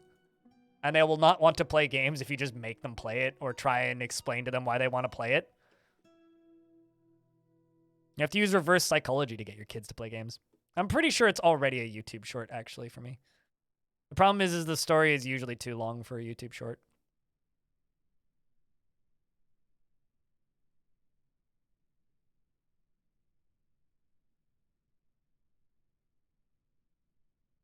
I'm making a water farm to bring water down into this little creek for aesthetic purposes. That's literally what I'm doing.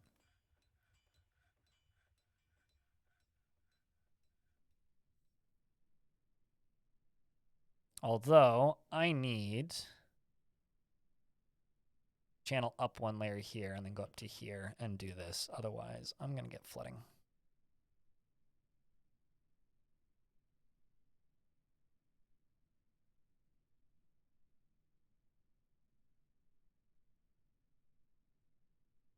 Rap faster for the YouTube short. No, I'm good.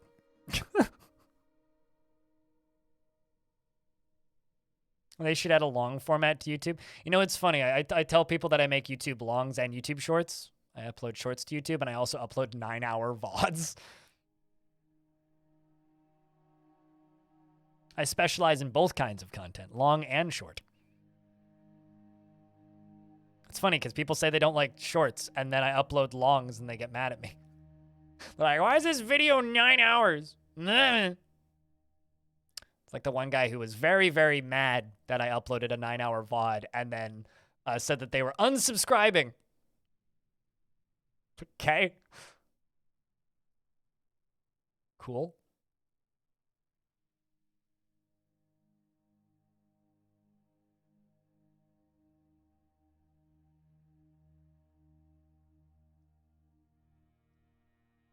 But yeah, no, like it's not a joke when people say that Dwarf Fortress is an important and influential video game. Jeez. It's not a joke. It is an important and influential video game.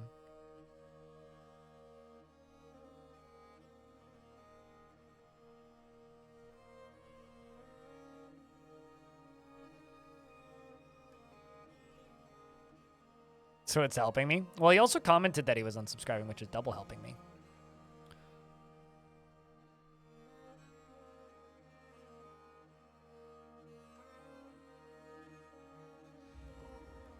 Oh, I've actually hit the edge of the aquifer. Rip. That's okay.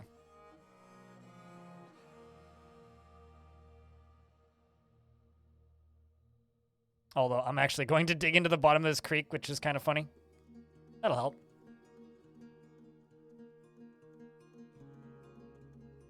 Got another artifact happening. The Thresher has been taken by a Feymood.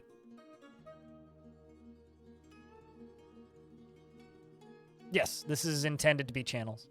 They're channeling up.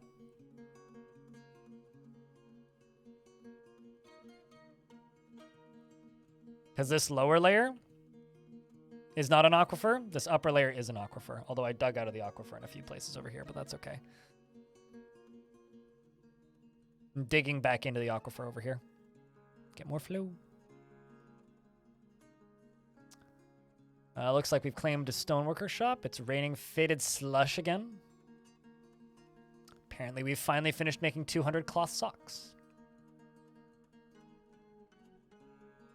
Oh yeah, absolutely. Well, most of them run out of money. The only, like, real success stories, I would say, are Dwarf Fortress, RimWorld, and I guess Space Haven, actually? No, I deleted the channel parts, yeah. Well, no, I realized that I made those into channels, but also they're outside of the aquifer, so.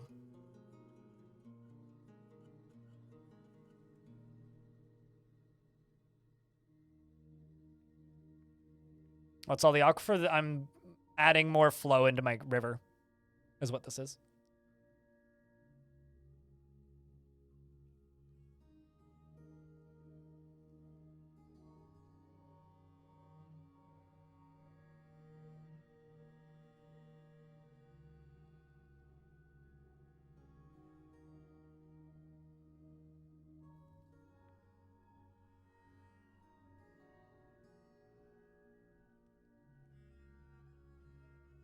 Rise to Ruins is not even remotely close to the same type of game as Dwarf Fortress. That's a god game. It's a god game. But we're also going to cut directly into this over here.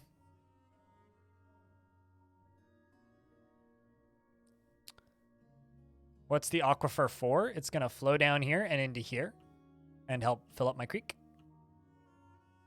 Is what it's for. See, it's already doing that. But we can let them work on that while I go over here and begin building this. It's going to be a Clother's Guild. That is the wrong command.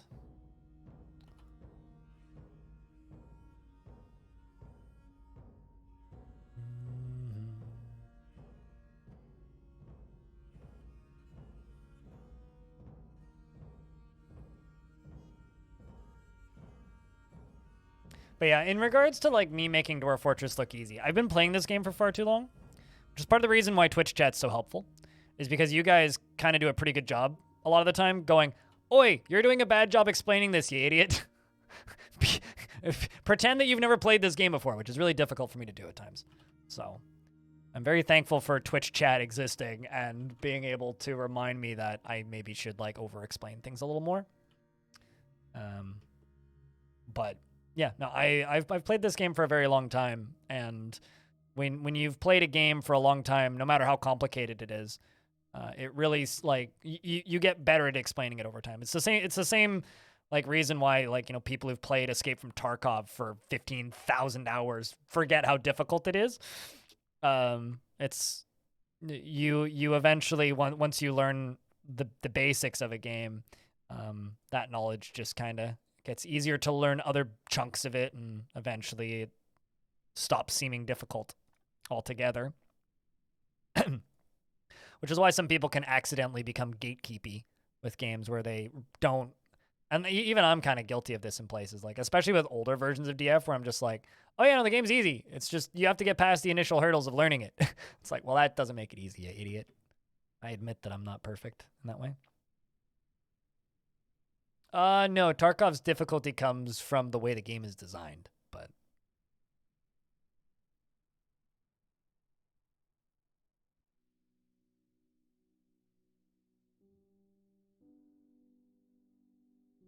have you played the Anacrusis, Claiborne?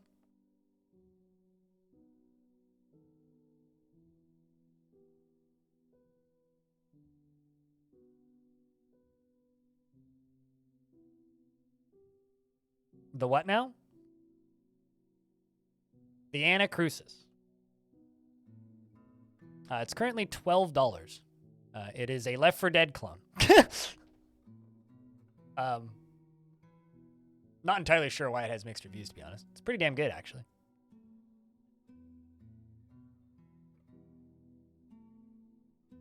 I played quite a bit of it on Game Pass. Although I don't think it's on Game Pass anymore. I don't know, I haven't been subscribed to Game Pass for about 4 months now.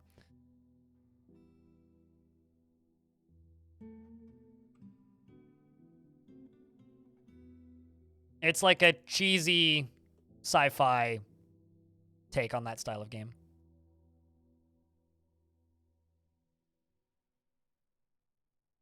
Actually, I probably don't need any more of these. I can just like get rid of these now. That'll probably be enough. Especially because that flow's starting to get going.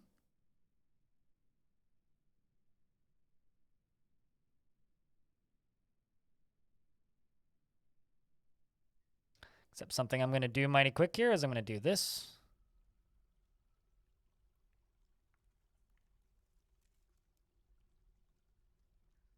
Oh, that dwarf fell asleep.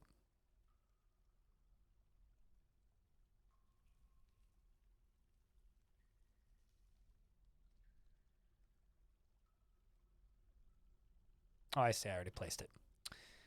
Just don't want them using these as exits.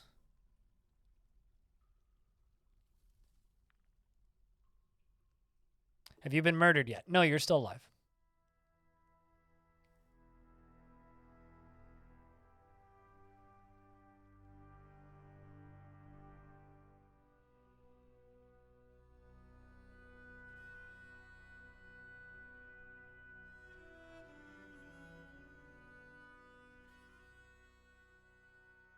What are you doing up here, dwarf? Trying to climb? I mean, you're about to drown in there if you stay down there.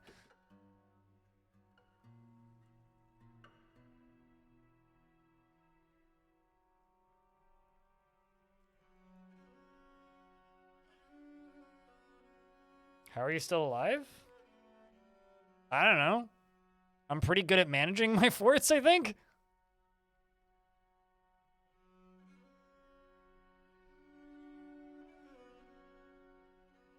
Well, this seems bad. Okay, how about we do this instead?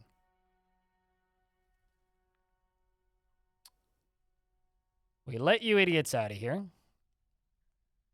And I put a floor grate down here. Oh, well, I need grates first. Well, this area will just get too full, so you guys just get out while you still can. You stuck? Okay. How about... Good lord.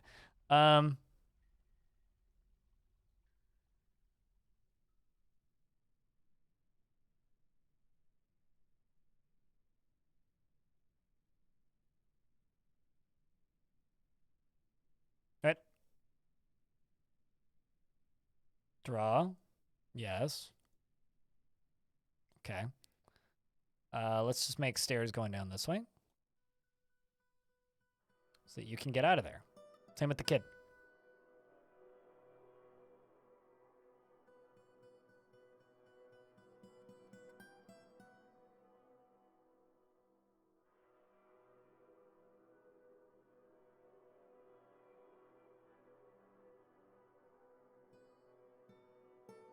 The front door is locked. This is true.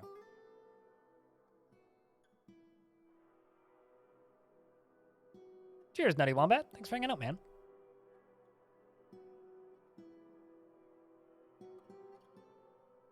Also, Pie Jam apparently requested a dwarf. Yo, if you request a dwarf and I don't see it immediately, just yell at me until I notice.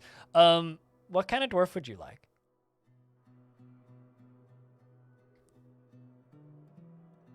You made ragu today? Ooh.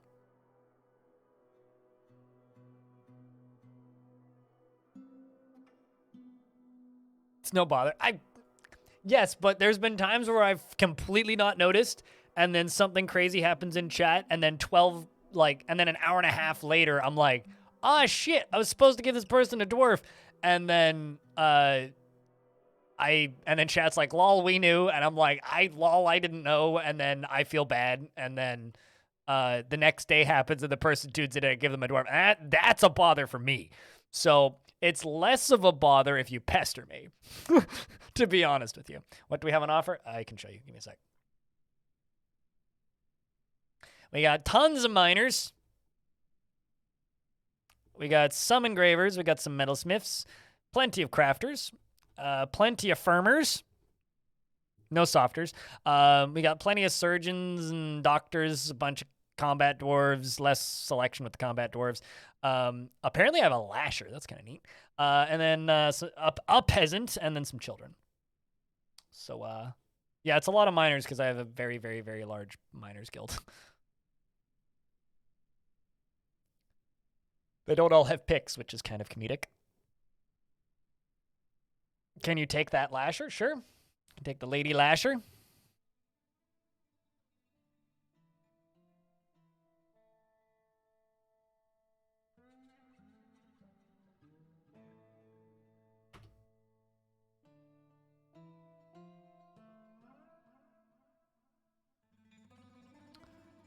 You are a nervous wreck. She forms only fleeting, rare emotional bonds with others, at times to her detriment, and she finds a chaotic mess preferable to the boredom of harmonious living. She is conflicted by this, since she values harmony, and she as an intellectual concept, and she doesn't trust others. She doesn't experience strong cravings or urges, and she doesn't try to get things done perfectly. She tends to think before acting, and she could be considered rude. She is often envious of others. Hey, the baddies left. And she dislikes adoration. And she often feels envious of others, and she likes to brawl, and she dislikes the adoration of fighting as an art to be refined. All right. She will often touch others when greeting them, and needs alcohol to get through the working day, and doesn't really care about anything anymore. Dreams of mastering a skill. She personally would have the world operate in complete harmony without the least bit of strife or disorder. And sees those that attempt to maintain a dignified and proper behavior as vain and offensive, and finds those that develop skill with weapons and fighting distasteful, sees working hard as a foolish waste of time, and dreams of mastering a skill. Likes alabaster, bismuth, and brown jasper and glumprong wood, gray squirrel leather and catapult parts, and llamas for their wool, and nightmares for their unfathomably horrifying nature. Prefers to consume glass eye and beetroot wine, and hates large roaches. She is interested she does enjoy training in the military, though. She is what was once a thin frame, now bearing enormous thick layers of fat. Her nose is hooked and her hair is clean shaven. Her extremely tall ears have nearly fused lobes, and she has a round chin, and her cobalt eyes are slightly rounded, and her nose bridge is slightly convex. Her hair is chestnut, and her skin is brown. It's messing with your equipment? No. Are you actually on mining duty? You shouldn't be. Yeah, you are. I mean, it shouldn't be messing with your equipment. Just when you're not, what's the word? When you're not currently doing military things.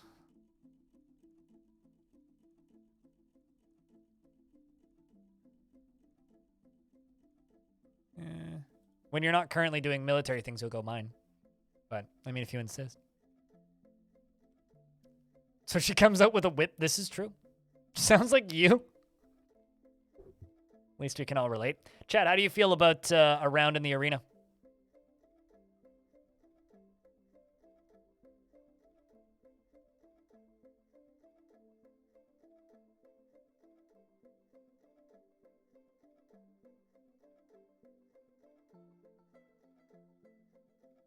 Just need to wait for somebody to come over here and do this. Got McJerby, Loler, and Kaylee B. Gaius. I think. I'm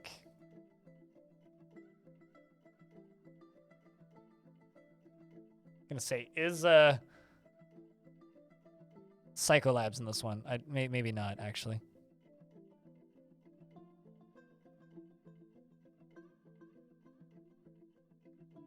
No, Psycholabs is not in this squad. Okay. Well, now we just simply wait for a dwarf to come over here and pull this lever. A round of beers for those about to fight in battle. Maybe we'll get traders this year. This dwarf over here is, in fact, wielding a hammer, I hope. Jerry Gord, thanks for the 5 gift pack. You got to take that #1 spot while people aren't paying attention, hey? So, looks like they've got a naked goblin goblin, naked goblin bowman, and several armed goblins. The goblins come dashing through. It appears that Lycott, the wrestler, is one of the more enthusiastic to start. Same with Gaius and Captain Orange. But we're going to follow Gaius, I think. Gaius comes running up, and the first blows smack out. The Insulana Sama over here dodges a silver bolt. The wrestler bashes a goblin bowman with his silver warhammer. Meanwhile, Bolsa over here lets forth a bolt and says, "Help, save me!" Actually, no, dodged a silver bolt from another goblin that was fired and screams, "Help, save me!" And then gets hit by a wrestler, so off to a good start for this one right here. Let's move the game forward a few turns, and the dwarves move forward and continue fighting. It seems like Snomos is terrified while in conflict, but feels free after being freed from confinement. Meanwhile, over here, Lycott says, "In the midst of conflict, I feel no terror." Unib, the hammer dwarf, over here says, "Has the tide turned? I feel no terror." McJerby over here says, "This is a fight. I feel no terror." Meanwhile, Lolar says, "The battle rages. I feel no terror." Insulana Sama says, "The battle rages. I feel no terror." This goblin up here is vengeful and terrified.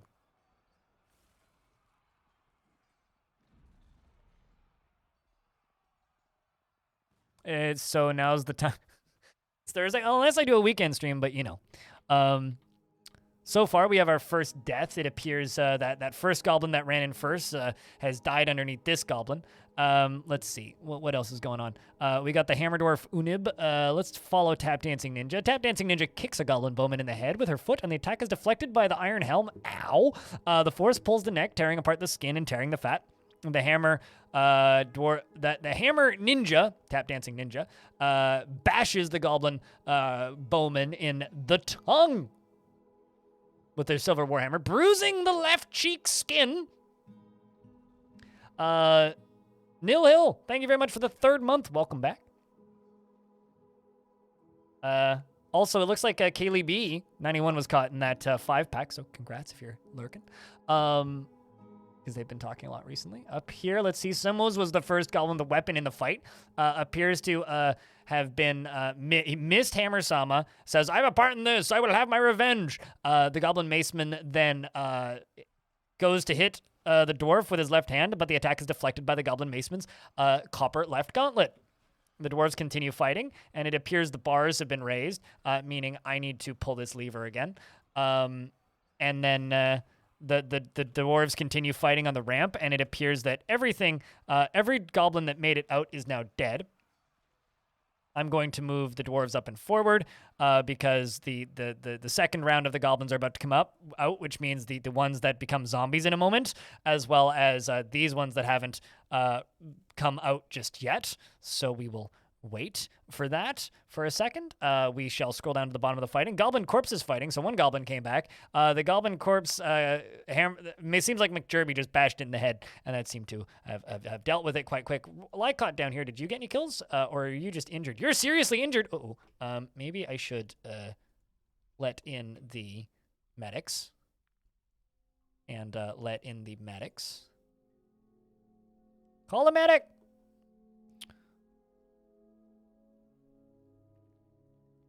If anybody else has a resub, or if there are Prime subs available, you may be able to get a hype train going.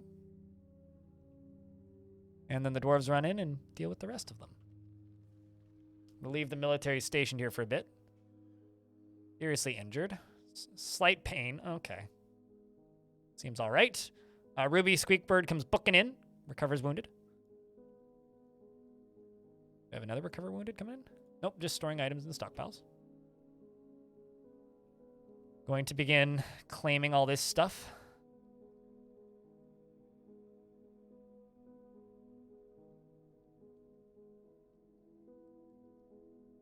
I'm gonna do the docking. Yes, the doctoring. Very important job. And all the bodies get moved over there.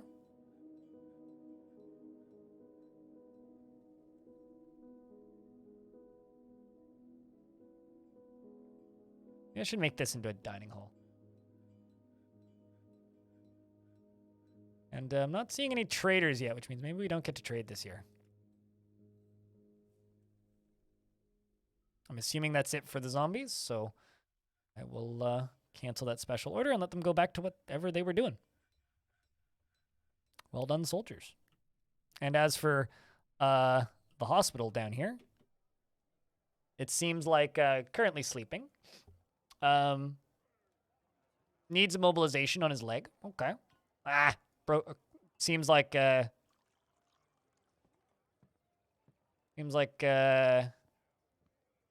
basically got his leg hit pretty bad. You'll be fine. Feels gratitude after being able to rest and recuperate. To create a crutch walkers guild? Unfortunately, I don't think there is a guild related to crutch walking, but that would be kind of hysterical.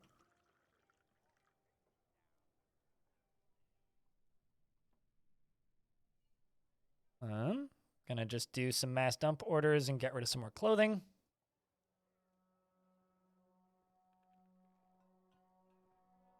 That's just lying around there.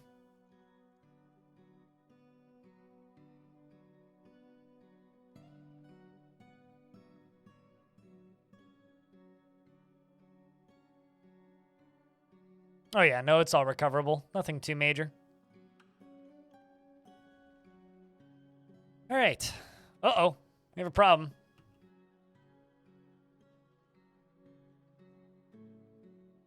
This is why the resident squad is here. Did you miss a train? Yes. This might be a problem. There's a zombie corpse hanging on here. There's a couple dwarves getting injured.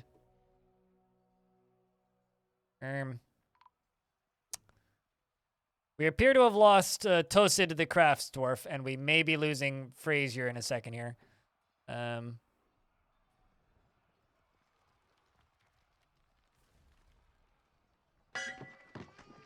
out your dead!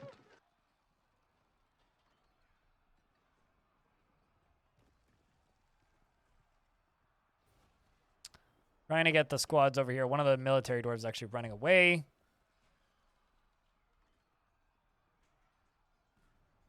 Can't be doing much. Got an accident in the arena. Come on, Orange. Get in here. Uh-oh. We lost Tosid and Tosid. And now there's a zombie.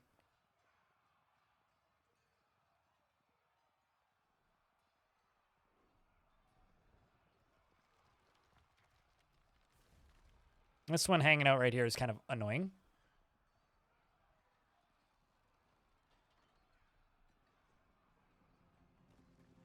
There you go, it falls. Well, that's a bit of a pain.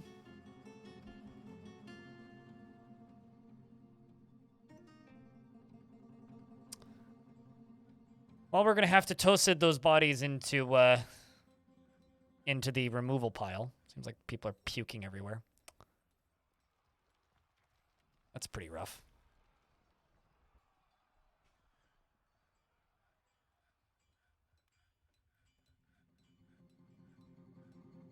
I think that they're just puking.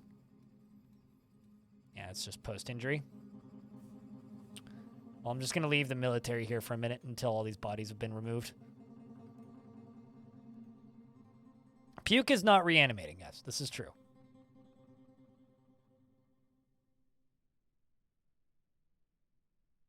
And then once the minecart is full, it then gets pushed over to the other room. Oh, you have no power right now? Oh, that sucks. A while since my power went out, thankfully. Also, Civ, 80, by the way. Thank you very much for the 7th month. Yeah, all of the subs need to be within 5 minutes for it to count towards a train. I might make trains easier again. I made them require 4 things to happen in a short period of time. I might make them 3 again. I did that because December got too silly. Like, definitely a problem of riches, but it was becoming spam.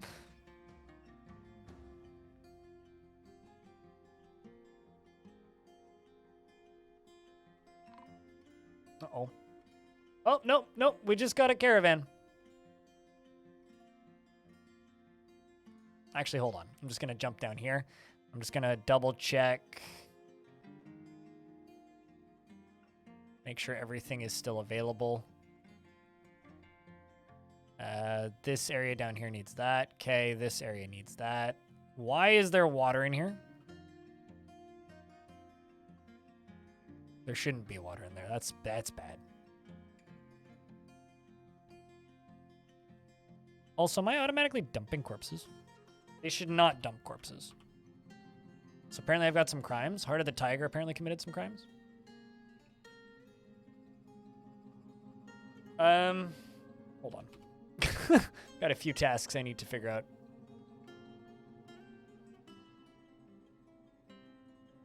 Yes, I do have it set to dump corpses. We should save corpses.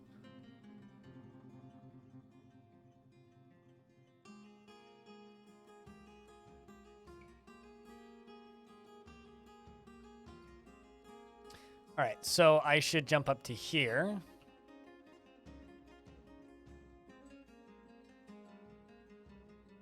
And unlock this. What's crack-a-lackin'? Not much. Yeah, we have no drinks. You are correct. That happened during the fighting. We were down to 80 during the fighting, and then post-fighting they are now problem mode, but it's fine. Oh, I also straight up just don't have a trading depot right now. That's a problem.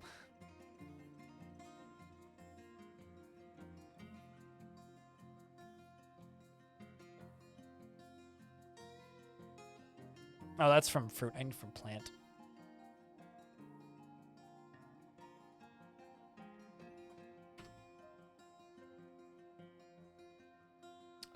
Sure. What kind of dwarf am I giving to Raccoon with matches? Jerry Gord?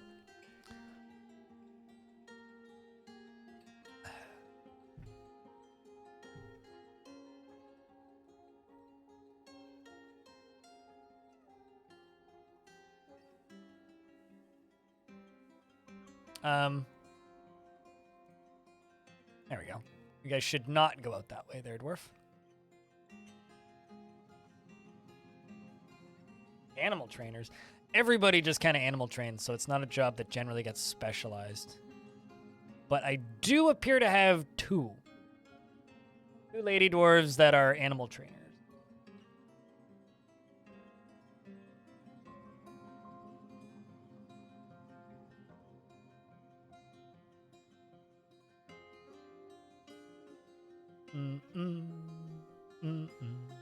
Well, how do you feel about training a giant penguin and a giant puffin?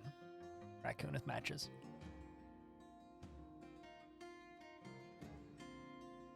Could give you the hunter if you want a beard, which is similar.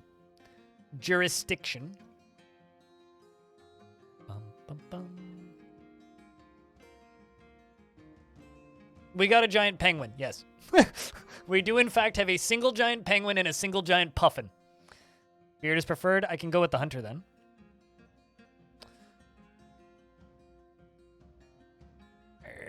You were. Raccoon with matches. Sounds dangerous. Raccoon with matches is interested near a fine floor grate and feels fondness when speaking with acquaintance. And an acquaintance, yes, that's what I said. You heard me, chat.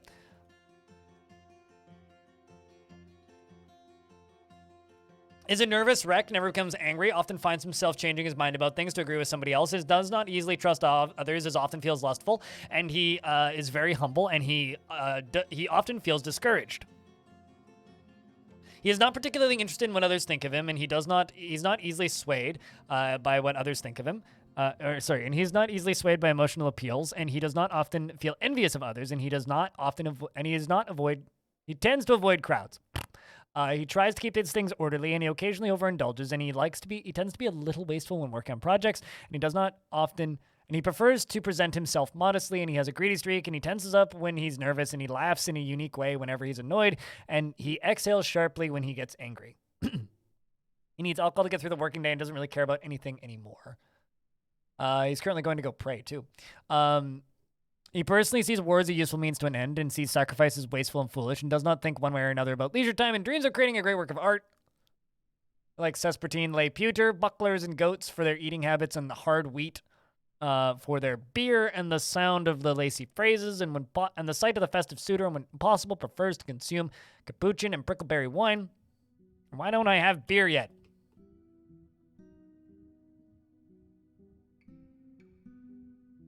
This is offensive to me.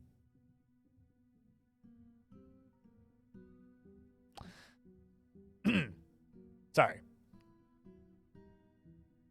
Where was I? When possible, prefers to consume capuchin and prickleberry wine and hates snails. Description-wise, he generally is thin, bald, with some muscle, with some fat on it, and his nose is extraordinarily broad. You have an extraordinarily broad nose. Thank you, by the way, Sterlonian. His ears are extremely tall. His copper eyes are slightly rounded. His copper skin is wrinkled. His nose bridge is slightly convex. His hair is brown with flecks of gray. And he's got plenty of friends in the fort. And 89 years old, no family to speak of.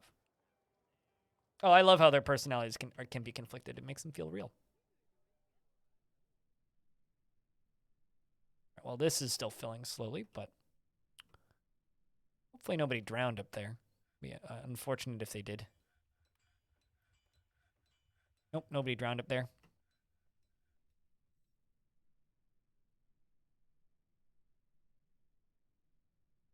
This is filling slowly.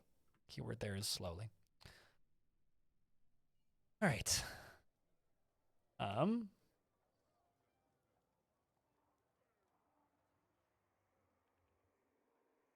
Traders are coming in. Cool.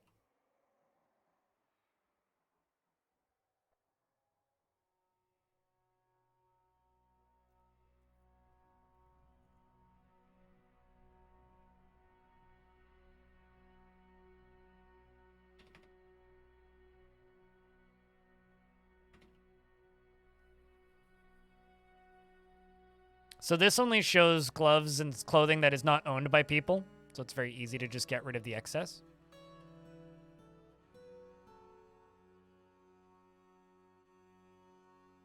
All of my forts become used clothing stores. Sometimes new clothing stores too. Generally used. Box and gloves.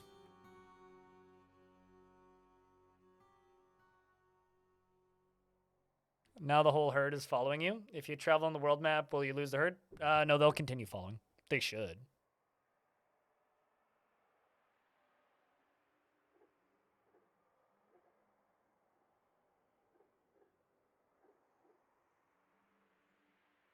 Well, I mean, they're dwarves, so they probably keep wearing them.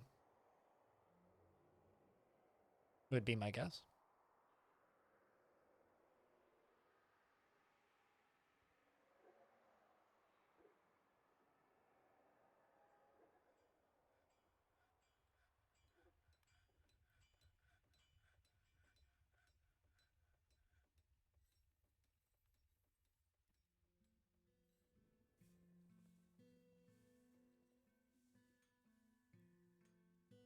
They're flavored and ripe. The concept of ripe socks is concerning to me.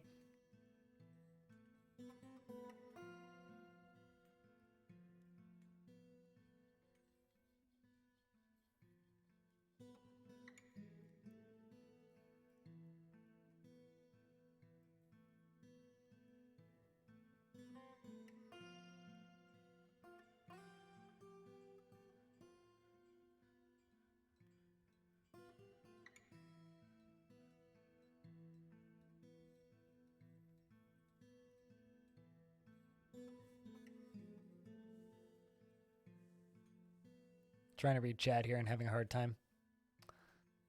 You wonder what they do. You're going to go get your youngest from after school? Gotcha. Well, I mean, I'll still be on for probably another 5 hours. We're just past halfway through the stream, I would say. Cybrix says, I'm your liaison from the mountain homes. Let's discuss your situation. The world is the same as ever. Is it really now? Maybe I should actually give them a gift now and try and get a baron. Try and become royalty out here. They want goblets. Wow. Quill 18 would be proud.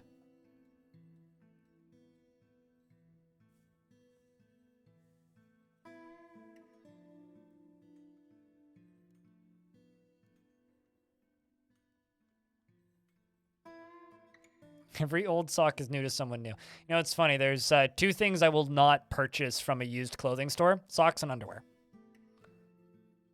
Also, how you been, Cramp? By the way.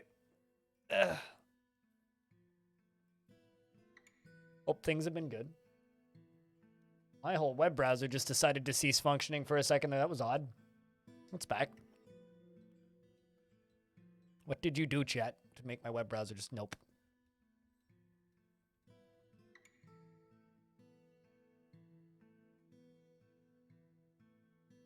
Some things just don't wash out. Yep. Like a bad personality.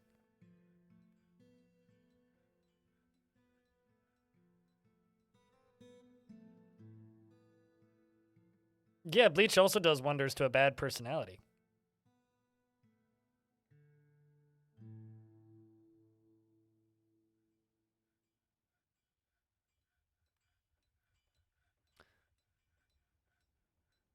Not purchasing undergarments from used clothing stores is perfectly reasonable. Personally, I feel like undergarments are one of the few things that should be like completely like reusable. Like they should just be able to completely blitz them. What are you doing, Belly Belly? Seems unwise to go out here. I'm gonna throw that out there. It seems unwise to do that. Maybe I should start working on this upper area. What do you think, chat? The time we actually start building this area out into something? I remember somebody asked in chat once, it's like, what would you do if you had unlimited money? And somebody was just like, I would throw out my pair of socks every single day and wear a brand new pair of socks every day. Which, I wouldn't do that. But I can kind of see it. Saber just invented diapers. This is true, actually. You did just invent diapers.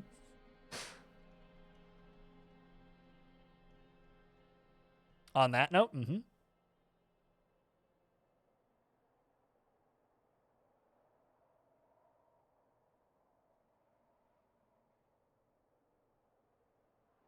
Yeah, same. Well, I guess it depends on the type of socks.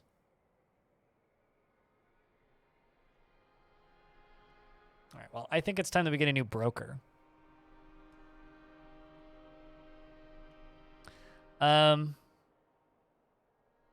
Somebody who isn't some religious figure. Like Stukos, the cook. When you were in college, there was a girl in one of your classes that told us no, not re-wearing socks. Oh, really? It's a hysterical waste. For clarity's sake, I would never do that.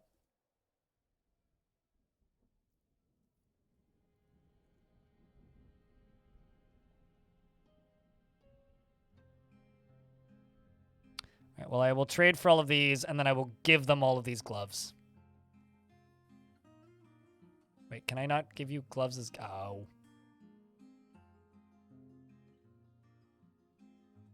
Can only give you the yellow ones as gifts. That's no fun.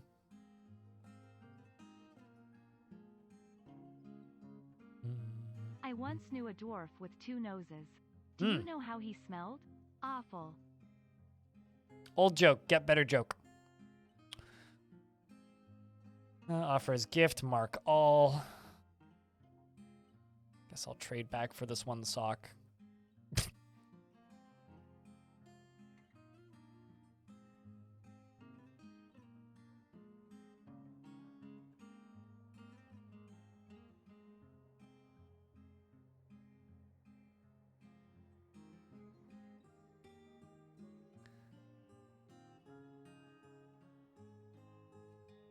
I think we're going to start beginning to think about building up. It's new to somebody. I think everybody in this chat is older than the age of 12, and I'm pretty sure you've heard that joke by the time you've hit 12.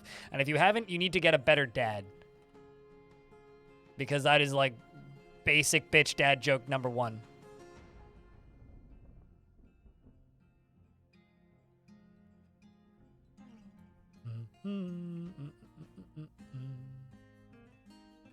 Like, I'm not a father, but I'm pretty sure that that's, like, the first thing that you legally have to do when you have a child is tell them that joke.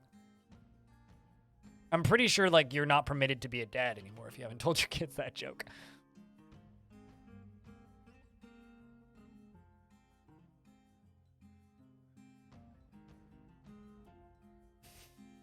And now we're off to the...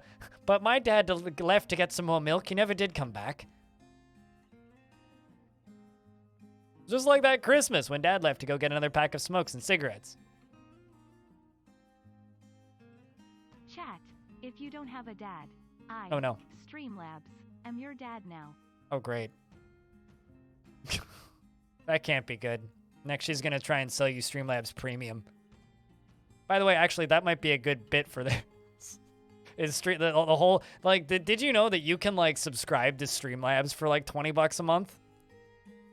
And it just lets you, like, have more gifts that you can make show up on stream when you throw money. I want to know who actually does that. There's probably going to be somebody in chat going, I do that.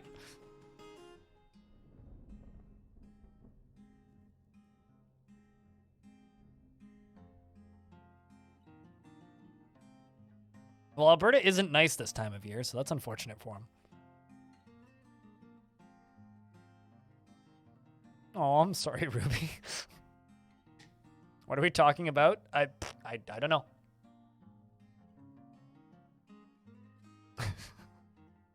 What's up, Leluder? Underwear? We were talking about underwear. Also, thank you very much for the $50 in bits this week, Claiborne. You're very kind. That's a lot of bits. You might actually catch up to Animal one of these years. Animal and Hobo, I had to add more paywalls so that they could have it. Which is this one. Which is a very expensive emote. A Forgotten Beast, eh? C1 Iborn is really committed to the bit. Mm-hmm. Starting to notice this bit. All right, so the Forgotten Beast, Ocni Lafianodanathi has come, a towering flatworm composed of vomit. It has a round shell and it undulates rhythmically. Really. Beware its deadly spittles. So, I have an idea, chat. I have an idea. What if I make a Forgotten Beast trapping facility here with doors because I'm lazy and don't really want to do it properly.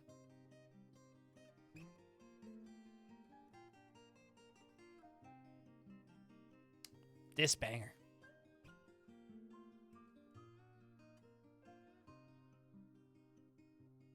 G.G. Allen? I don't get the reference.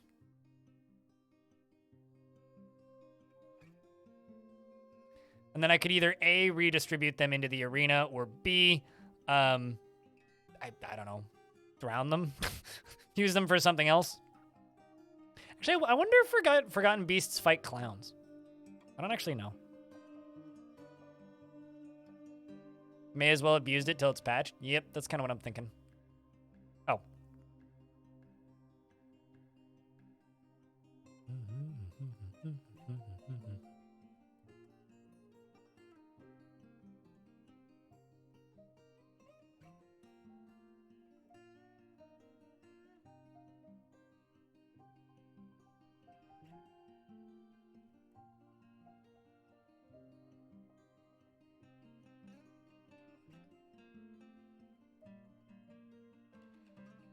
How does being composed of vomit work? It's a big pile of vomit. Pigawatts! Do you know what kind of dwarf you would like? If you tell me approximately what job you would like, I can do my best to give you that. We do have quite a few dwarves. We got lots of miners. Most of them aren't actually miners, though. They just learned about mining in the Miners Guild.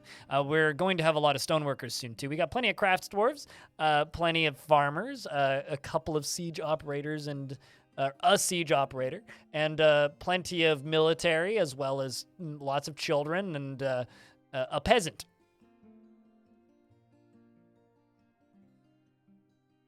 No preference whatsoever? Chat, happy or sad?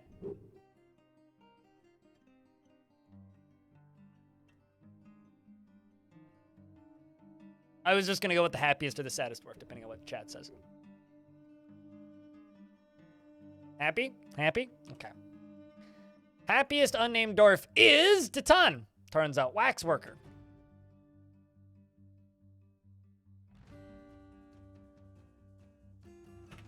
Pigawatts. Yes. I put 2 G's in that.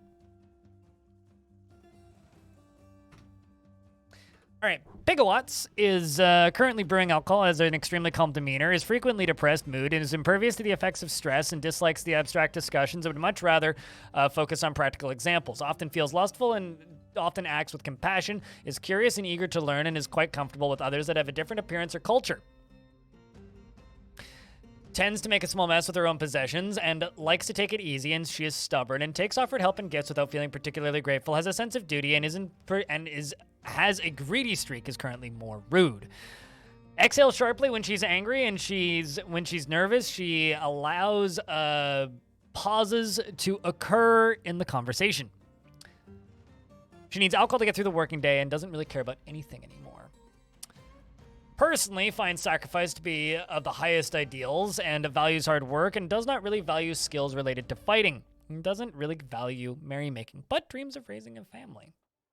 She likes native aluminum, iron and peridot, and green, giant gray squirrel leather and alpaca wool, linen paper, and gems and short swords and crowns and splints, and goats for their eating habits and foxmen for their cunning.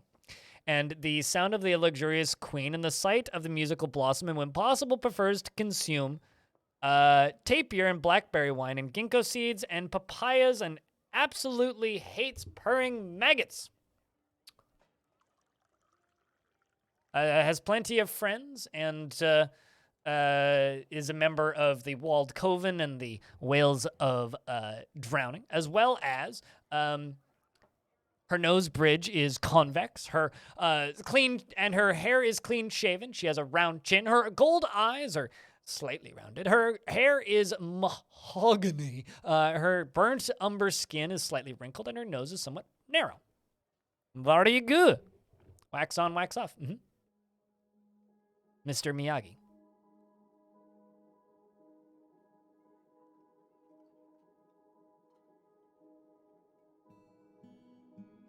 Frequently depressed, but very happy. I know that feeling.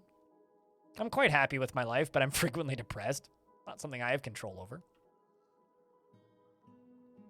quite happy with my life, but I'm frequently depressed. Not something I have control over. Oh no.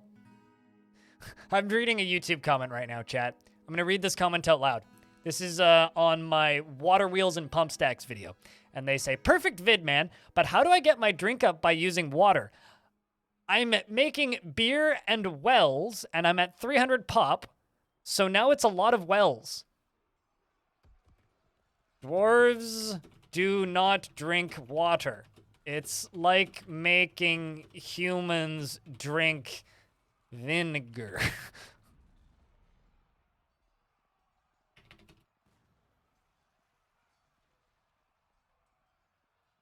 We need more brewers and stills.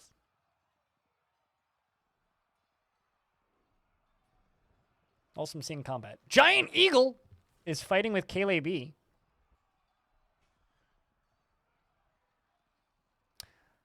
All right, so Kaylee and it appears to be Insulina Sama are fighting with a giant eagle corpse. 300 population fort without really knowing how like to keep your drinks up is kind of impressive. The dwarves run in and are well, who got it? I was like, I think this fight's gonna take a while. Nope. Not you. How about you?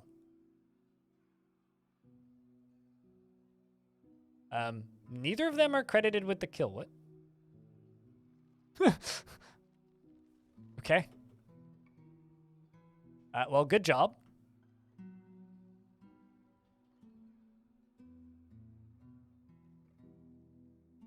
Giant zombie eagle. Wait, what? I guess Insulina got it? What's the ball? Oh, I see. There it is. Insulina got it. Well, good job. I have a necromancer in this fortress, yeah. But this is just an resurrecting undead terrifying biome, so random giant zombie eagles spawn pretty frequently.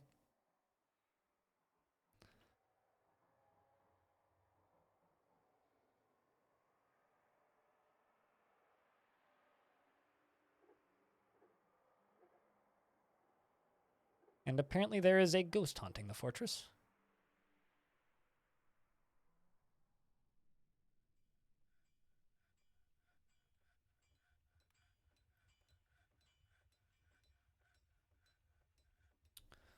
Cadol.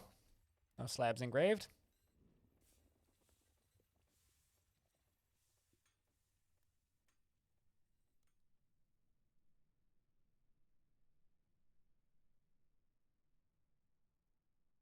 Oh, looks like this is finally filling up at a reasonable pace now, which is good. This side is all pretty much full. Good. You love to see it. And this door should be locked. People stop being dummies and opening this door up. That is a lot of bodies. Also, that's a lot of zombies. 2 of them even. Although that's what? Tosid's rotten right hand is down there. It's a rotten goblin corpse and a goblin corpse. Must smell great.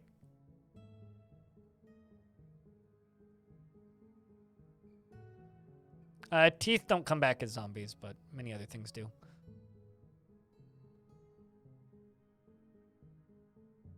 Your coffee is ready?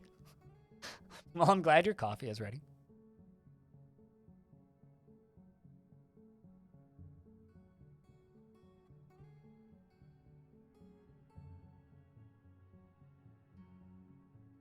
Wait, hold on. There's a zombie underneath my floor. Zombie under.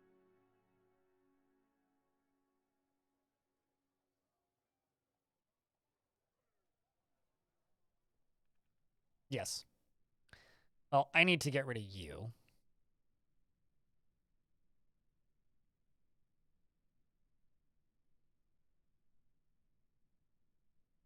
Corpse stink. Yes, the worst kind of stink.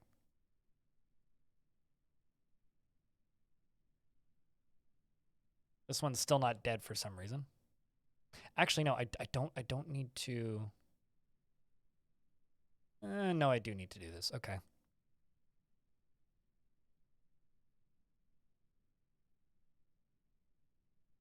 How many level do a minecart need to move down to throw items out of it? I mean, they'll just throw it onto the same level that they're on currently. Oh, wait, you mean like using a shotgun style like this? 10 in my experience. It's about 10. I think weight might have something to do with it, but 10 usually does it. I have a video on minecart shotguns. If you watch that, that'll help.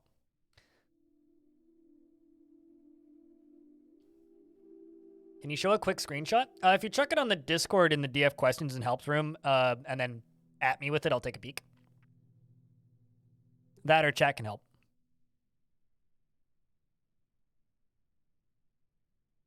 That's... I hate it, but that's also very amusing. In regards to steering wheel in your pants.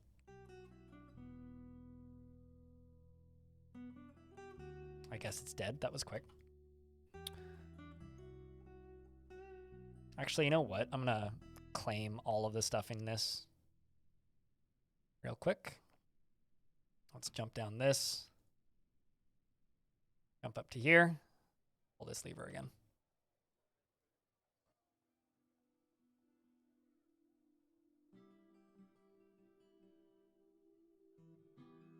But yeah, I would say check out the minecart shotguns video because that's probably where you're going to get the most information. I think that zombie just climbed out. Oh, now it's dead.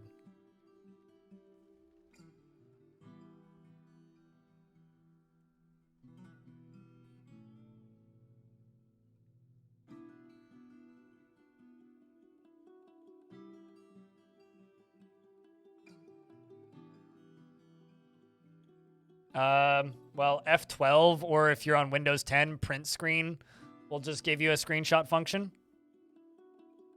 Hit print screen and then just hit paste on Discord once you've selected the region that you want to screenshot. Or if you're my dad, you pull out your phone and you take a photograph of your computer screen and text it to the person.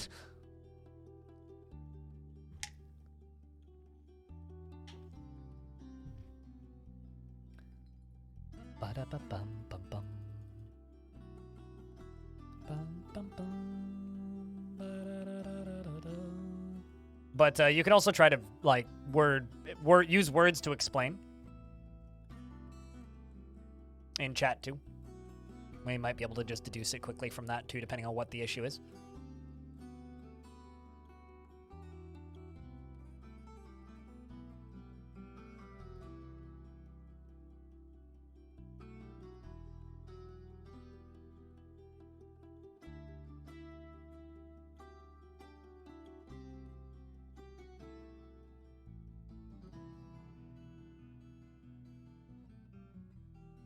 I'm not sure which room you posted it in.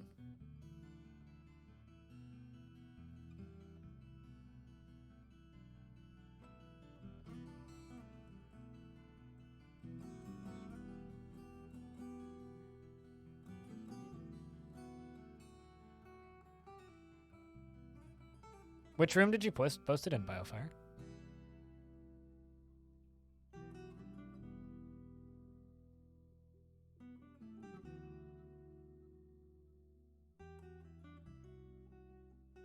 Because I don't see it nowhere, unless you just stuck it in general. Oh, I see. You put it in general. So you're getting leakage? Is that the issue? I don't. Okay, so I'm looking at this. What's the issue here?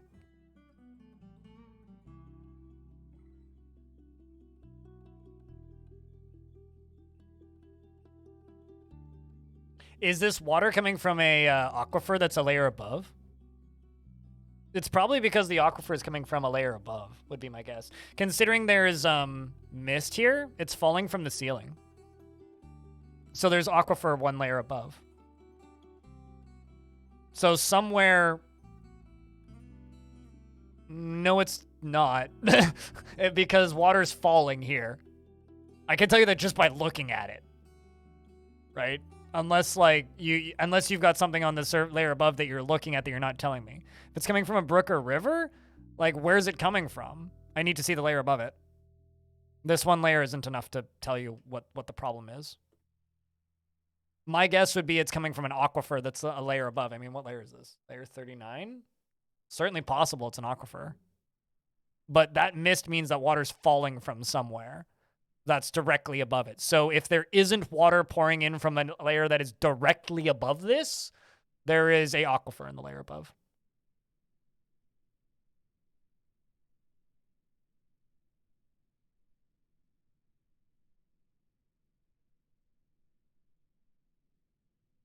I mean, that doesn't really show me where the water is draining in from. Where's that water coming from?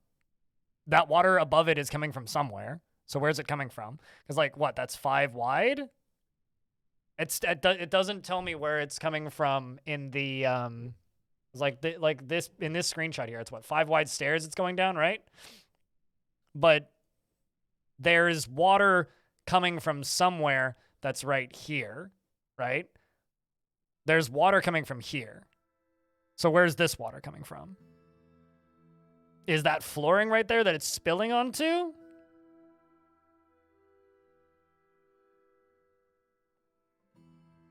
Think you figured it out? Hang on. I'm trying to figure out like where this water is coming from because I feel like I don't have enough information here.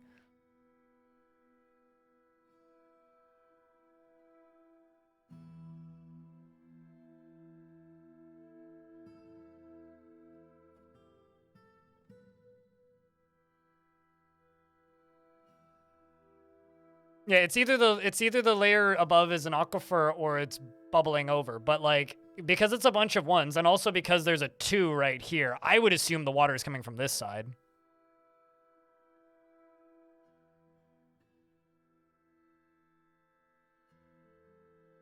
No, obviously the row of 5 stairs is directly dripping it into the reservoir, right?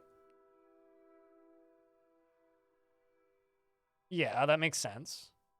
So if this is falling straight into the reservoir, if it's coming from the stairs, okay, well then you need to either A, stop the flow of the water from the stairs, because if your issue is you have those ones there that you're trying to drain, you either A, need to stop the flow from the stairs, or B, figure out why it's spilling over.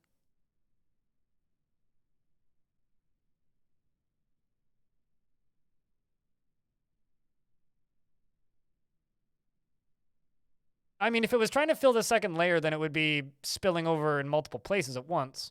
How full is the reservoir? How full is the reservoir right here? Is it 7 of 7 full? Because then you need to stop the filling. But if the whole thing was overflowing, it would be flowing over here too. Unless the water is just spreading out too much. Because you do have flooring constructed here. I don't know why you have it's not giving you a number. Hit, what's the hotkey for it? Hit F. It should give you a number when you're looking at it. Scroll down 1 and hit F. The flooring would stop it? No, the flooring is going to make it worse. You need walls there. You need to fill up the whole layer. The walls don't fill the layer, right? So, like, if I look at the top again, you need to stop it from the top.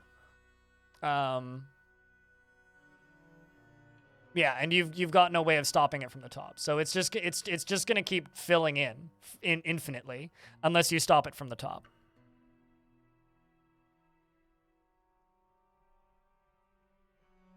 Because flooring it at the bottom is just going to keep pouring forever.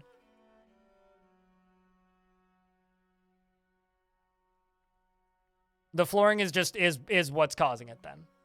Because it's falling down from the layer above, it's hitting the floor, and then it's flowing on to the walls. You need to put a wall at the bottom. You can make a diagram. I mean, I've said as much as I can, so.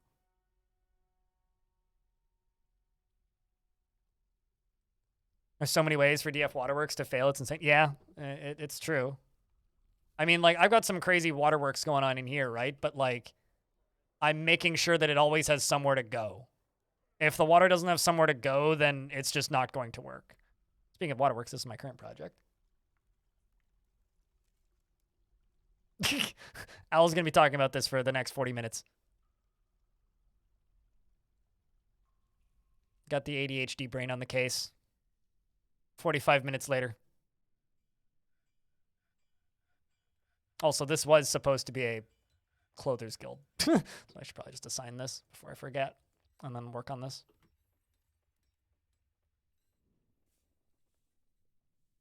Is it actually draining off the side of the map, or did you, like, how do you have it draining off the side of the map? Because in order for it to drain off the side of the map, it needs to be fortified at the edge of the map. So right on the very edge of the map, you need to smooth and fortify it. It does work. But did you do that? Or is it filling smooth walls with gaps? Okay, is it filling faster than it's draining?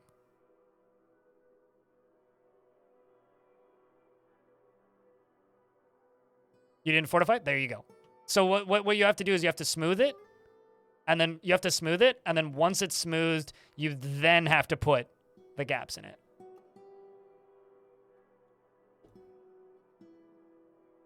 So you dig all the way up to the edge of the map. Once they've dug all the way up to the edge of the map like this wall you smooth, and then this wall you fortify.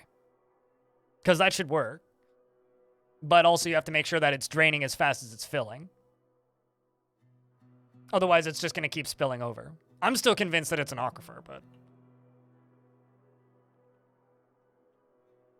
Water physics in DF can be something.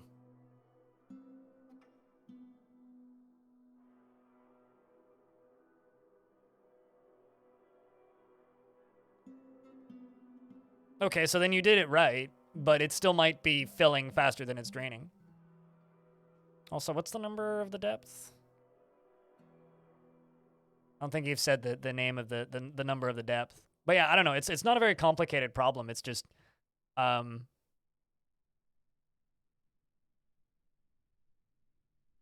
of hard to pick out the exact issue when I didn't build it.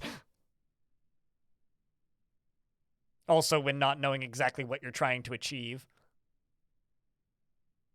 But if what you're trying to achieve is flow, I would never have built it that way.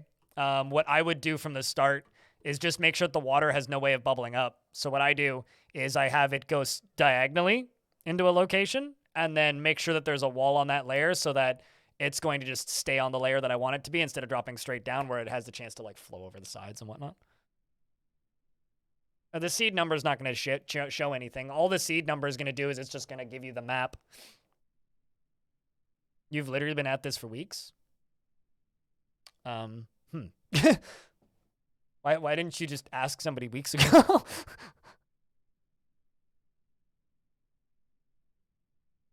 Yeah, no, exactly. It's also hard to explain when you don't know what the issue is in the first place. Uh-oh. Oh, ghost has been placed to rest.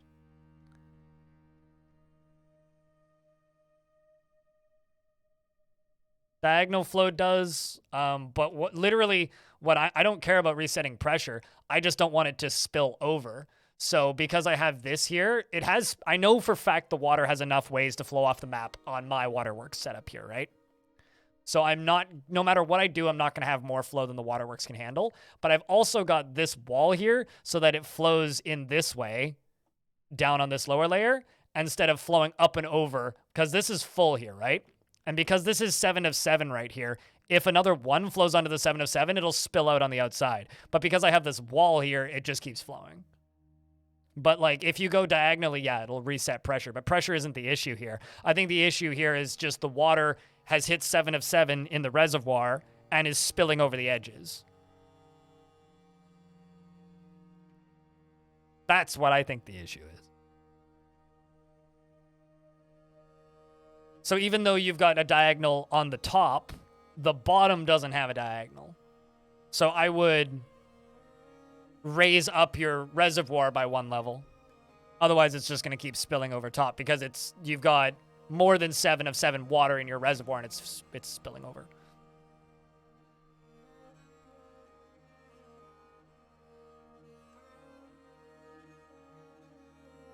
But yeah, it's complicated. Tricky video game.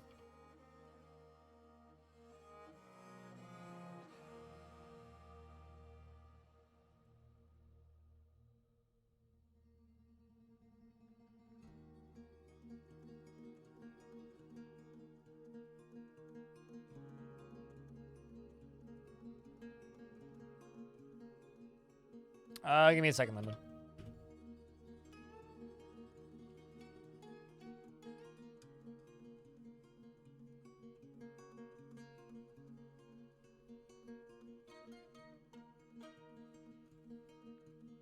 Think you're still alive? I don't recall your dwarf dying, unless it was just named Lyndon.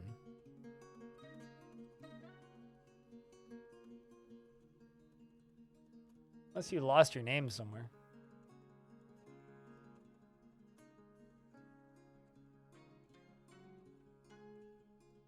He lost his nickname? Did he? Were you in the military?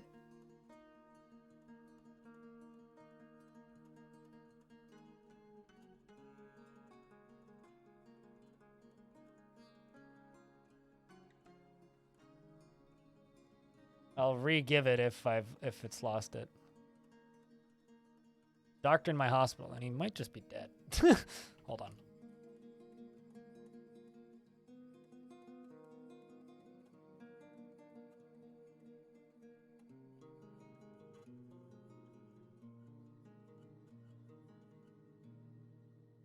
Well, unless it was this one. That dwarf's just dead. I don't know how he would have lost a nickname. Was it? Was it Rith? You guys have better names, recollections than I do.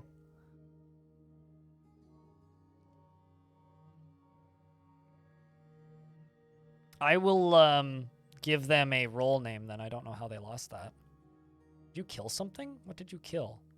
Oh, apparently you killed a zombie. And a zombie giant puffin. Hot damn.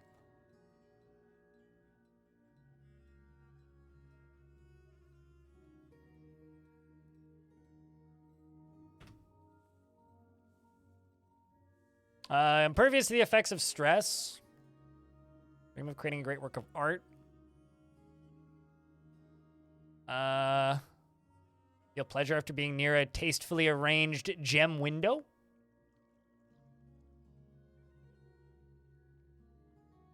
Sorry about that, about the loss of username. But, I like how you know that you remember it because his last name was Oil Fist. It's like, you're a kindred spirit with Ruby Squeakbird. And, kindred spirit with Lycott. And best friends with, Zed Sticks and Aerith and Lorbam, the bookkeeper. Dr. Oil Fist! At your service! Fists oiled and ready to rumble. Pretty terrifying, frankly.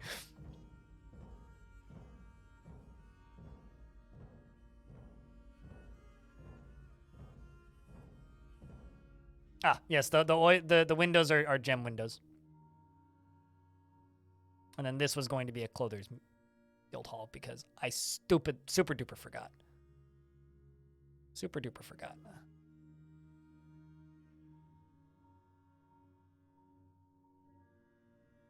Yeah, hopefully that helps with the waterworks at least a little bit. Dwarven waterworks are not a mess, but they're very poorly explained and just kind of require a lot of trial and error. But once you kind of wrap your brain around what needs to be wrapped around, they eventually get easier. And you'll just have a better, what's the word I'm looking for here? Like kind of a better version of that Beaver City builder, which I'm blanking on the name of now. Timberborn. So many bad jokes available. Yep. Mm-hmm. It's like being named Dr. Anal Beads. There's no good way for that one to end.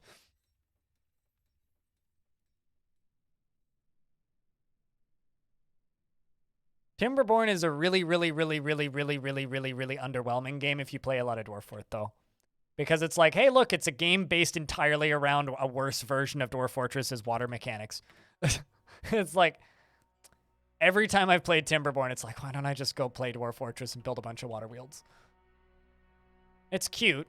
It's got good music, but such boring game. Hello, Inkwell. How are we?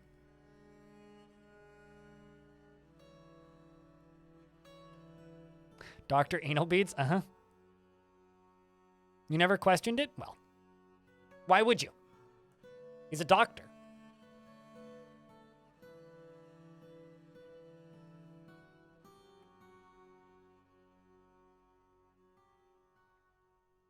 You're vibing to Cud right now? Hell yeah.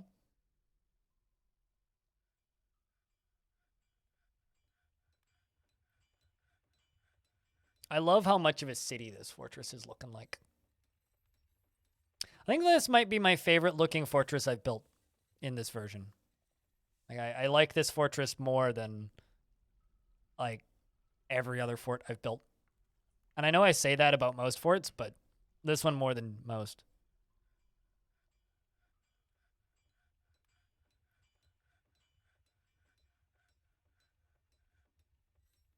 There's if you really like Caves of Cud's music, Claiborne, there's a playlist on Spotify which is entirely Caves of Cud like music. So it's that kind of jazz, that kind of free jazz, a lot of it.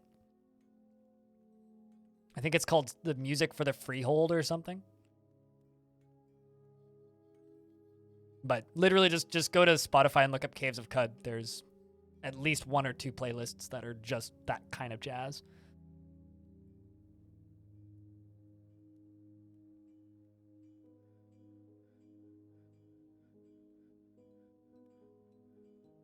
Fort's looking cool. Cheers.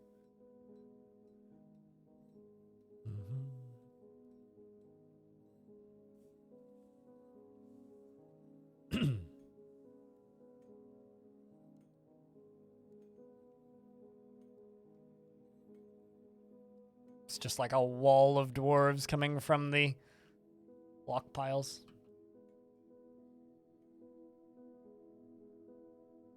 And I still need to work on this.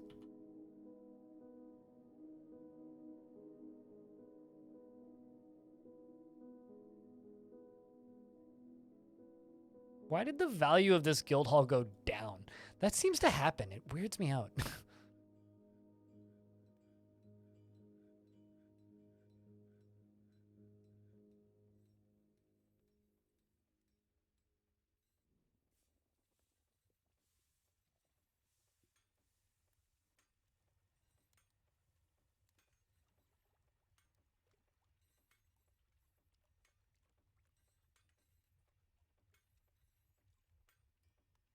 Do you autocorrect stuff I don't want you to, and then you catch invest?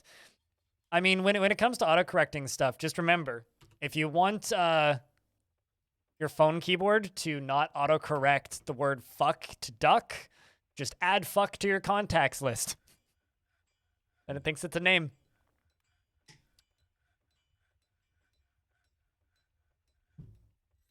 The ultimate tech life hack. On building a pool in DF, I made one on moats, which is literally the exact same thing, except don't let it fill up all the way.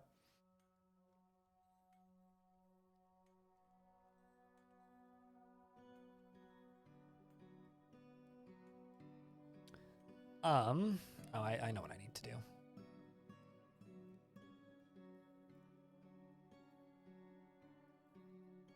Yeah, but it still drives me nuts. Established potato. You're probably right, actually. Because I did just assign a new appraiser, didn't I?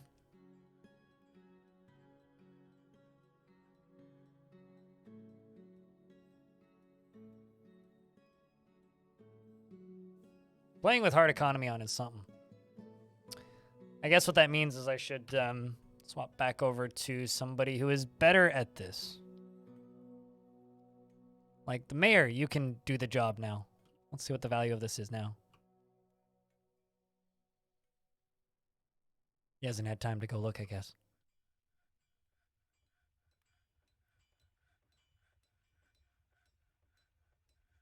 You prefer Android so much more after having this damn iPad? I think you can flash your iPad and put Android on it, but automatic word sensors are such a mistake. Tell that to big Christian-owned companies. Or religious companies with religious investment. You know, actually, so I'm a really big Formula One fan, right? I really, really, really, really, really like Formula One. To the point where I actually woke up early this morning and went to bed late last night just to watch some testing. I really like Formula One. That being said, I don't own anything Formula One because that shit's too fucking expensive. Anyway, there was a thing that I noticed in the FIA not too long ago, which is the people who have a lot of say in Formula One related things. Apparently they banned all political speech So that's cool. So I guess no more we rate races one, and no more like no the drivers, I guess, are no longer allowed to put rainbows on their helmets and shit. So that's neat. Yeah. Also, good luck with that with Lewis Hamilton existing. It's gonna be a fun year, and we can thank all the Saudi investment for that shit. It was like, we are now a non-political organization. It's like, okay, so you're a bunch of fucking limp dick pansies. Is that what that means? Oh, they'll allow political speech if it's like, you know, pro-petrol states.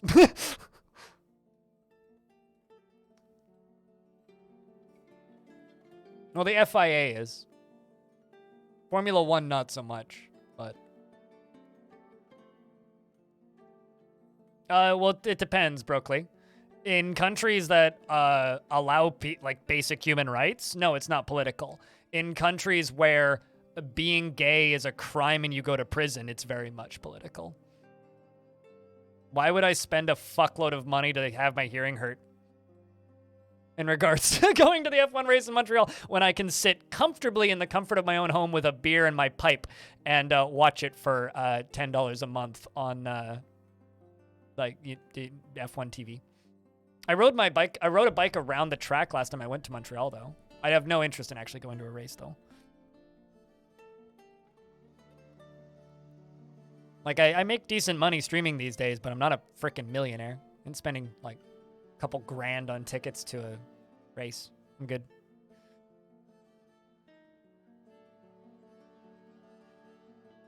I mean, they can deep throat an entire boot at once. It's quite the achievement. You know, there's probably somebody out there that can do that. Either it's a really little boot. Been having problems in previous forts where dwarves begin leaving tattered clothes everywhere. That's not a problem. That's normal dwarven behavior. You heard it was a bug? It's not a bug. No.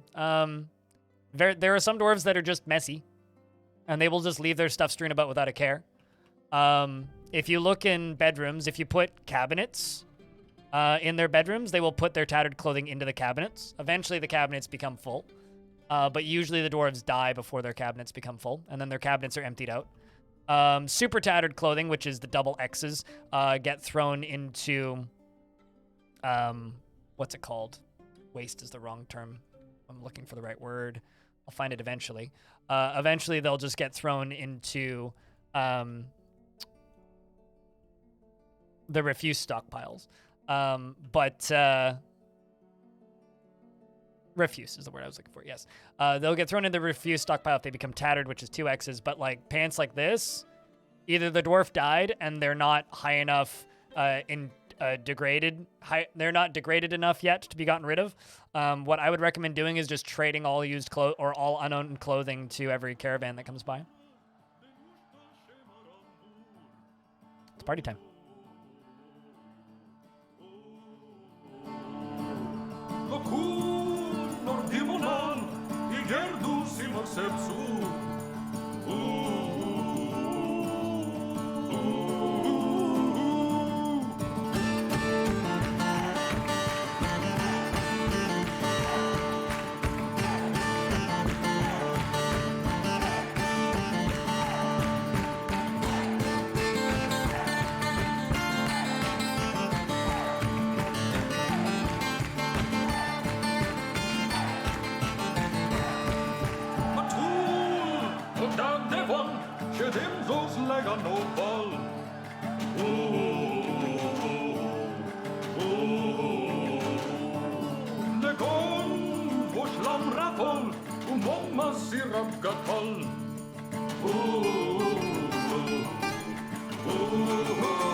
Less than 3 party time.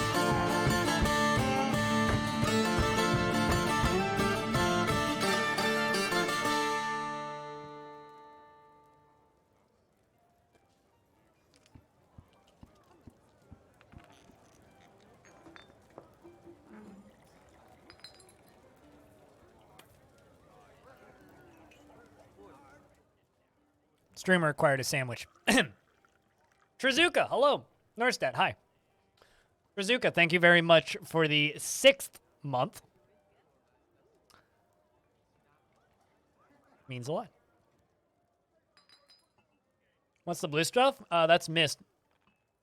Psycho Labs has named their bronze buckler.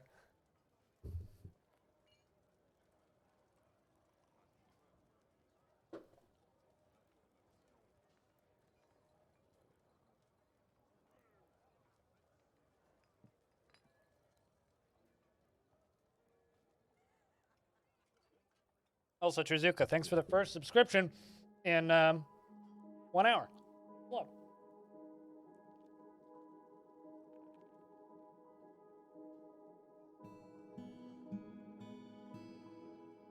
A what?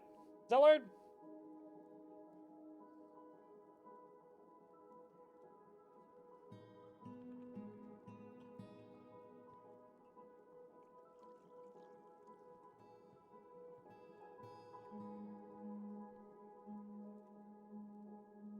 It's being made by this. So there's 2 of 7 water in this tile, and the pumps pump it in circles really, really quickly. And each time it appears at the top here, it falls, and makes mist. And the pump picks it up and it moves over. There's 2 of 7, so there's not enough for it to disperse and evaporate. And every single time it moves from place to place, it creates mist, spinning in circles. And I put statues there so the dwarves don't get randomly waterlogged. And I've got another ghost that's haunting the fort, apparently, so we're going to go deal with that.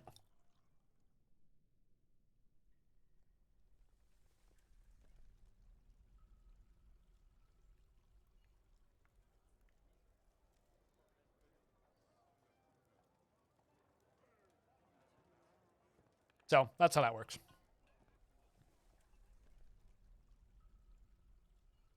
Yeah, I've never heard that Aussie-ism before.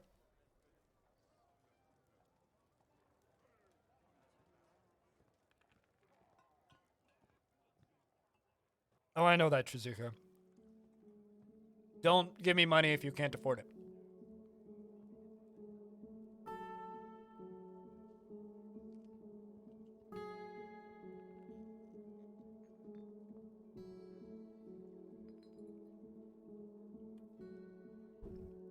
Poppy seed and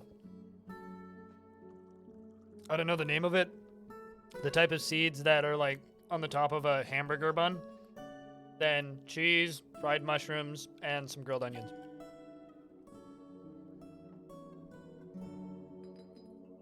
And a little bit of spicy mustard. Sesame seeds, that's the word I was looking for. So poppy seeds and sesame seeds.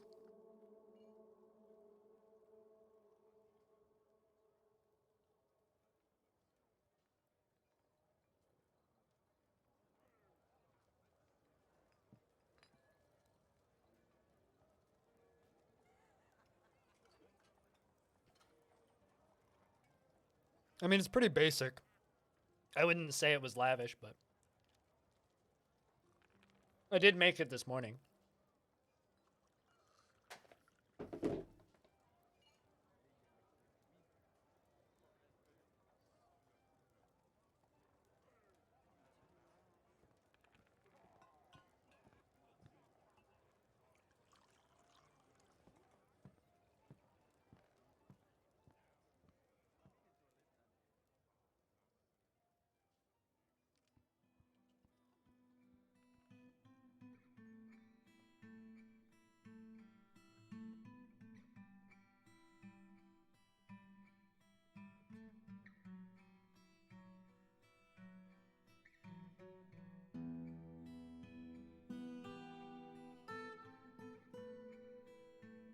Plump helmets are mushrooms, yes.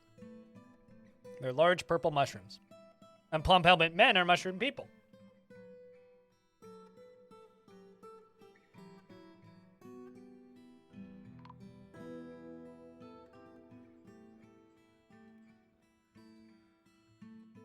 Also, someone was asking earlier about the giant penguin, and I forgot. This is the giant penguin. Who's currently miserable.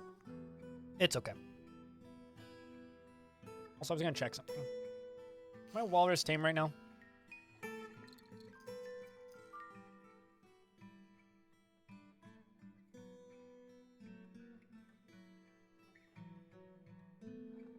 Nope. Although, wait, hold on a second. Was that an agitated giant eagle corpse? Or an agitated giant eagle? I need to know for science. Oh, it's a corpse. Boo! It's so fluffy. It kind of is. Right, well, this is filling. That's filling.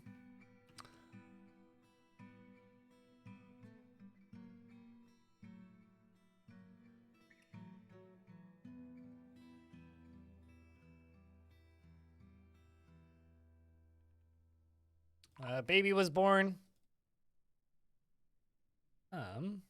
So down here, need to do something. Going to make this into a barracks connection thing. We're going to do what? 1, 2, 3, 4, 5, 6, 7, 8, 9.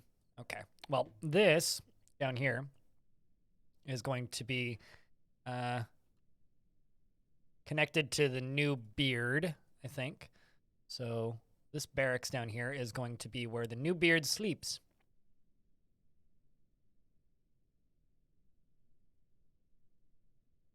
They sleep here.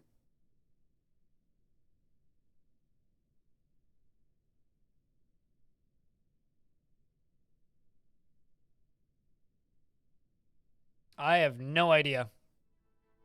I don't really feel like counting, to be honest with you. There are none in coffins, because this is a undead resurrecting biome, so I would need to go around the fort and count every single placed coffin, or gravestone, rather, not coffin. I don't really want to do that, because they're kind of everywhere. But quite high.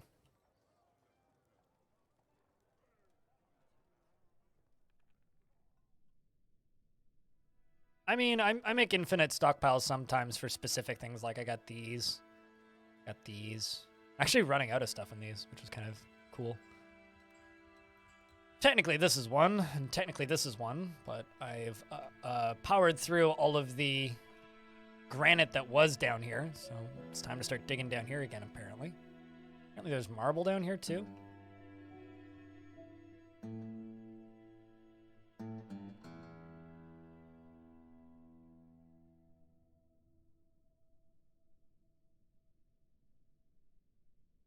So might as well start digging.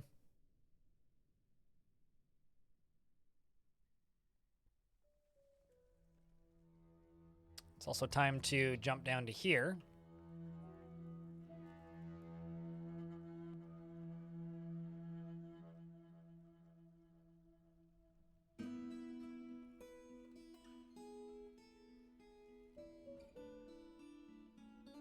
No, there's no entry for engraved slabs. Yeah, the deceased list also doesn't give you a number anymore. It used to just get the dead and missing list used to just give you a number at the top.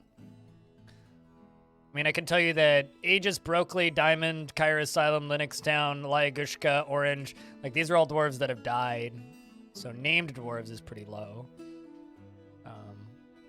But like the actual list is something.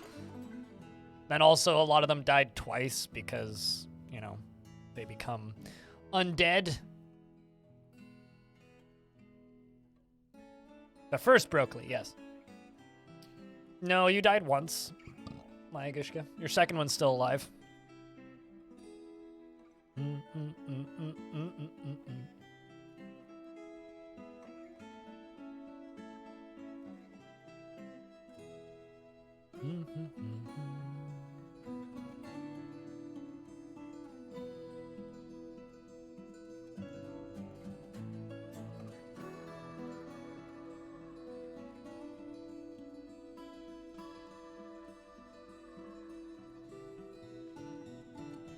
Although I kind of take quite a bit of just in regards to mist generators.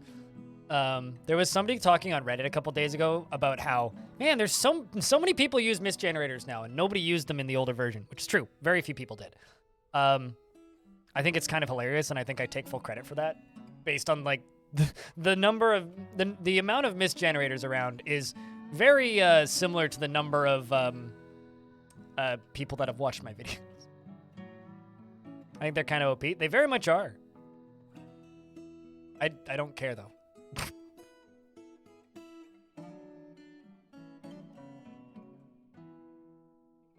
So I think that's my fault.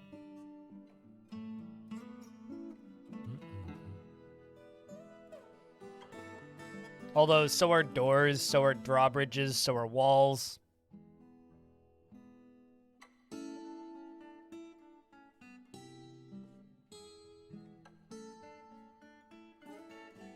You're building your first indoor mist generator as we speak. Yeah. I just wish that minecart shotguns could have taken off. Those are a lot of fun. Who am I giving a dwarf to, Claiborne?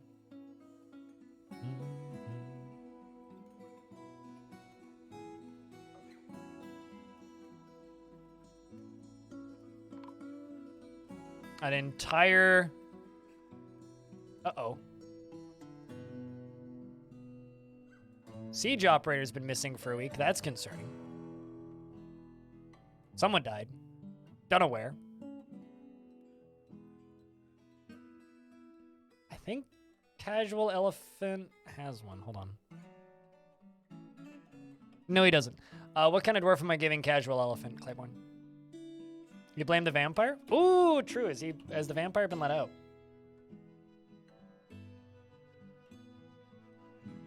He's in prison for another 33 days. Apparently the bars in front of his prison cell got broken. Hold up.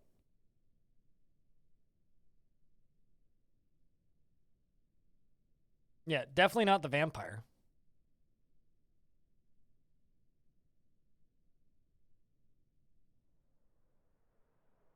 Body would be right next to him.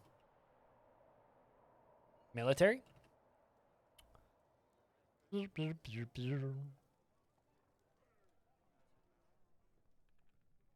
I say happy Axe Lord.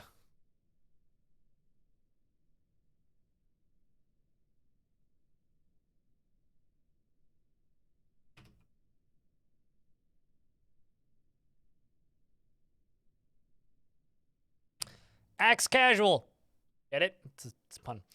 Axe Casual, aka the Casual Elephant, actively avoids exciting or stressful situations and tends to share his own experiences and thoughts with others. And he struggles with against the tendency he struggles with this tendency as he finds such expression offensive. Imagine offensive expression. He's a friendly individual, and he does not easily fall in love and rarely develops positive feelings, and he is slow to anger, and he likes to take it easy. He tends to be a bit stubborn in changing his mind about things, and he is often cheerful. He is not inherently proud of his talents and accomplishments, and he can handle stress. He doesn't mind wearing something special now and again, and he is not particularly interested in what others think of him. He is currently more shameless. He always points at others when greeting them and needs alcohol to get through the working day and does not mind being outdoors at least for a time and does not really care about anything anymore. He dreams of mastering a skill and the skill was realized. He personally views any show of emotion as offensive and believes peace is always preferable to war after experiencing trauma in 257. Finds artwork boring and values sacrifice and doesn't feel strongly about the law. He likes sulfurite and zinc and almandine and green glass and giant rat leather and jute fabric and papyrus, and the color pale pink. Leather armor and backpacks and beds and goblins for their formation flying, and the sound of the phrase of lathering and the sight of the prim sheen, and when possible prefers to consume rye beer and absolutely hates hamsters. Pale pink papyrus. Papyrus. He likes His protruding round brass eyes have very large irises. His long beard is arranged in double braids. His sideburns are clean shaven, and his long mustache is neatly combed. His very long hair is neatly combed, and his nose is extremely short. His ears are narrow, and his dark brown skin is wrinkled. His eyes are slightly close set, and his hair is charcoal with flecks of gray.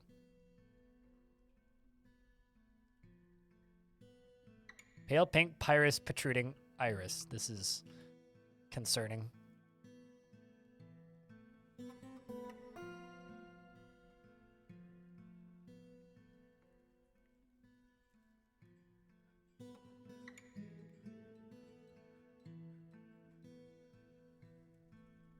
All right, so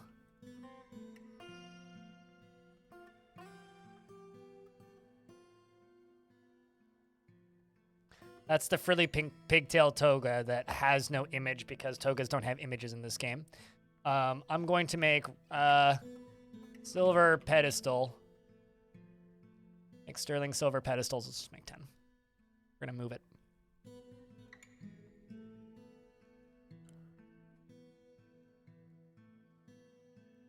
Pale pink papyrus protruding iris made with processed pulp for printing.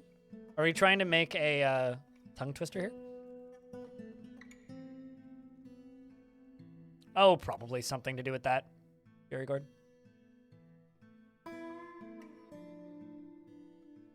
That's why your doors have one in every major meeting zone. Oh, I agree.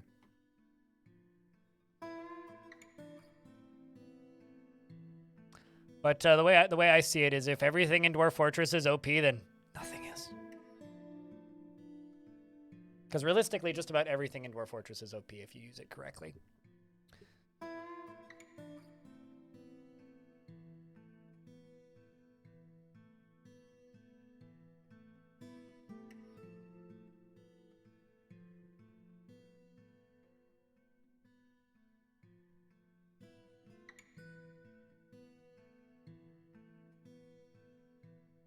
A ton of your tutorials on YouTube. Hello, Grizzling. Welcome to the Twitch side of things. Hope you've been enjoying the process of learning Dwarf Fort.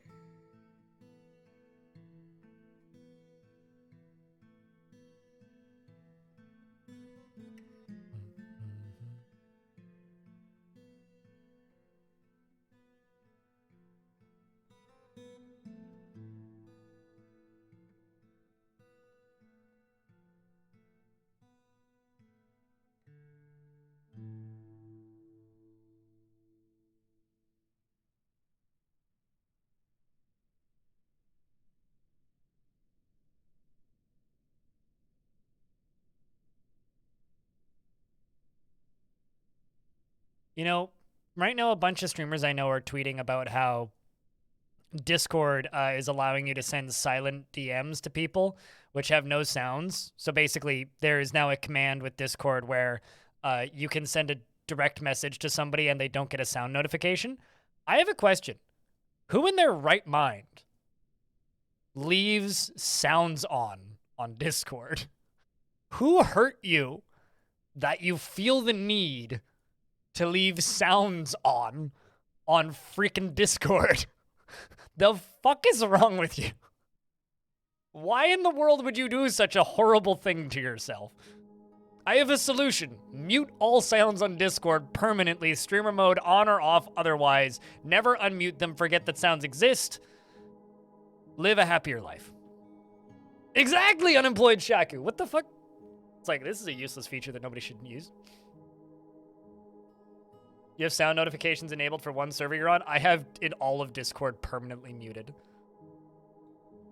Ping notifications are more than enough. Seeing a little +1, that's more than enough.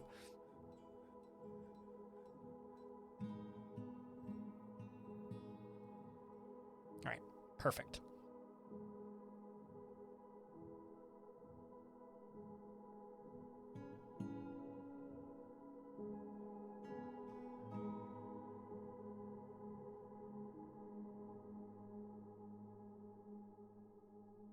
I don't know. Discord refuses to repartner me after unpartnering me, so all I have to say about Discord is, meh.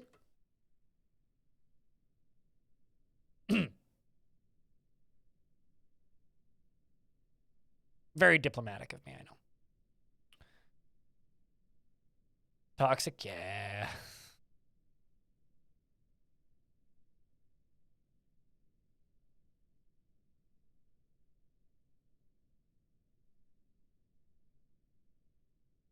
All right, you big angry vomit tube. Where are you at? No, you up there.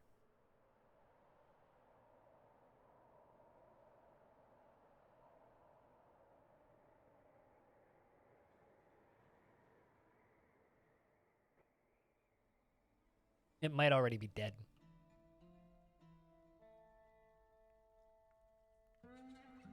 Tell you how I really feel? Discord unpartnered me because my Discord server wasn't active enough after I'd been a Discord partner since their partner program existed initially. And then my Discord went from, 800 users or so to almost 3,000 in a month. And they were like, we don't want to partner you still. I'm like, well, cool. That's how I really feel.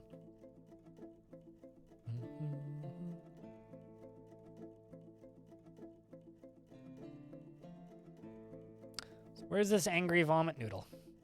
It's probably dead. Where's the angry undead vomit noodle?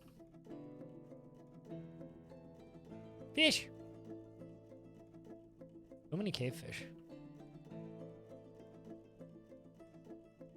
You would call Discord a hoe. Kind of the opposite, actually.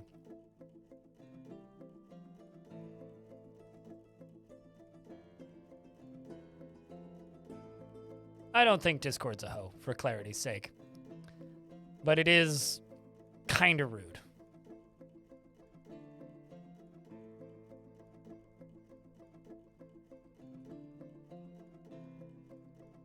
What is it even for?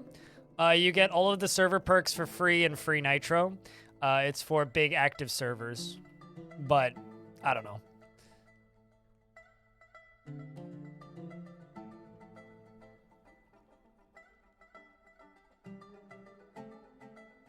In not a good way, you work with the server with 300K. Oh, that's not active enough? Really? Yeah, no, I've heard about that. It's like, but here's the thing. Like, when they first invented the partner program, I got, like, Discord partner immediately. Like, literally. Like, I literally clicked the button and they're like, approved. Like, I got auto-approved initially. But I don't care that much because I still have my perks. I got to keep my vanity URL and everything, so I don't care that much, but it's still kind of annoying. Just getting all these logs out of here.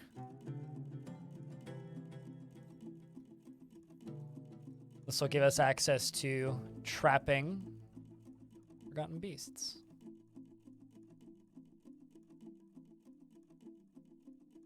What? I don't think that's true, Al. I think that that's slander, actually.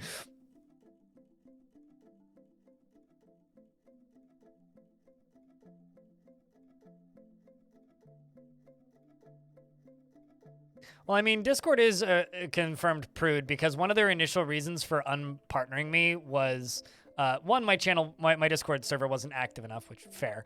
But the other, like, footnote was, and you have a room with inappropriate words in the title? Nope. I've not seen that clip.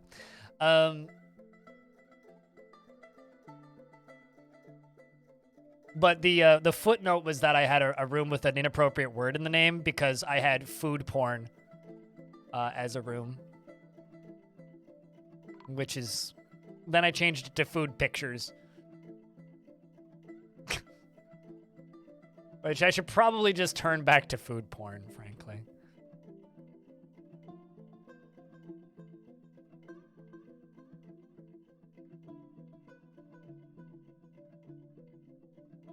Oh, nope. Dwarf was found dead dehydrated. What? Oh, okay. So that dwarf died due to depression. The Thresher. Was definitely depression.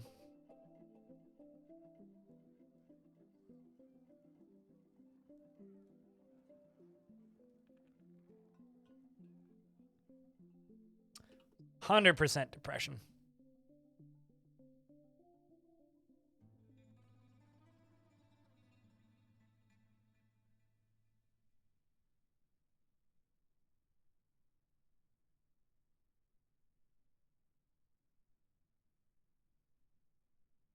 But yeah, I don't generally watch a lot of internet shit, believe it or not. As somebody who creates internet stuff, Al, please don't at me.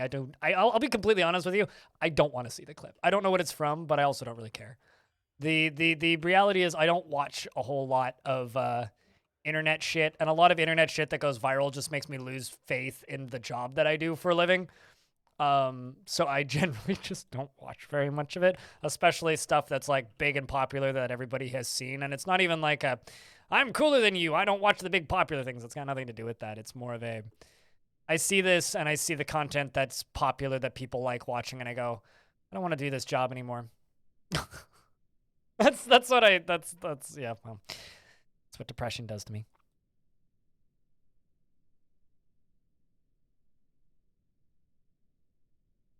Well, I mean, depression is when my brain's sad. Depressurization is when I put a hole in my brain that depressurizes it. So yes, slight difference, I would say. Sweet, we've got the guild satisfied. I now have a clother's guild, meaning I could put clother's shops in here. I don't want to use Gabbro, wrong color.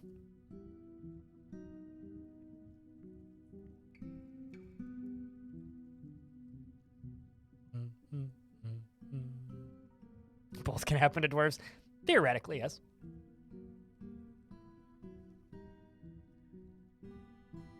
So it's better to be a depressed brain than a depressurized brain.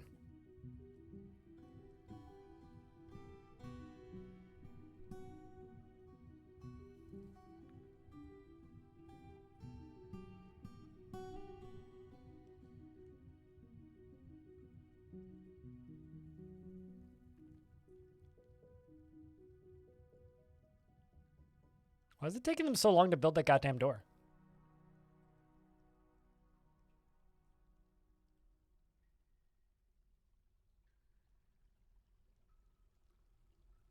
You know, true story, Inkwell. There was one time, actually several times, where I edited my ex-girlfriend's anti-bingo panels footage for a local anime convention. And one of my favorite things to do for those was actual sound effects, or was the bonus round that they would do at the end, which was actual sound effects, or bowl of pasta.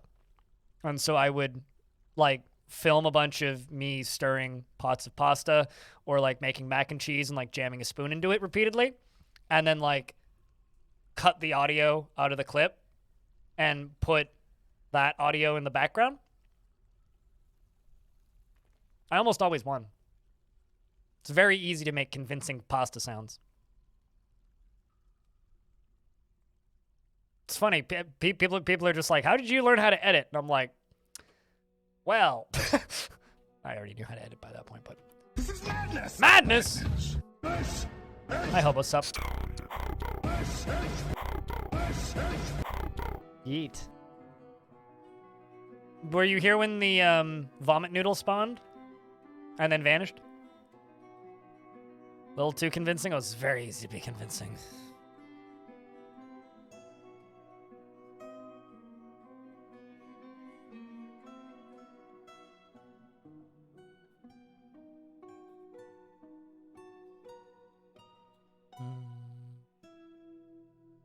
You know what time those tickets go on sale tomorrow, Albo? Anti-movies are stupid as fuck? Yep. This is true.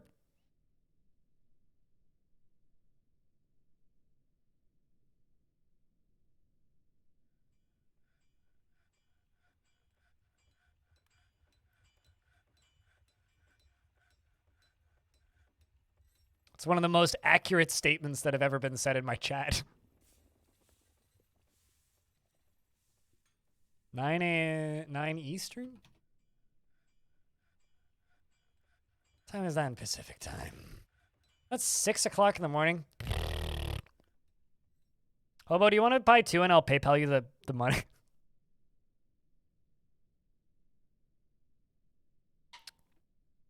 Kind of halfway not joking if you're going to be awake anyway.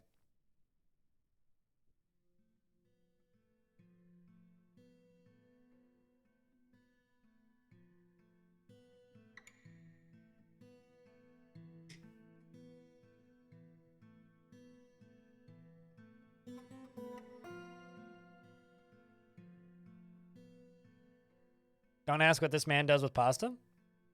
I mean, I've been single for 4 years.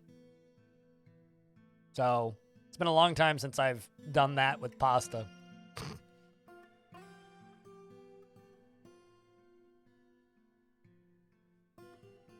2 p.m. Pacific time. Much better. That is tolerable.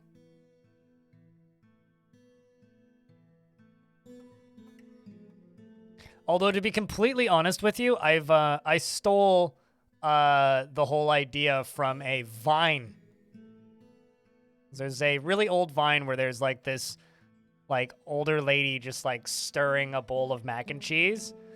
And this guy just walks up to her and goes, "Mom, that's what good pussy sounds like." And she just turns around and whacks him with the spoon. So blame Vine. You know that Vine? It's a classic. Internet garbage. Absolute fucking trash tier internet bullshit, but it's a classic.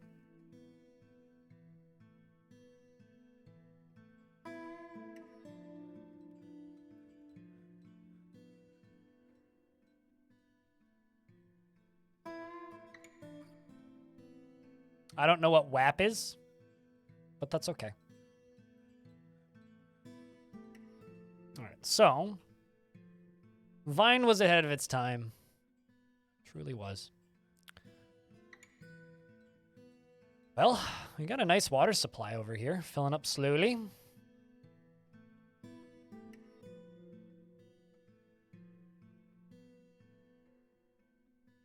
This side's also doing good. All right, let's go find this lava sea, shall we?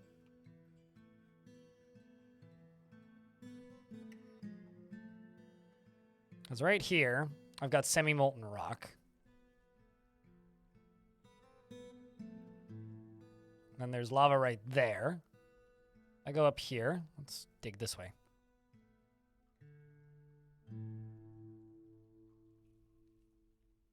Okay. Got you, Inkwell.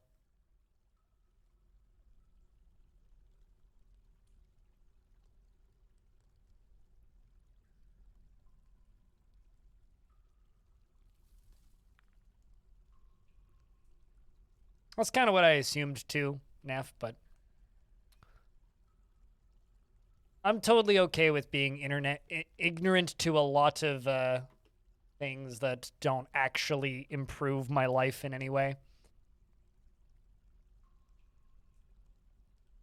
Things that improve my life, I'm okay with being aware of, but things that don't improve my life in any way, I'm totally okay with being completely ignorant to.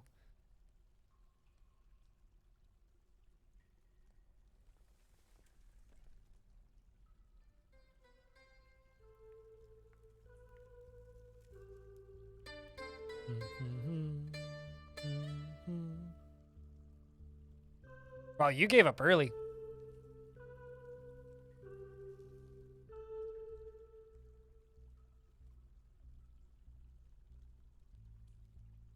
Let's see.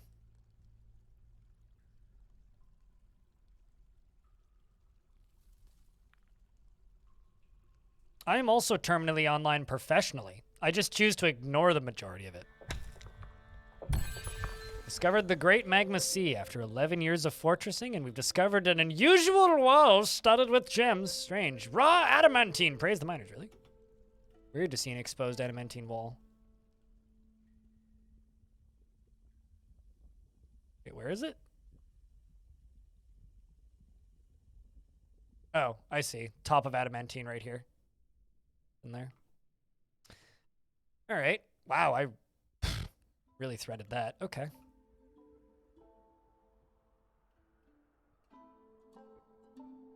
It's been a while since you've seen that? Yeah, no, I agree. It's It's definitely been a while. All right, well, let's get that sealed off before it causes problems. I don't know exactly how I'm gonna what I'm gonna do, and I certainly haven't decided whether I don't really have. You know what I could do? I could set up a underground. Okay, I could set up a minecart that brings sandbags down here, and make a lava level sand operation.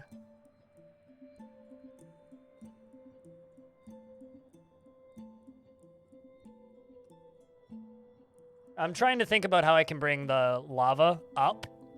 And I don't have iron that I've found yet. There might be iron on this map. And if there is iron on this map, I haven't found it. So kind of what I'm thinking is we do green glass. So let's just get this area. You know what? That's layer minus 115. That's not that deep.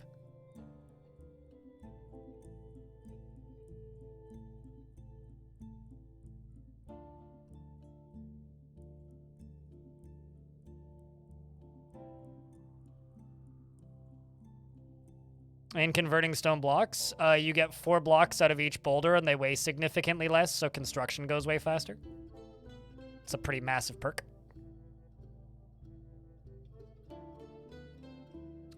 But here's the thing about being terminally online, right? It's very easy to be terminally online and also hyper-fixate and focus on many things. I choose to focus on only things that I actually enjoy focusing on. And a lot of the internet does nothing but negatively impact me.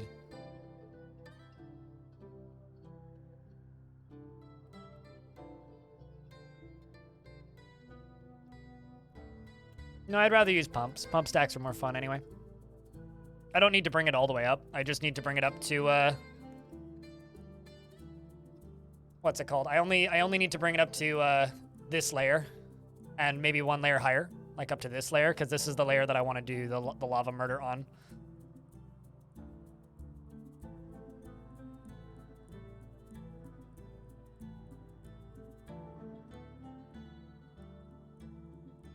That sounds awful. Jerry Gord, I'm so sorry for your loss. But I mean, I watched it. I made that video. What?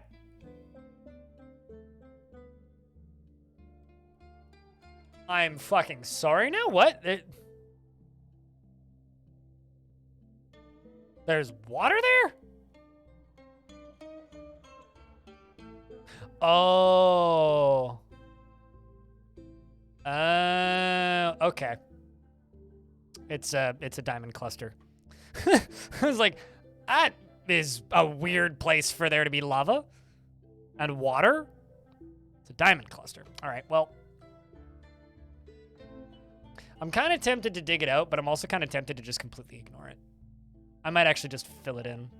I think I'll just fill it in.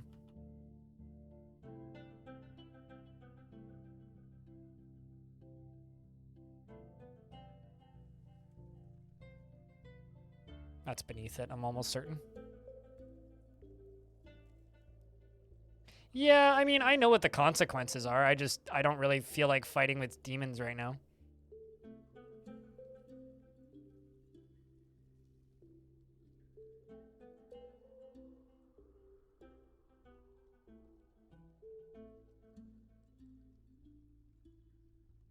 Although, I'm gonna dig out this end bit right here. The water is actually beneath it. That or I could just do the smoothing thing, but yeah. Very inconvenient spot for that to be.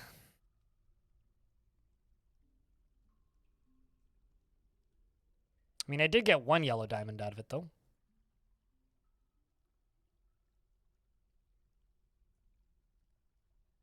Yeah, in my last fort. My last fort, we actually built a tavern in the underworld. But most of the divine gear I got, the only divine gear I've actually geared my dwarves up with is the stuff from.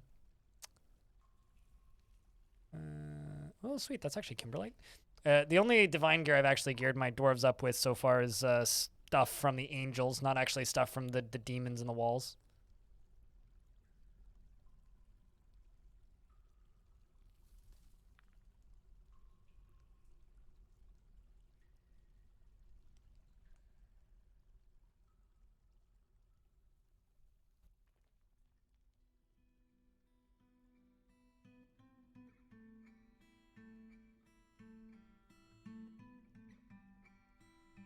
Yes, Frank, that is the way obsidian is made. Oh, geez. What? Who let the vampire out? My guys. Why would you do that? I thought he was chained in. I pulled the wrong lever. Okay, well, that's a problem. Vampy, where are you at? Okay. I love how we actually have witnesses. Witness. They accuse the vampire. Okay, we lost Captain Orange. And, Fath. I have a slight suspicion of who did this. Vampire adventures continue.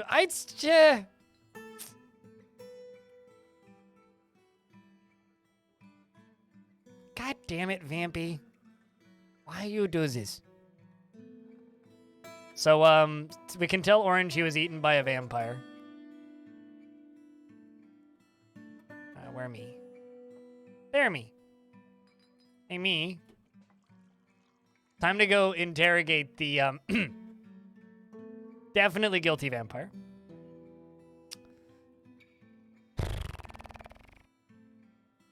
Okay, got him. He's uneasy after seeing Fath die and uneasy after seeing Lolar die.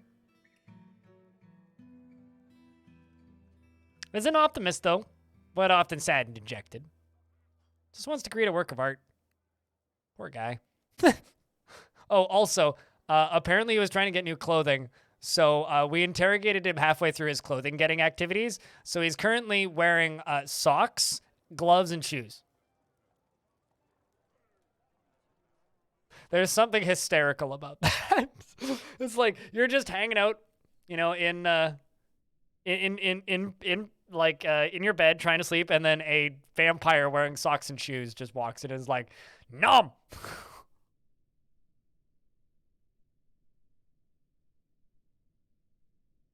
I think his blood's probably blood, but anyway, we're chaining him up now.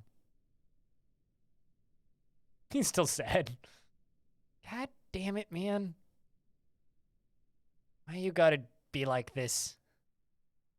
Okay, let's see how many more days he gets. Convict him again.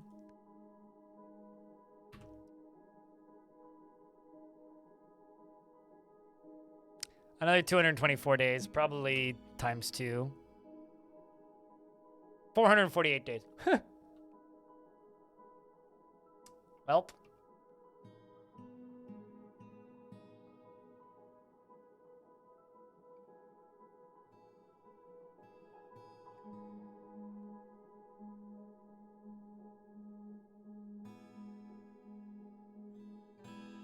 Although that's going to keep getting suspended because I'm pretty sure that diamond's going to get moved. Hey. Vampires Suck. Terrible movie. Terrible, terrible movie.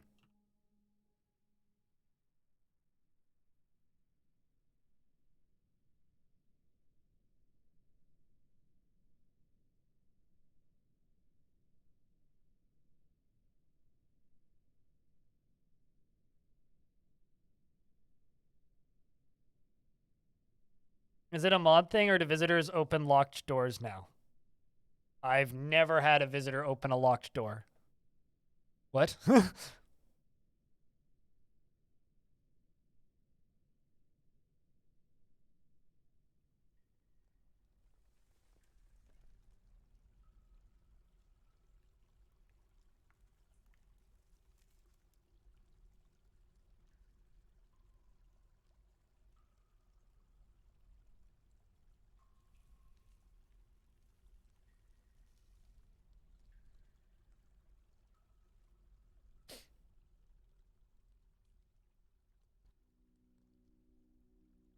And then in a horde of goblins? Weird. Yeah, I don't know. I've never seen that.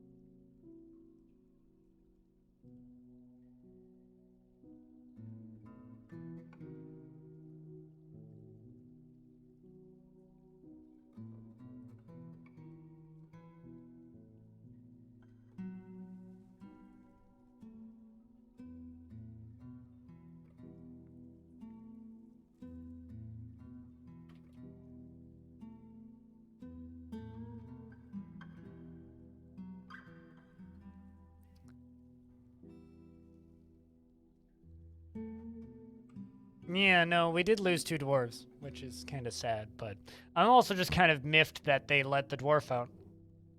That's just because I had that, I had the locked door set up with the levers, and apparently I derped and pulled it, but oh well, this is what it is. All right, so 1 layer beneath this is going to take 1,000 years to build. So I could do this one of 2 ways. I could chant...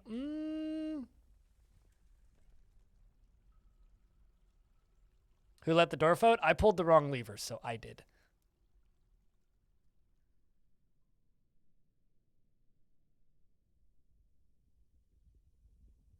You know what? Let's just do it this way. Not all things need to be redeemed. Just saying. You know, it's funny. I actually like permanently I permanently disable for the rest of the stream the redemptions if people don't redeem them for a bit, which I think is perfectly fine.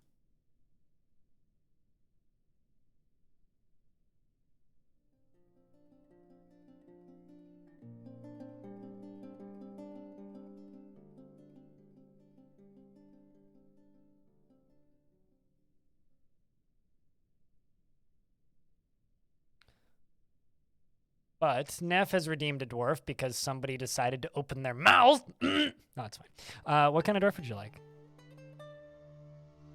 Neff?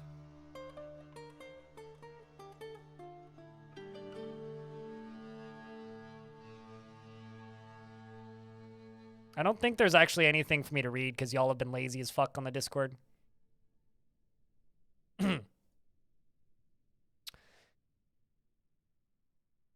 Scream, which is disturbing, attacking old elves with babies on their bed. Any dwarf will do, preferably a smith. I have that many smiths. We'll see. See what we got. I got a metalsmith, a blacksmith, and a metal crafter. Which one would you like?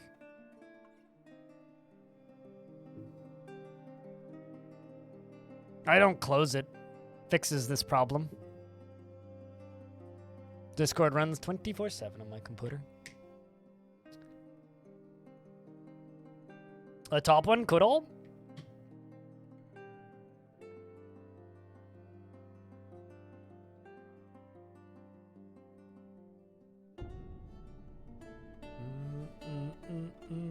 I need to memorialize Toasted first.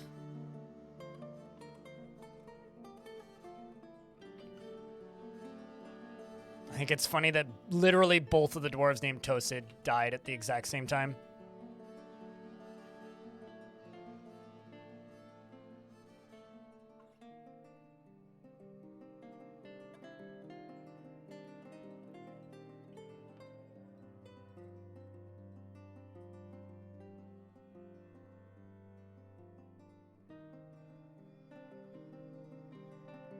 I have upstairs neighbors that try to be infuriating, and they're not very good at it, fortunately. Whoops. Neff. Never feels discouraged, is unbelievably stubborn, and will stick with things even if futile action is once her mind is made up. Even if it's a futile action once her mind is made up. She is a vulgar She is a vulgar being and does not have care a lick for even the most basic rules of civilized living, does not trust others, and is prone to having strong feelings of jealousy. She isn't given to flights of fancy, and she doesn't mind a little tumult and discord in day-to-day living. She is a friendly individual. She's a friendly individual, and she is conflicted by her nature, since she would ideally prefer more strife in her life. She tends to hang on to grievances, and she is grateful when others help her out. She tries to return favors, and she likes to keep things practical without delving too deeply into the abstract. Often feels lustful, and she finds helping others to be emotionally rewarding. Tends to think before acting, and she is slow to anger and occasionally overindulges. Generally acts with a narrow focus on the current activity and needs alcohol to get through the working day, and does not mind being outdoors at least for a time.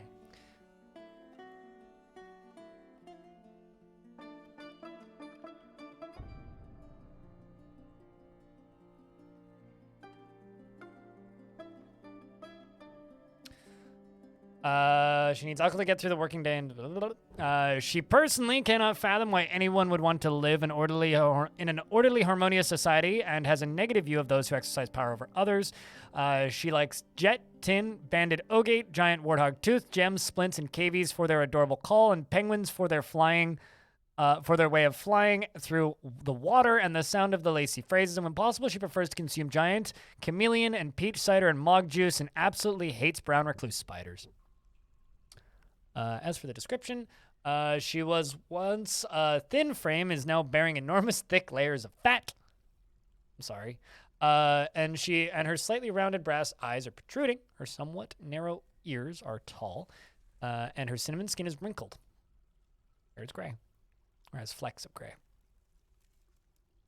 I'm going to give you a cabinet so you have somewhere to put your clothing.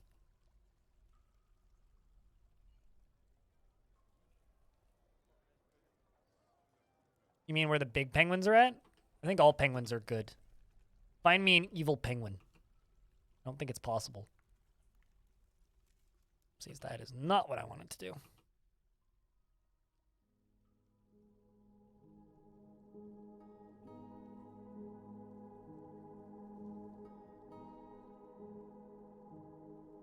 No, I didn't. I read exactly what you said.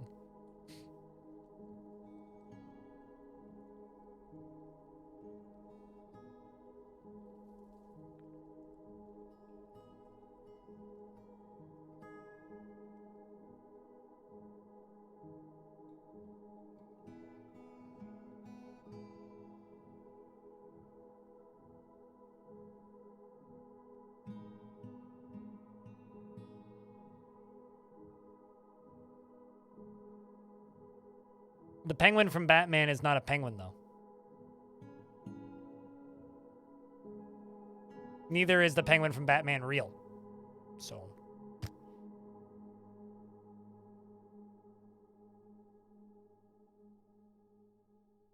Also, I haven't been attacked by a single Batman yet, so. Clearly, my penguin isn't evil.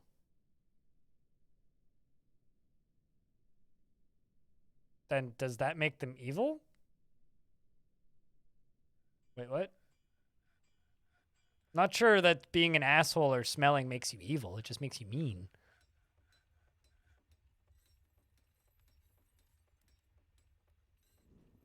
Just because someone's mean doesn't make them evil.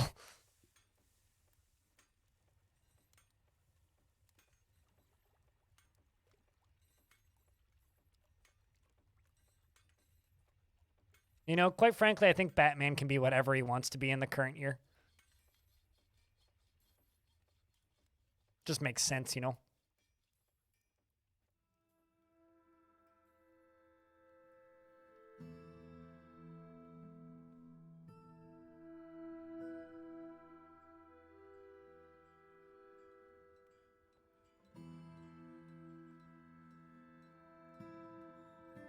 I just need the dwarves to move ever so slightly.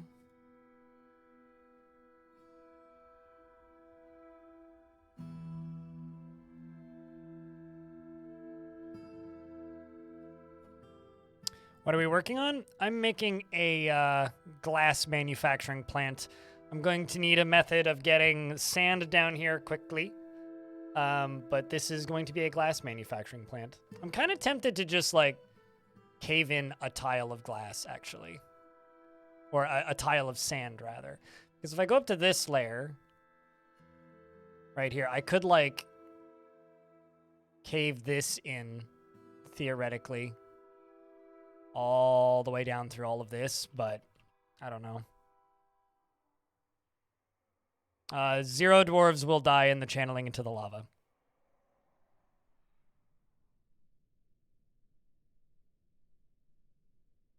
Nope, lava doesn't have pressure like water does. Lava's way safer than water.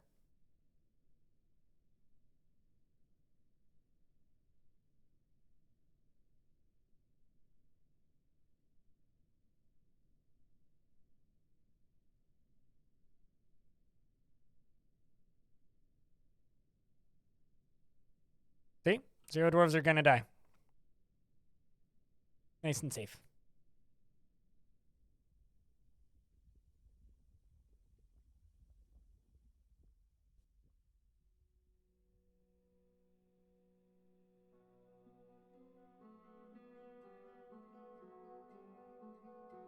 Imagine lava with pressure. Mm-hmm. It's pretty scary when you make it work. I know how to make lava have pressure.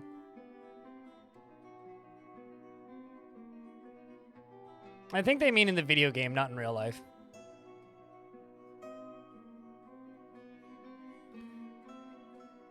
All right, so down here, furnaces, magma glass furnace.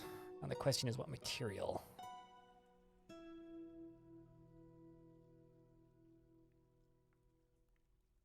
It's really weird to me that sandstone is lava safe. Something real weird to me about that. It's like, that doesn't seem right. Sandstone is so friggin' delicate.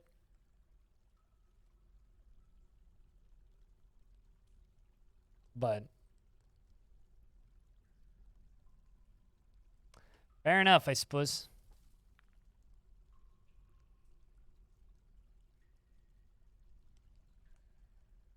Yeah, if pumped lava can have pressure, if it's stopped by a floodgate, then when you drop the floodgate, it then goes whoosh. It's a good time. And let's throw that down. Toasted, other toasted.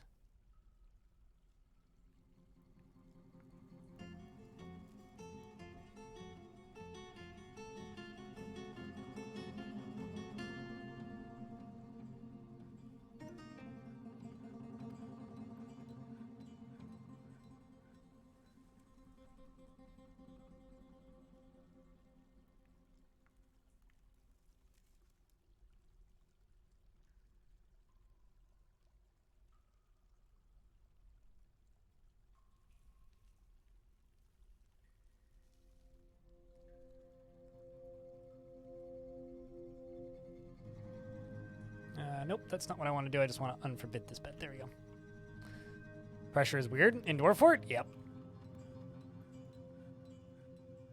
The physics in Dwarf Fortress are kind of wonky, which is why Tarn describes them as bad. I don't agree that they're bad. I think they're just unique. Which I guess is like a fancy way of saying bad.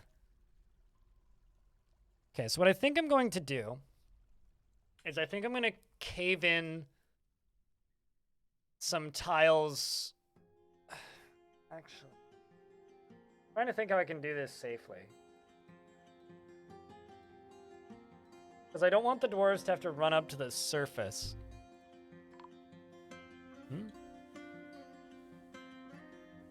Oh, Ghost has been laid to rest. I don't really want the dwarves to have to run all the way up to the surface to get glass and bring it all the way down. But I also don't want to have to run a minecart through the aquifer. So kind of what I'm thinking about how can I cave in a tile of sand from like right here, basically. So can I like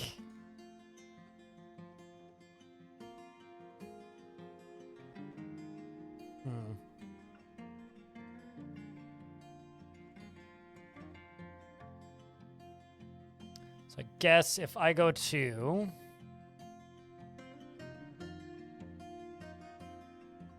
trying to find like an open spot that would make sense for this. It's a matter of finding, because like I certainly hadn't planned for this. Space right here, maybe?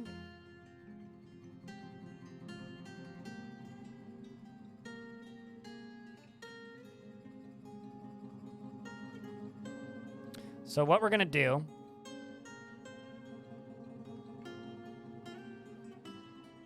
is I'm going to handle this. This is going to look kind of ugly, but not much I can do.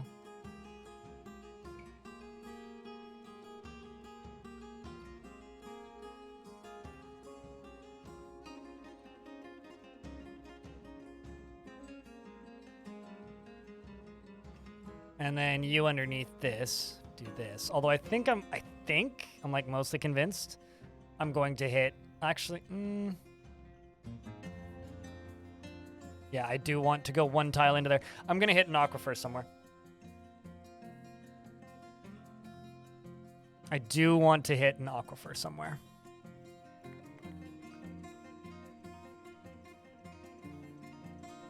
I don't know. Depends on what I want to do in that particular fort, Omegaloaf. Highly depends on what I want to do in that particular fort. I don't really have any thoughts here or there. You know, a lot of people ask me with very absolute things. It's like, what do you think of this versus this? It's like, I don't know. It depends on what I feel like doing. I don't really have any thoughts either way. Sometimes I do it one way. Sometimes I do it a completely different way. I think both are fun. I don't think either is mandatory. I think both work, depending on how you set it up. Why is there a zombie underwater? That's concerning.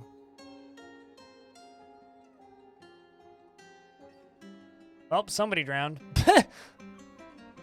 Somewhere. Somebody drowned. I will say it's their fault.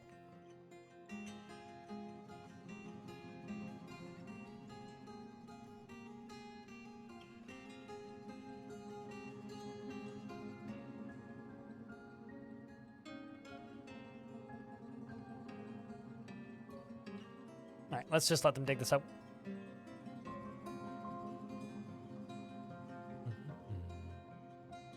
And I'm just going to dig straight through. Didn't know you changed the water level. It seems that way, yeah. So we're going to have to go straight through this aquifer. I'm going to have to do some shenanigans to plug it, I think.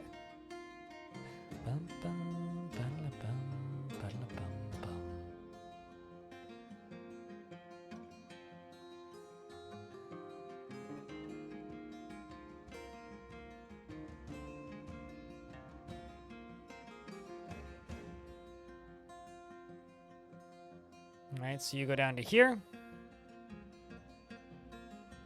We're just going to dig right through this.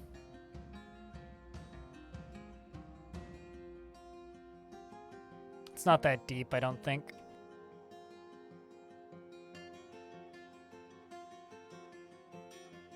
Oh, I can't wait either.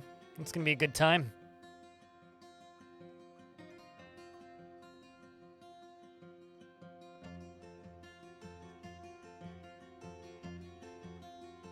No more Ender? What's wrong with Ender?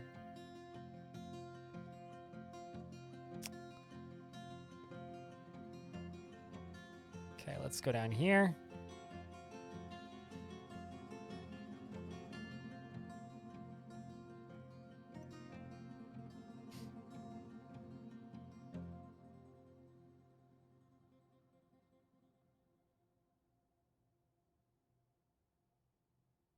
Has been found melted. Oh, I can't wait.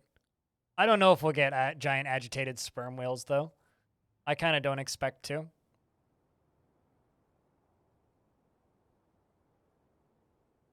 I don't actually know where it stops. It might just kind of keep going.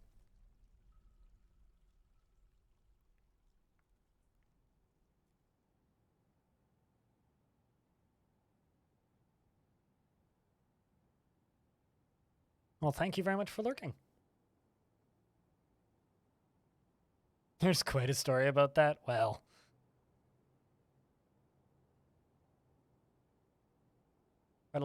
Quite the story about a lot of things. I don't really have any opinions on it, but the soundtrack slaps. Oh, sweet, we're through it. Hell yeah.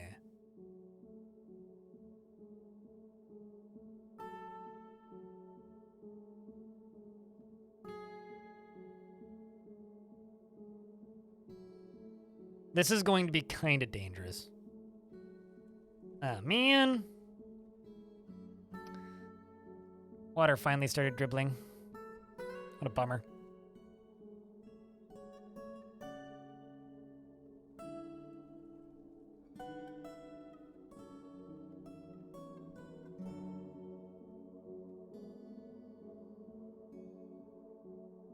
Just want to make sure I'm digging the right type of stairs. Minimum possible issues.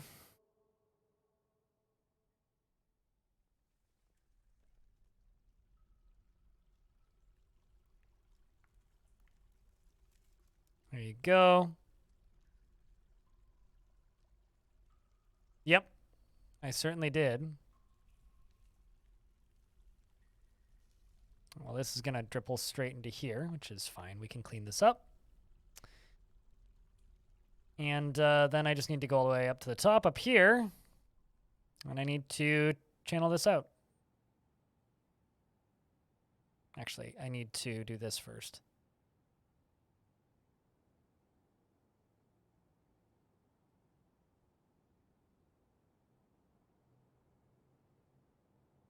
It's interesting. It's sand, not sand, sand. Huh. Maybe it's because we're a beach.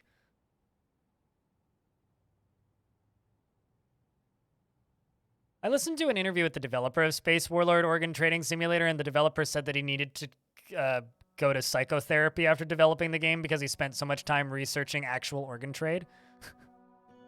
I mean, I respect the dedication to the craft, but at the same time, like, you don't hurt yourself for making an art piece. All right, so let's see if this works. It should work. There's also splattering mud everywhere down here. Actually, no, this might just send silver nuggets flying everywhere, so this could be exciting.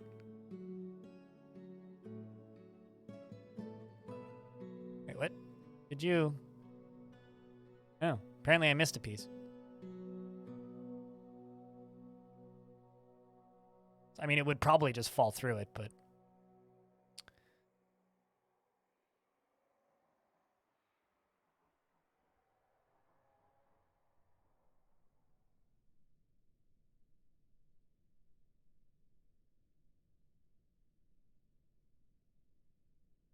Okay, so you fall down to here.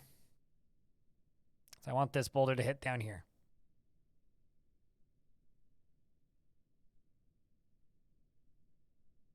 Silver bullets incoming? Possibly. All right, sweet. It worked. All right, let's send this out. Wish us luck, chat.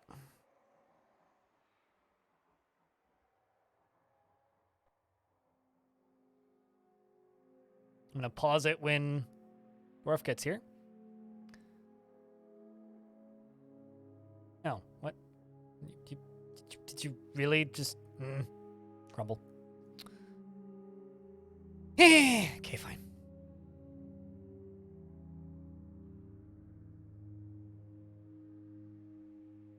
Thank you for sticking around, Zarlon, so you could get gifted us up.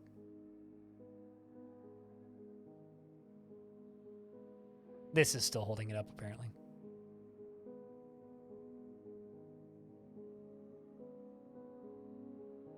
Miner, where are you at?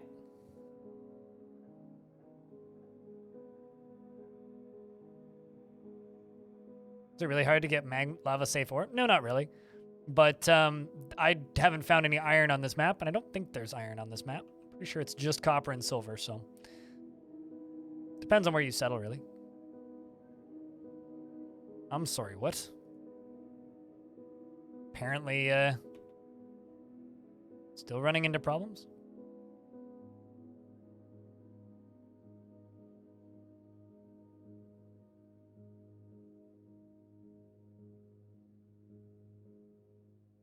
Yeah, I don't have much interest in Duskers. I don't like games that require typing. Fake programming or otherwise, I don't enjoy it.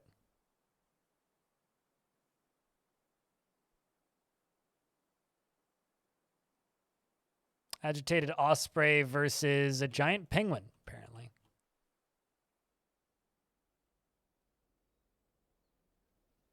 A bunch of goblins in cages again. Come on, you stupid penguins. I want you guys in the cages, not the goddamn goblins. Nope. Drools. Not really.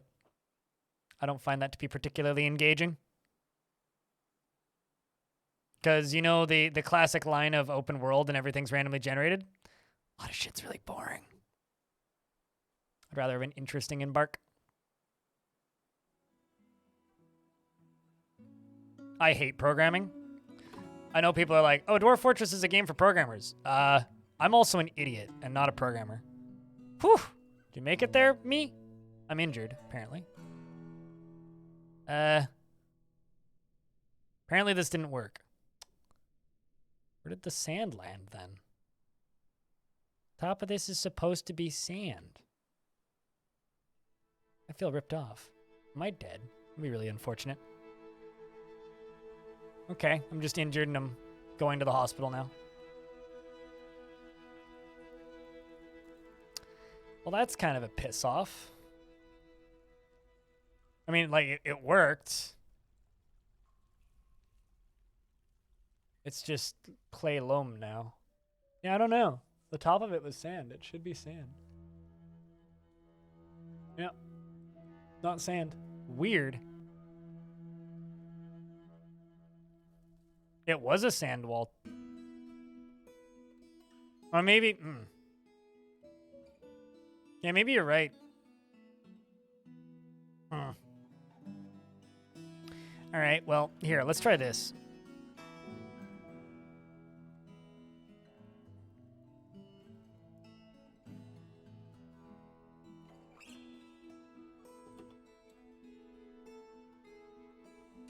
Does magma evaporate? It doesn't evaporate, but it goes away just like water does.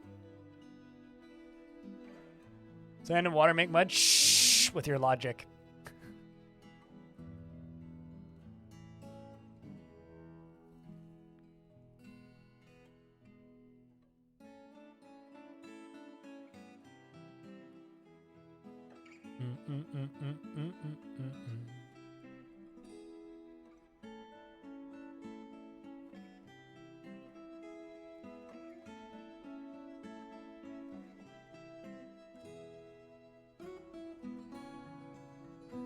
Yeah, any game that requires me to do fake programming, I'm already out.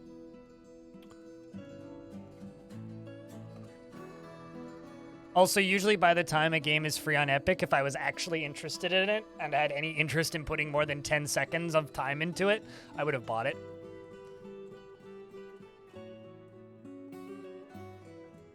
There's never actually been... Well, actually, that's not true. Total War Troy was the only exception of a game where I was like, I want to play that. And it was free on Epic on day one.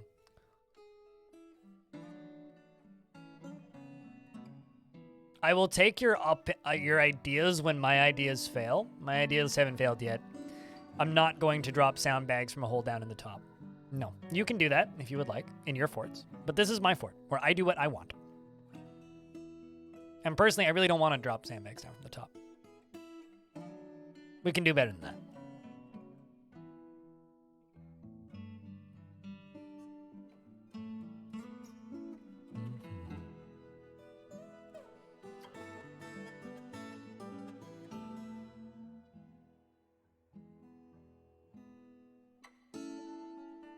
But if you would like to do that, you're more than welcome to.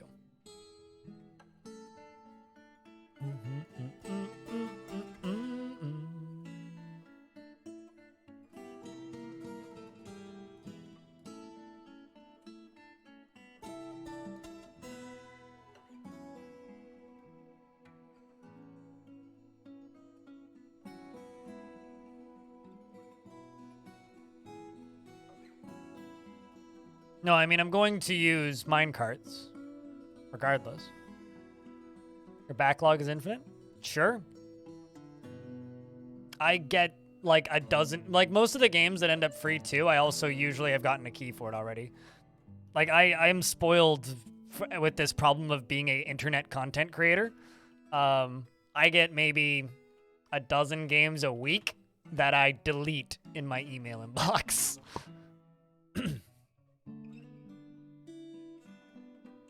Like, free games means nothing to me. What's the hole for? I was trying to cave in sand, but apparently it didn't want to work.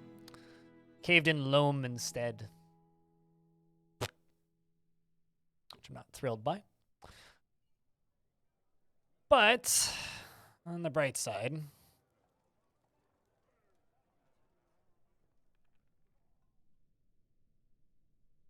get that filled in, and then I just need to get this filled in.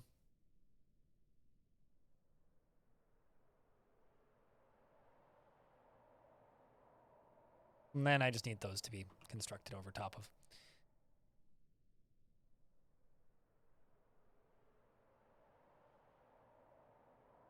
That is bizarre.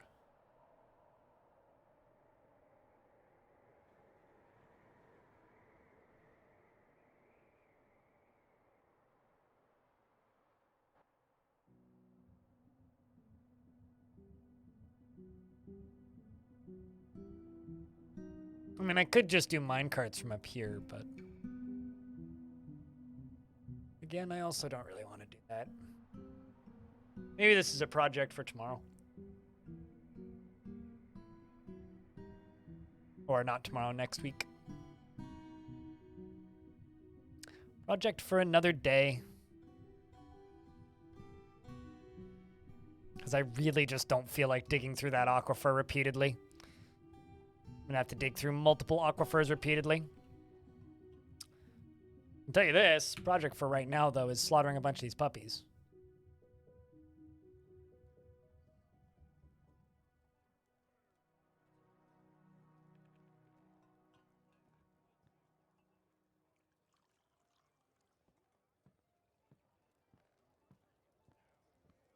Thank you, bad boy.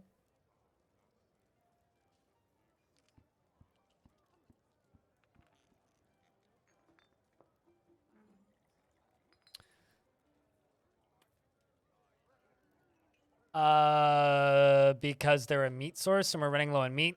Because they're a leather source and we could always use more leather.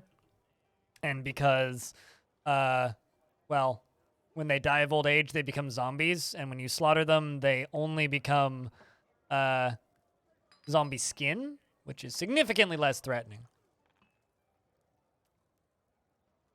So a multitude of reasons. Where did my walrus go? There they are.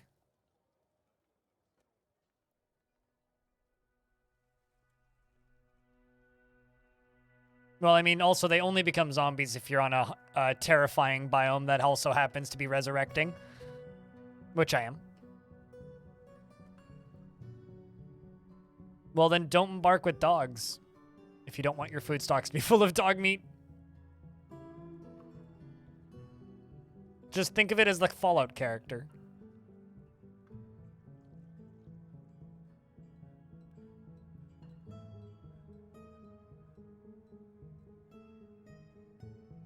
I do love that the game, though, specifies the difference between puppy bone and dog bone.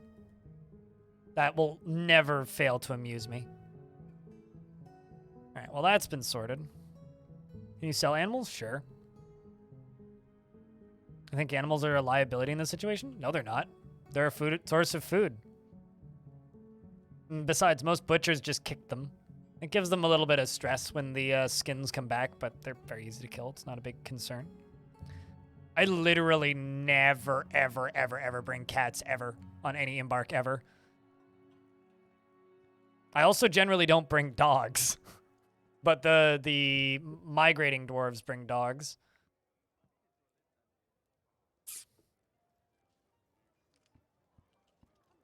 How do you deal with vermin? They're not a concern and haven't been a concern since version 30.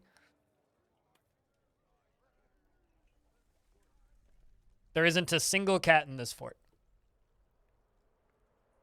At least none that I've brought. There might be like one or two, but I don't know who keeps telling people that vermin are something you need to be concerned with, but they're really, really not. Well, at least this is my identifier of how thick this aquifer is.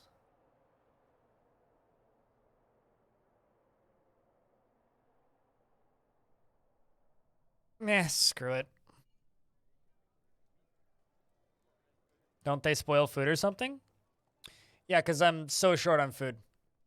So short on food. Running out of all of the food. Definitely starving to death over here.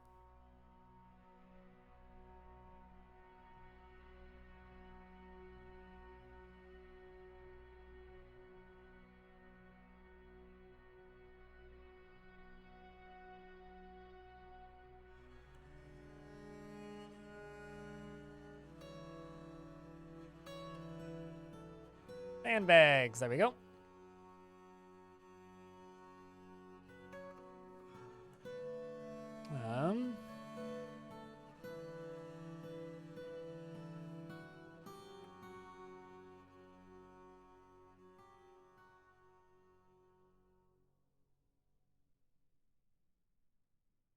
We're just going to do it this way.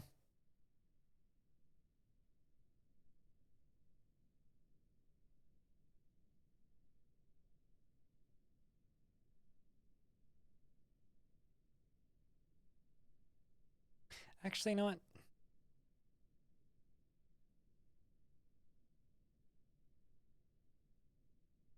Yeah, no, I've literally never worried about vermin in my entire time playing this game over the last, like, 9 years. And they've never been a problem. It's like if, I mean, I guess, like, you could worry about them if you wanted, but I don't. Cloth bag, let's do 100. That should be more than enough. And then we'll also put bag here. And let's do sand, collect sand. If then, really?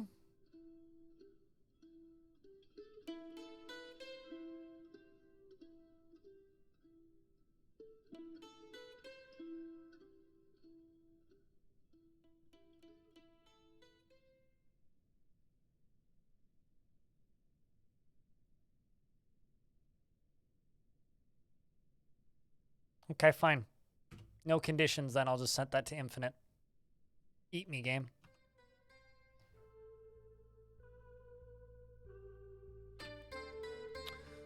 And then we'll go up to here.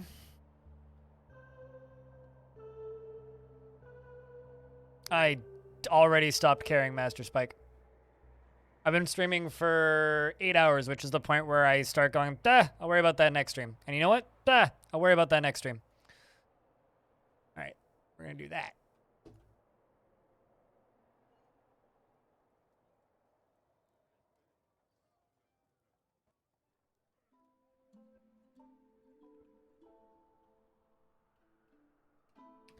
I just need to wait for those to get popped up.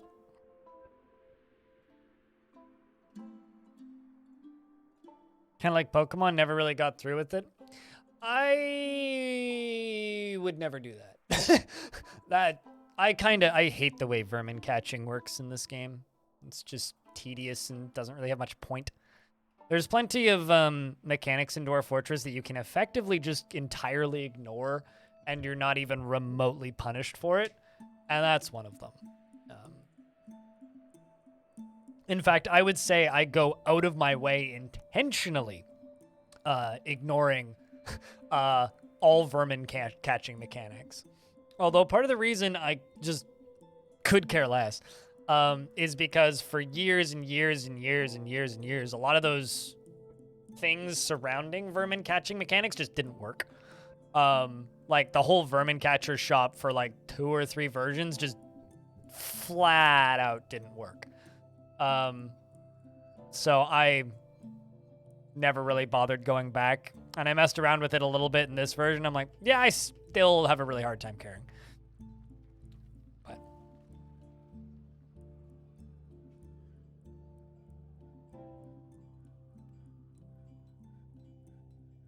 that's kind of the way my brain works with it, Broccoli, where the FPS of having a billion cats running around is way worse than, or the FPS issues with having a billion cats running around is far more crushing for the longevity of your fortress than just, you know, simply not giving a shit about the slight food loss.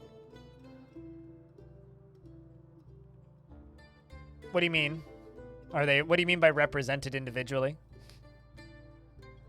Who's selling vermin? I don't know. Although apparently you can actually milk purring maggots, which is also something that hasn't worked in a very long time. Which is cool. It's nice that that mechanic works again, but I still have a hard time caring.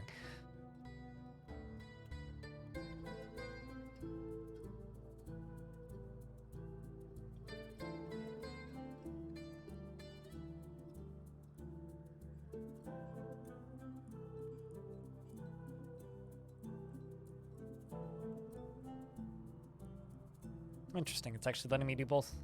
It's probably going to cancel half of them, though.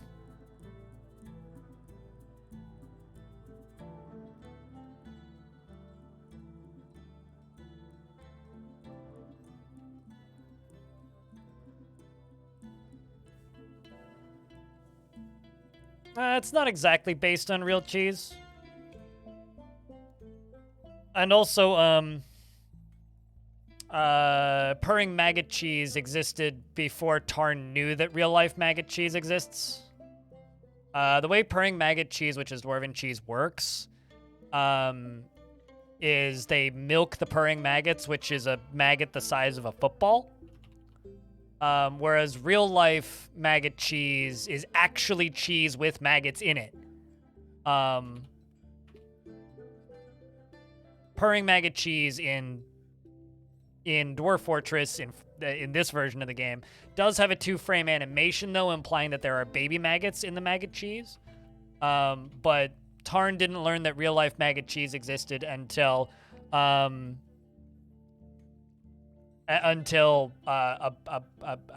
he was working on this version, because one of the artists told him about its existence. It's banned in most places, yes, because the maggots don't always die when you eat the cheese. Also, what's up, Nubbyspot?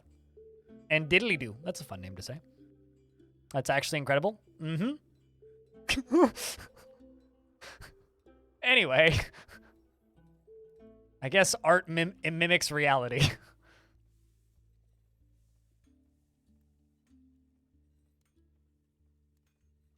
How are you so good with the creature size comparison? Any good rules of thumb when you check weight? I just check the wiki if I need to check something like that.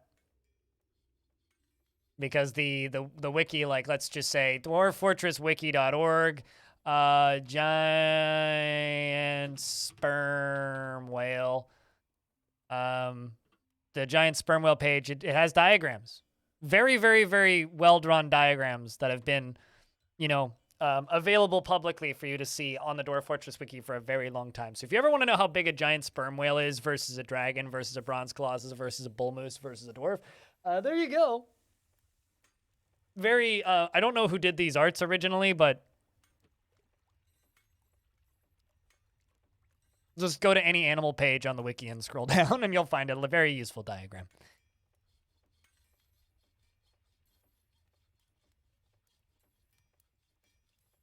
Dearest Da Vinci? I suppose so.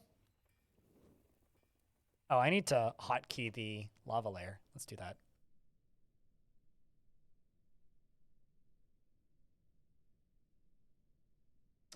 This can be glass.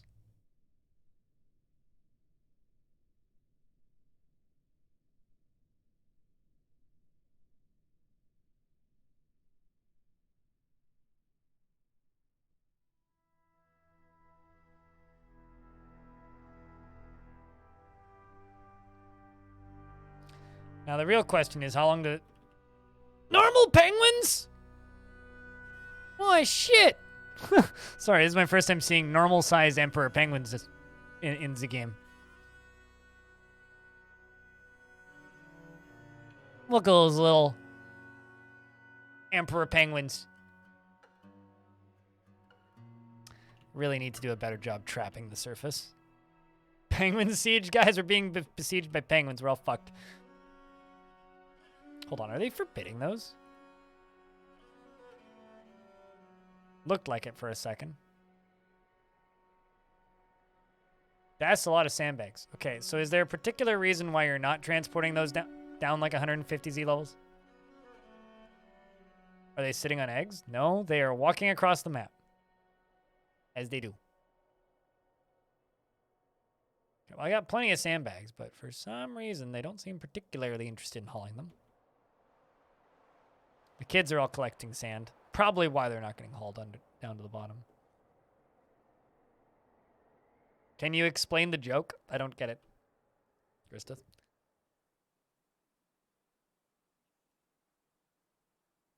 There was a guy on the forum who forgot the name that he wrote a dwarf portrait.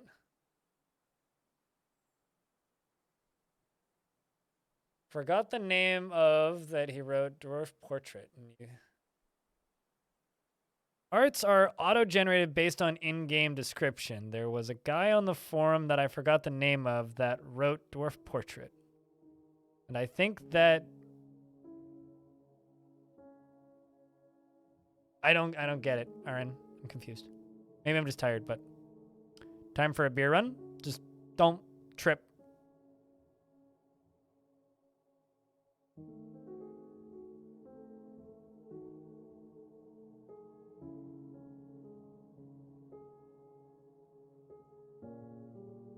But the game doesn't actually generate any art.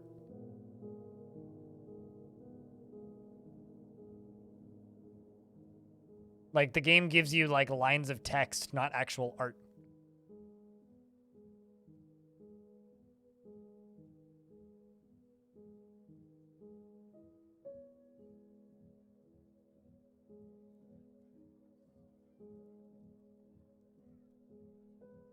I don't know what a UTIL is. So, I guess that's my loss here. You're assuming that I know what that is. I don't know what that is. Utility. Okay. Okay, so? Well, you lost me again. I'm still confused. But, okay.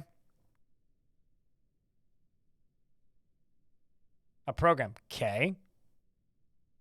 Well, see, here's the thing. On the wiki, there's the weight. So I just always assumed that somebody did some math to figure out what the weight of the item of the dwarves were based on and drew the diagrams. But whatever.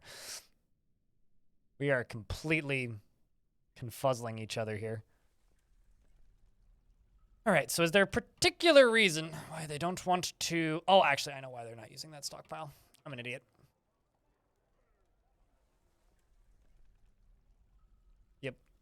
Yep.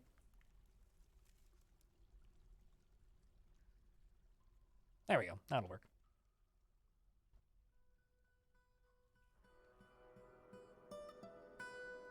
Okay, well, I just learned something. Cool. Does it matter?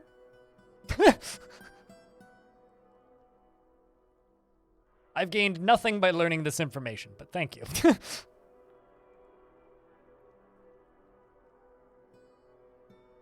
Someone could have done the math. Someone could have wrote a little piece of software. It's all the same to me.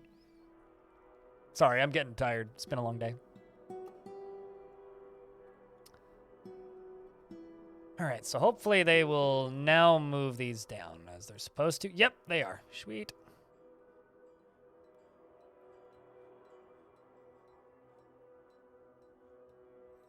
Just an interesting tidbit since we spent so long on it. It's past its usefulness date, but it is an interesting tidbit. I won't deny that. But just note that I am not a programmer and know nothing about programming. So, and especially when people start using shorthand for things like utility, yeah, it's never going to register that what it's supposed to be. It's going to register as a typo in my brain usually. So apologies, that's my bad, but.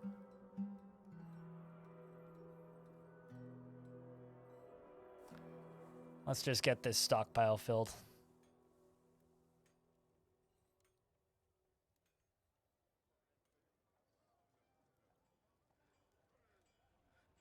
Don't really want to do it this way, but...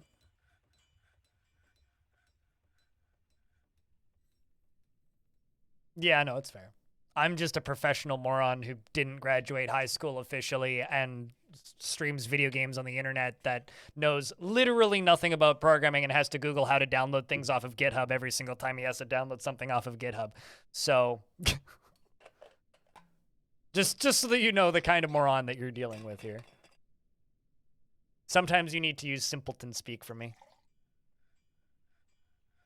And I also apparently am completely allergic to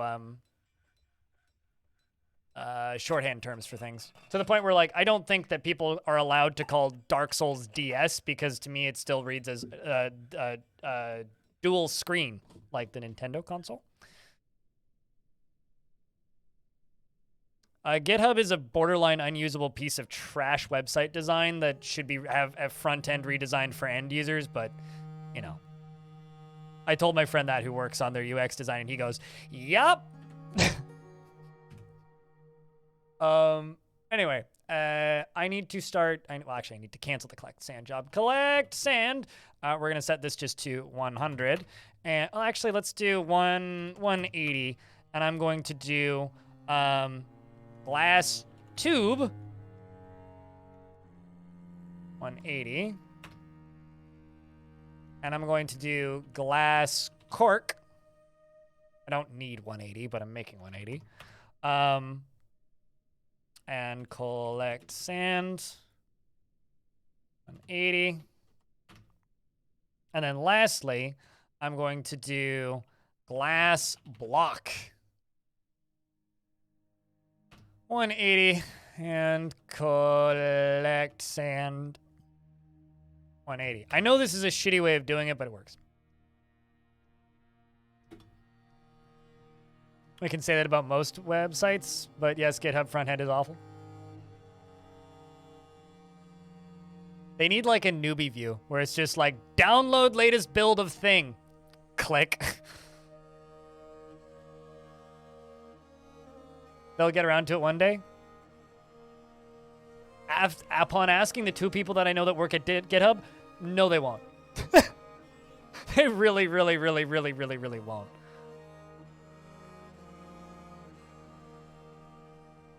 Because people like me will just keep Googling how to download stuff on GitHub. That's fine. Fortunately, it's not you're not entirely punished for, you know, being an idiot on the internet these days. No, GitHub isn't for me. Just unfortunately, people keep on using it as things for me instead of hosting stuff on in other locations. But it's okay. I forgive them. I only need to download scripts off of GitHub once every 6 months, which is also probably why I don't remember how to download things on GitHub. Which brings us back around to the beginning of this. It's also my fault for not using GitHub more. If I just use GitHub every day, yeah, I'd know where to use it. Not a concern. I've used significantly more, like, opaque pieces of software and websites before. I mean, I would actually argue that like OG Reddit is probably more obtuse than GitHub, but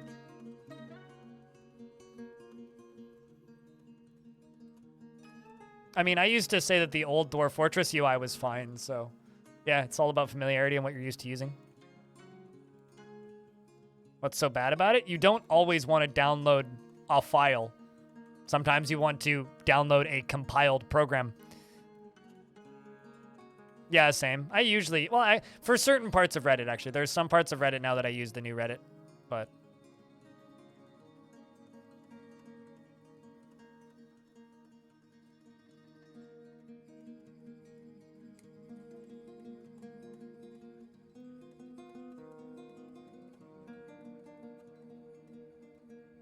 But once again, Reddit isn't for us. Anyway. But what is for us is this glass, which is what I'm...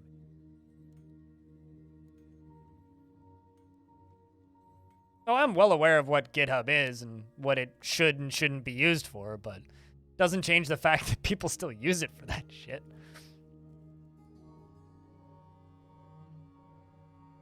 Alright, so I need to bring lava up to this layer. So... Someone bought something on Humble again. Anonymous just purchased Steamy Sakura Special. 4 complete series and more for £9.79. And the dwarves are partying. Where?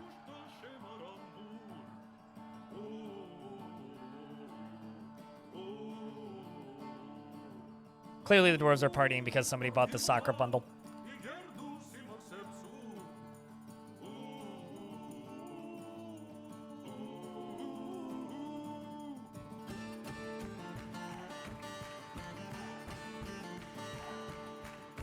Their own website, their own servers, literally anything else.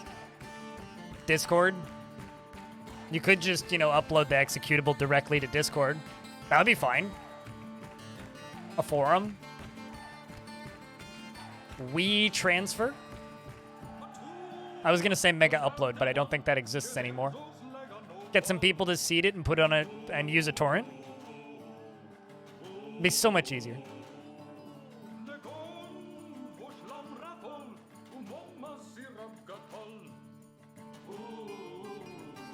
And that's exactly why this argument and entire discussion hood is a waste of time for everybody involved.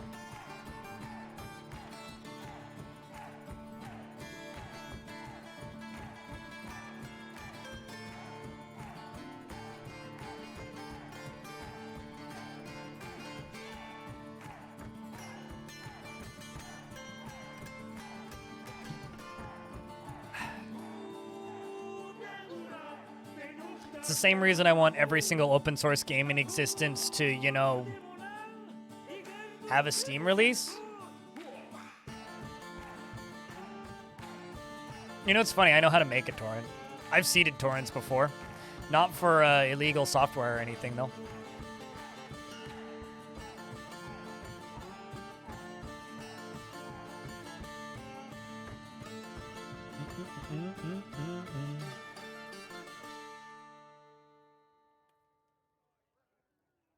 So like I said a minute ago, why are we still talking about this pseudonym, Spike? Okay, got glass starting, which is good. I now just need to figure out where exactly I'm pumping lava.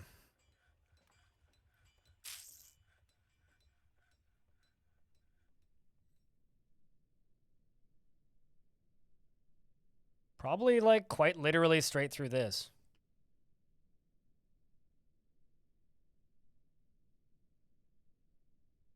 Oh, that's an interesting spot for there to be water.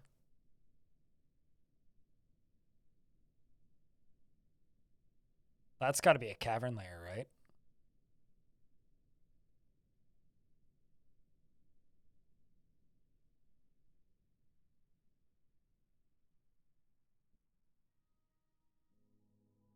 Dumb question. How would one still use Napster?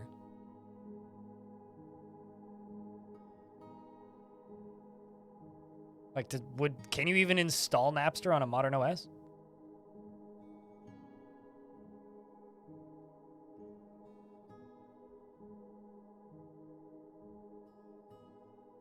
Pseudonym, can we just change the subject? I think we've, like, peaked with what we're actually capable of discussing with this.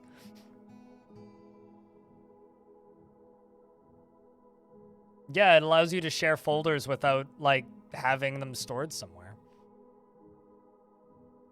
But everybody just immediately associates torrents with illegal software.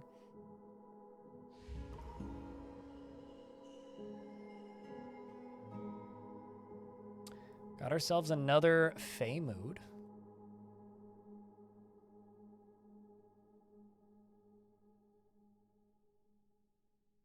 I'm really curious. That's just such a weird spot for there to be water.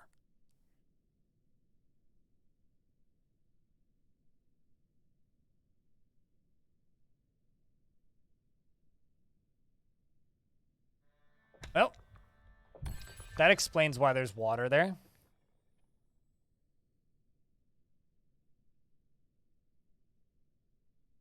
Turns out I was correct. A lot of dead things. Like a lot of dead things. The hell happened here, though?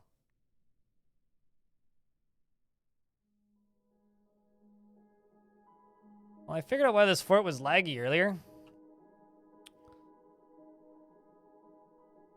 Crundle, Crundle, Crundle. Crundle, Elkbird, Crundle. Creeping Eye, Ichor. Dead Creeping Eyes. Bugbat, Crundle, Reacher. Yeah, this is why I had to use DF Hack earlier on a different install to clear out 400 something undead. Yeah, I'm looking for the Forgotten Beast. I haven't seen there. Yeah, I mean, there probably is a Forgotten Beast, but I haven't seen it. It's either a Forgotten Beast or like another thing that it could be is it's just like a Crundle died, and also that's a fun tube right there. But what could happen? What could have happened is a Crundle died, and then another Crundle died, and then another Crundle died, and then another Crundle died, and then another Crundle died, and another Crundle died, and then they just kept killing each other and killing each other and killing each other and killing each other and killing each other and killing each other. That's kind of hysterical. I can see the vomit from up here, but it's not in screen on the lower level. I'm looking for cave. Ooh, cave blobs. Gross. Hate cave blobs. Creeping eye, ichor. Yes, ichor is insect blood. I think. What is the actual definition of ichor? Because it's not a real thing, I don't think. Ichor meaning. Ichor. In Greek mythology, it's the fluid that flows like blood from the veins of gods. It's god blood. Also, apparently, Ichor Intelligence is a permanently closed business.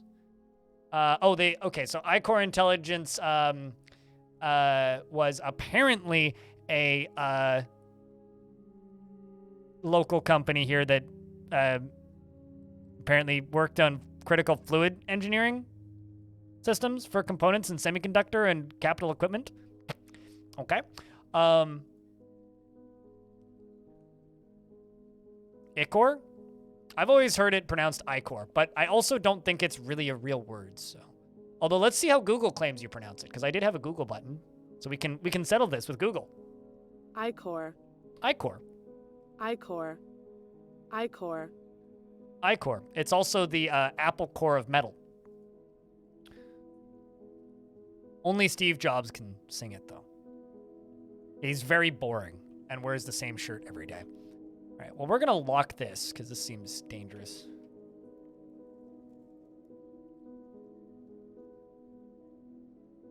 What, for Ichor? I kind of love caverns like this when you break into them and there's just dead things everywhere. What happened here? It's convenient.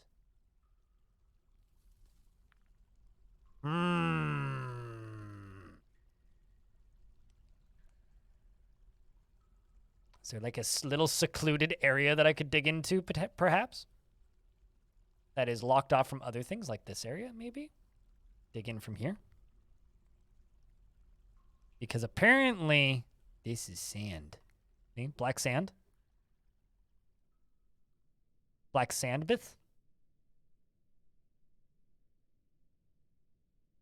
So many bodies, though. I don't know if it's worth it. It's just going to stress the fuck out of the dwarves. Showed up in Shovel Knight? Oh, really? Well, there you go. I never finished Shovel Knight.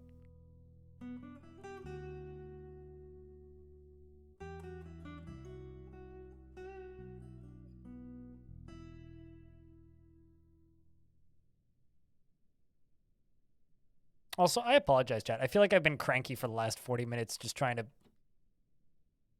I heard a... Oop.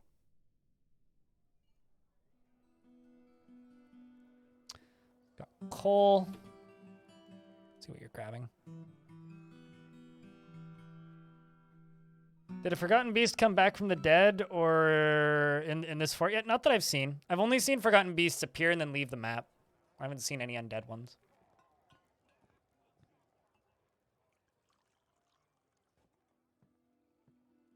Yeah, I know. I'm just apologizing. I feel like I've been cranky.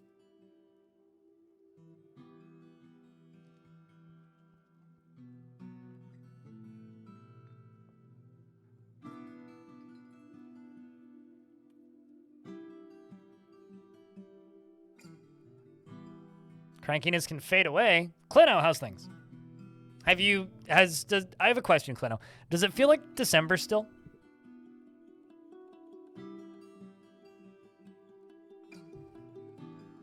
Also, well, not leave, but like leave my line of sight. Not like actually physically leave the map. They can't leave the map once they're on the map, but they can leave your line of sight. So Clino, you've talked about always making very fancy, artsy forts. I have a question. Do you consider a fort like this artsy? Because this is, like, possibly the most artsy fort I've ever made. Possibly. I don't know. Also looks like my little puddle over here is full finally. Hell yeah. Bedrooms are artsy as fuck. I didn't even, like, smooth the walls. Because I think they look better unsmooth. Chubby Rhino Fort. It's eventually just going to start looking like a glob again. The mini-map looks great. I really like the way the little creeks turned out.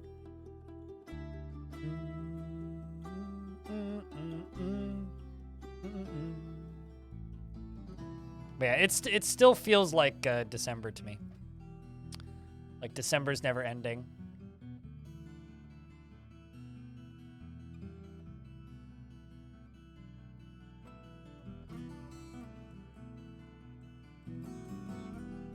Yeah, but I don't think that smooth stuff looks better, though.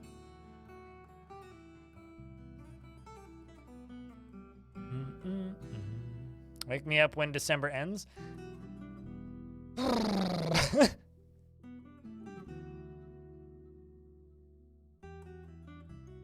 well, now that I know where this is versus the slower one.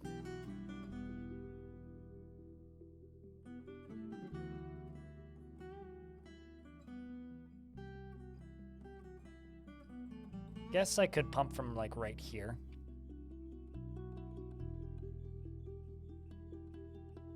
I think that that's clear. Let's see. Nope, not clear.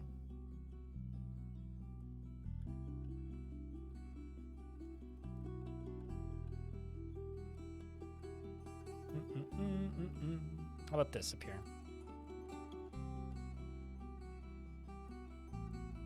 This could work.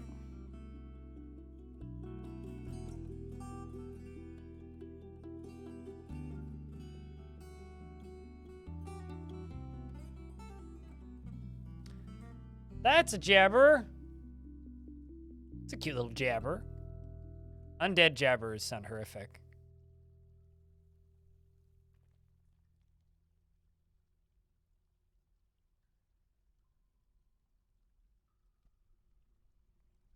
I feel like filling this whole layer up with lava would be fun.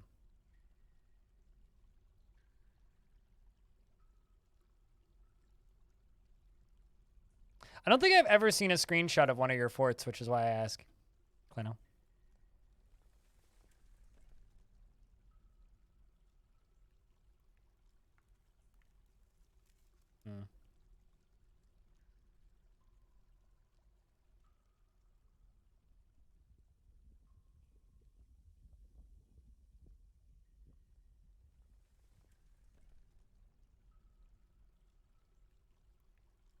I haven't, well, I do actually have an active mod. I was about to say, Pack, I don't have any active mods right now, but there actually is an active mod for the first time in like 3 hours.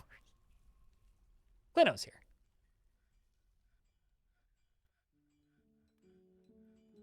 Boy, well, I mean, when was the last time you said anything, Obo? I'm pretty sure it was like 2 hours ago. Also, I'm going to be buying tickets to when we were young at my Oma's house, so wish me luck. That's definitely going to hit water.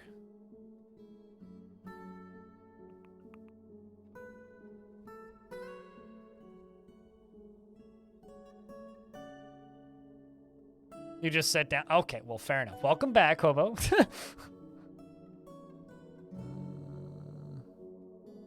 Hobo's actually just waiting for the War Sim gambling stream.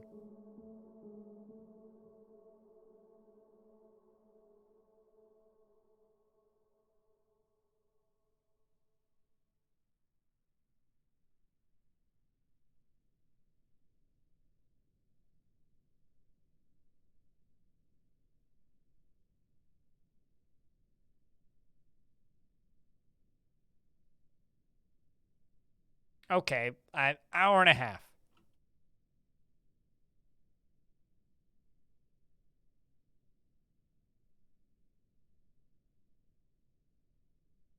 You can accuse me of exaggerating. That's acceptable.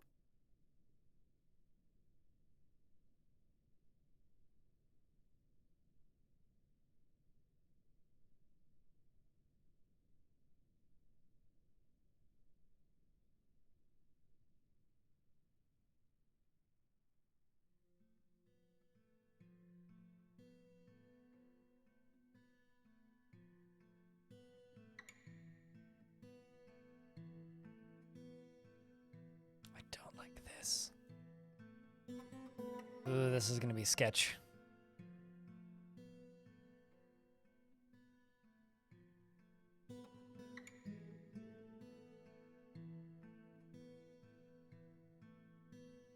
You know what? Actually, let's... Oh, is some of that lava there? Wait, what lava where?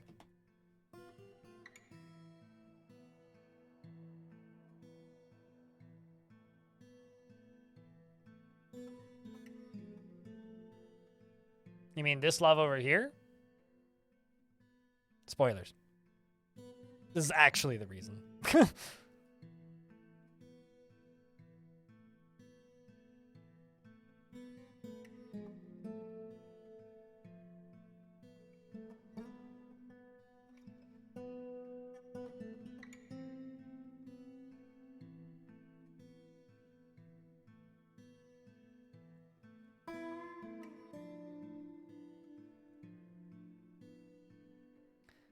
You can't just take over the cop shop like you usually do now that you have a mission cap laser. Interesting. You're clearly way further into that game than I am.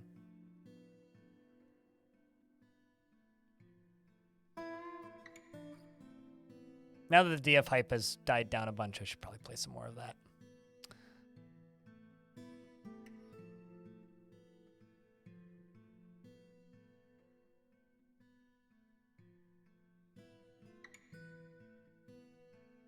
Tarkov single player mod? Seems like the only way to make Tarkov tolerable, to be honest. There's a police station in the first map? I guess I don't actually know which one is what thing is the police station.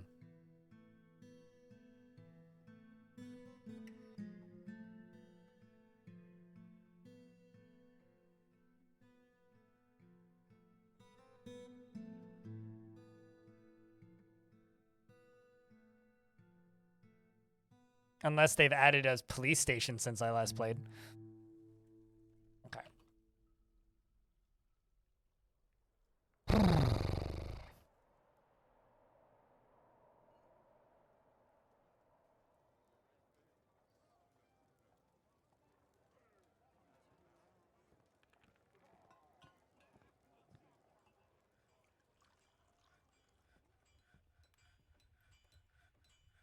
Okay, Cattle has begun a mysterious construction. We're going to get another artifact.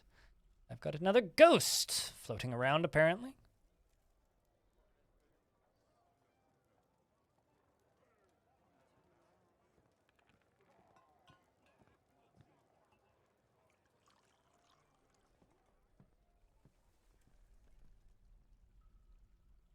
There's places like the sawmill and then the town with all the ghouls. And then in the middle of the town, there's a police station protected by a boss and some guards.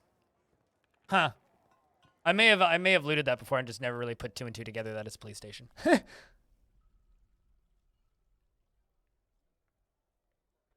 In fact, I'm pretty sure I've cleared that before and I've just never put two and two together that it's a police station.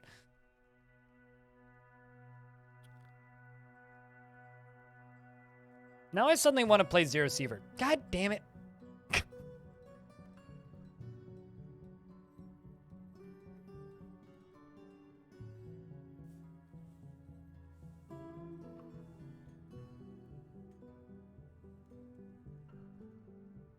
But I've been playing War Sim, though. I said I would play more War Sim tonight. A coal table? Don't catch that on fire. That'd be bad.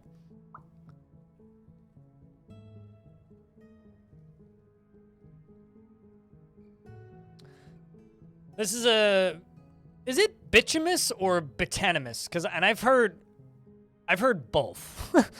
Coal table. All craftsmanship is of the highest quality. It is studded with sterling silver and encircled with bands of horse leather. This object menaces with spikes of bituminous? Thank you for writing it down the way it's spelled. That doesn't help. It menaces with spikes of bituminous coal and granite. On the item is an image of cheerful voice, the fury of owning. That's somebody's 2007 Xbox ID. Cheerful voice. The fury of owning. That's a funny name. On the a siltstone crown in marble. On the item is an image of an emerald cut gem in dog bone. Bituminous? Bit 2 minus. Bit 2 minus. Bit 2 minus. That sounds weird. All right. I believe I'm going to put it in the hospital for right now, until I think of a better place to put it. It's a cool table. Well, it could be a very hot table if the wrong things happened, but...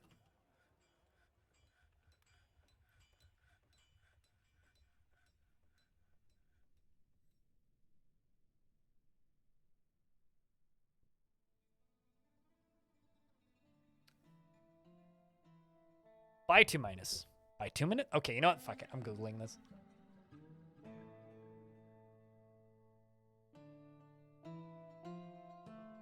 Bituminous. Wow. Okay, I wasn't even close. Bituminous. Huh. Okay.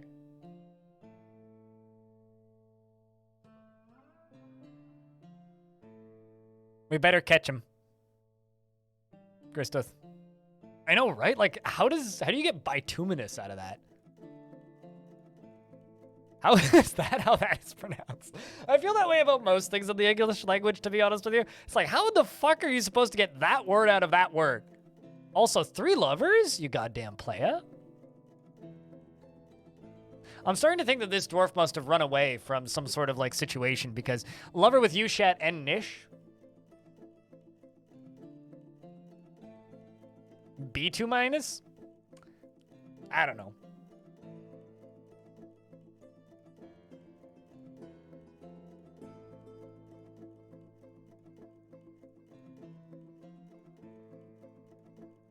Clearly you didn't fail English like I did, Arian. Clearly. That's the only logical explanation I can come up with. I failed English, you probably didn't. English second language? You know what's funny? On my team's Discord, me and my teammates on Twitch over on Halcyon Frequency, we run a podcast and various other things. My spelling and grammar constantly is corrected by Kiri, who is English second language. She's Austrian. Constantly. Like, I'll write something down and she'll just be like, corrects it. Doesn't even say anything anymore. She just corrects it. So, yes, but also because you were forced to learn a different language at some point in your life, you probably also did a better job learning it than people who speak it natively. It's not actually an uncommon thing. Just because someone who natively speaks a language is going to naturally be more lazy. So, if anything, that should confirm that. Also, most people who speak a language as their first language never really sit down and learn it. You just kind of learn it, if that makes any sense. Lots of things are learned wrong, and that's how slang exists.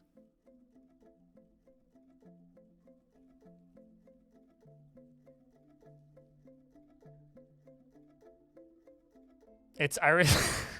I agree with Clino here. It's Irish of origin and pronounced Steve. Yes, there is. Racial slurs are pretty wrong.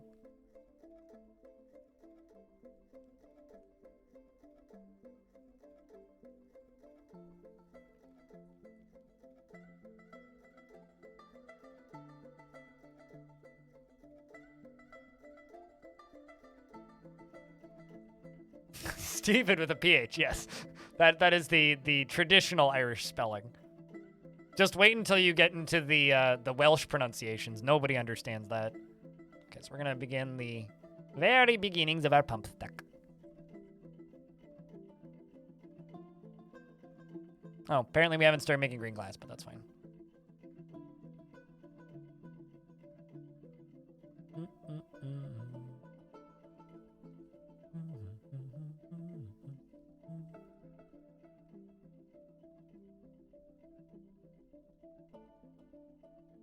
I'm gonna do these a few layers at a time.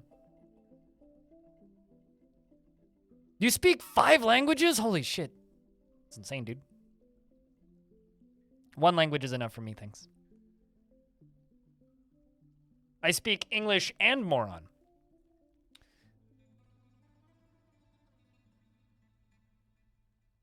I'm a very multi-talented person. I can breathe, think, and speak at the same time. While sitting. And sometimes playing a video game.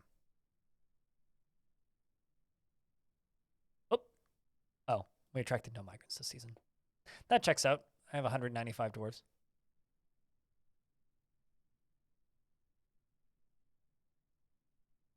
English and Americanese, not English and sarcasm. Which is how I would say, what? Oh, that's fine. That can spill over that side. Blah! Where is this water coming from? Uh-oh.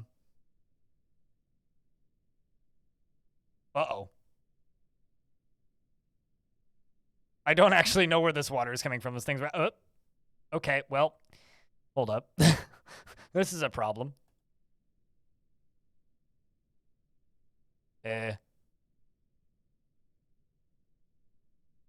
Holy shit. 1, 2, 3, 4, 5, 6, 7, 8. Fuck.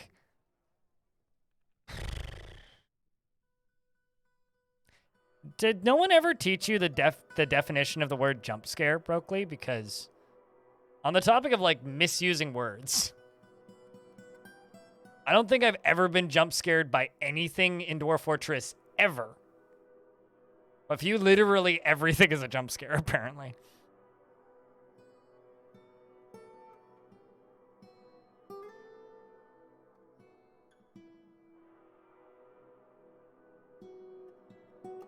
All right, well, this is definitely going to be a project for tomorrow.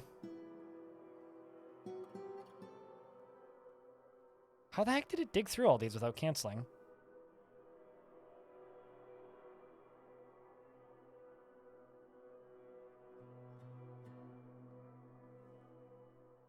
Bizarre.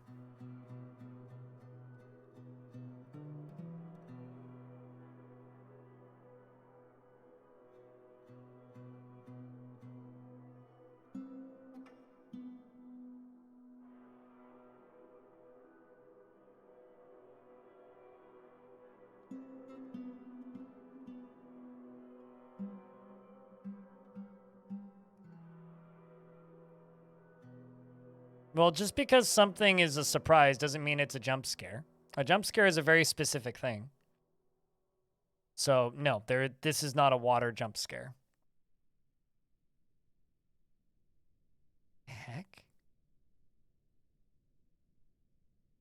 That's hysterical. Okay.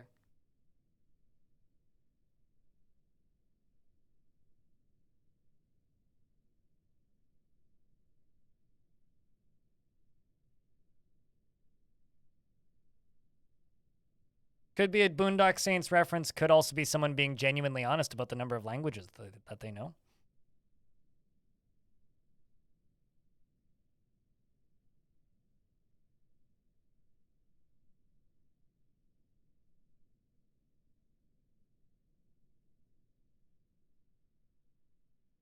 I'm just confused as to how they dug straight through this.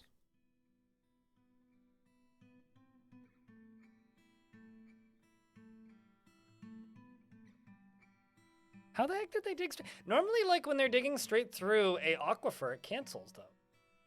How in the world did I get this whole aquifer dug through and it didn't cancel? Because I just designated that whole thing and then ignored it.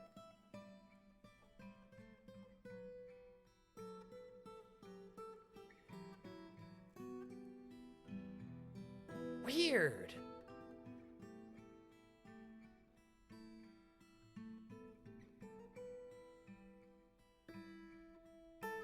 Well, I mean, I've been very slow to pick up on what anybody's talking about today, so.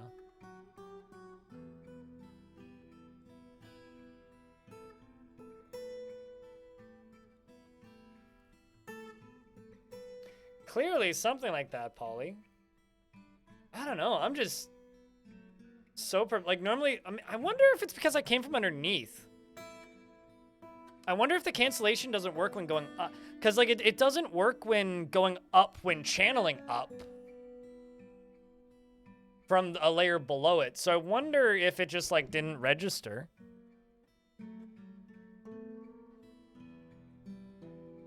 Interesting. No, when they're digging down, when they hit water, it cancels.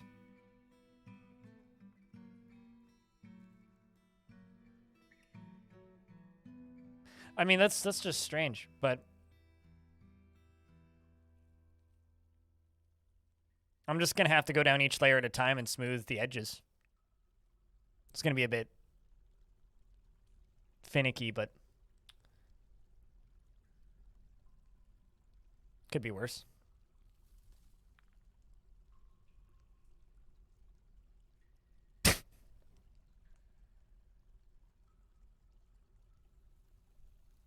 I just need to remove the ceiling so that it doesn't drip down.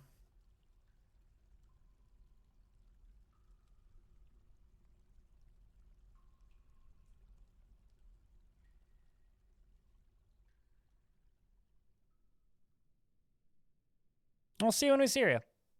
Cheers, friend. Thanks for all the support. Thanks for hanging out. Thanks for watching.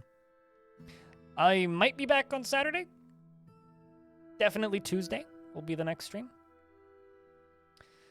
Schedule this weekend is going to be a little weird because I've got a bunch of YouTube things I got to get done, but also have to, you know, have a life at some point.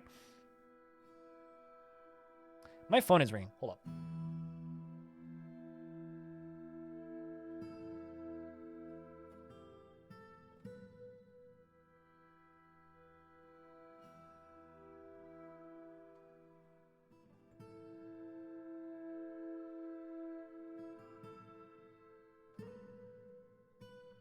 My name's Gregory. Hello, delivery for a Georgie. My name isn't Georgie. It's never going to be Georgie.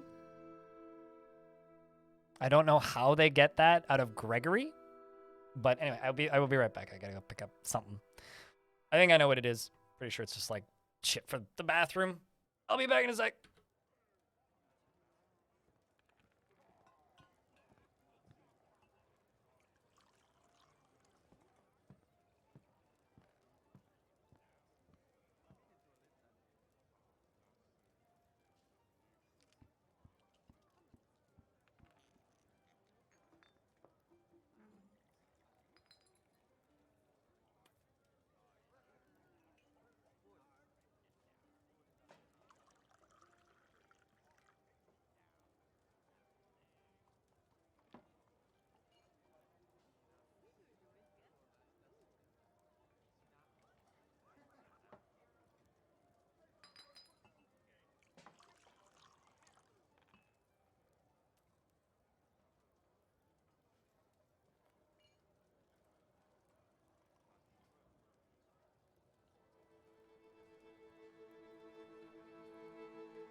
Well, congrats. I am Dresden. The Hammer Dwarf has bestowed the name Estor Irib upon a silver warhammer. So, chat, in my walk to and from the front door, I have decided it is time to play something different because this current project of this is going to take a while. And I've been streaming for 8.5 hours. About 7.5 of that's been dwarfs. We'll worry about that on another day. That's going to be a lot of constructing floors and deconstructing floors and building stuff and draining stuff and smoothing stuff and blah, blah, blah, blah, blah, blah, blah. It won't be too bad, but it's going to take a while. We did make some good progress today. We caught a giant penguin. Here's the problem. I really want to play War Sim, but I also really want to play Zero Sievert. And I blame chat. But I also am like cranky and grumpy and just want to end. So I'm like in this weird triple mind currently. So we'll figure it out in the next 5 minutes or so. But we did catch, an emperor or a giant penguin, which is pretty great. We did another fight in there. We lost a couple dwarves. We built a big fancy second trading area. We expanded all the way down here. We built a proper clothing industry and got that glass industry down there. There's an undead dog skin in that room. Well, that's a shame. There's still the library. We built all this. We expanded on the river stuff. Today was good. We made some good progress. So chat, it's time to say bye, YouTube. Although today's been really lurky and there's not been a lot of people watching, so how many of you are going to say goodbye? That's the important question.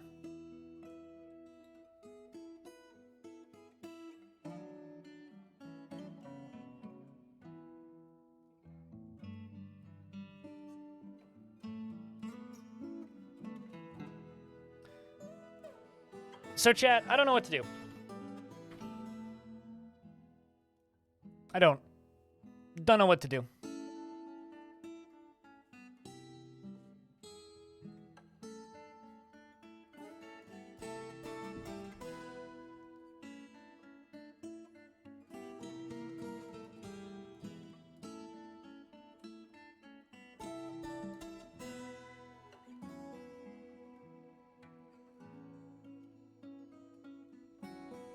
That's the problem, is I'm just kind of cranky.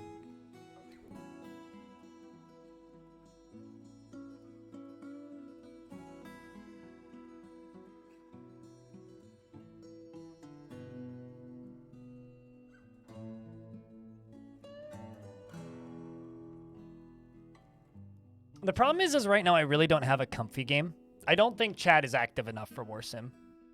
We really need chat to be active. The problem is, Claiborne, is I haven't had one for about 30 years, and I've been alive for 28. So check in 2 years and see if I have a heart yet. Rest is in order? No, I don't think so.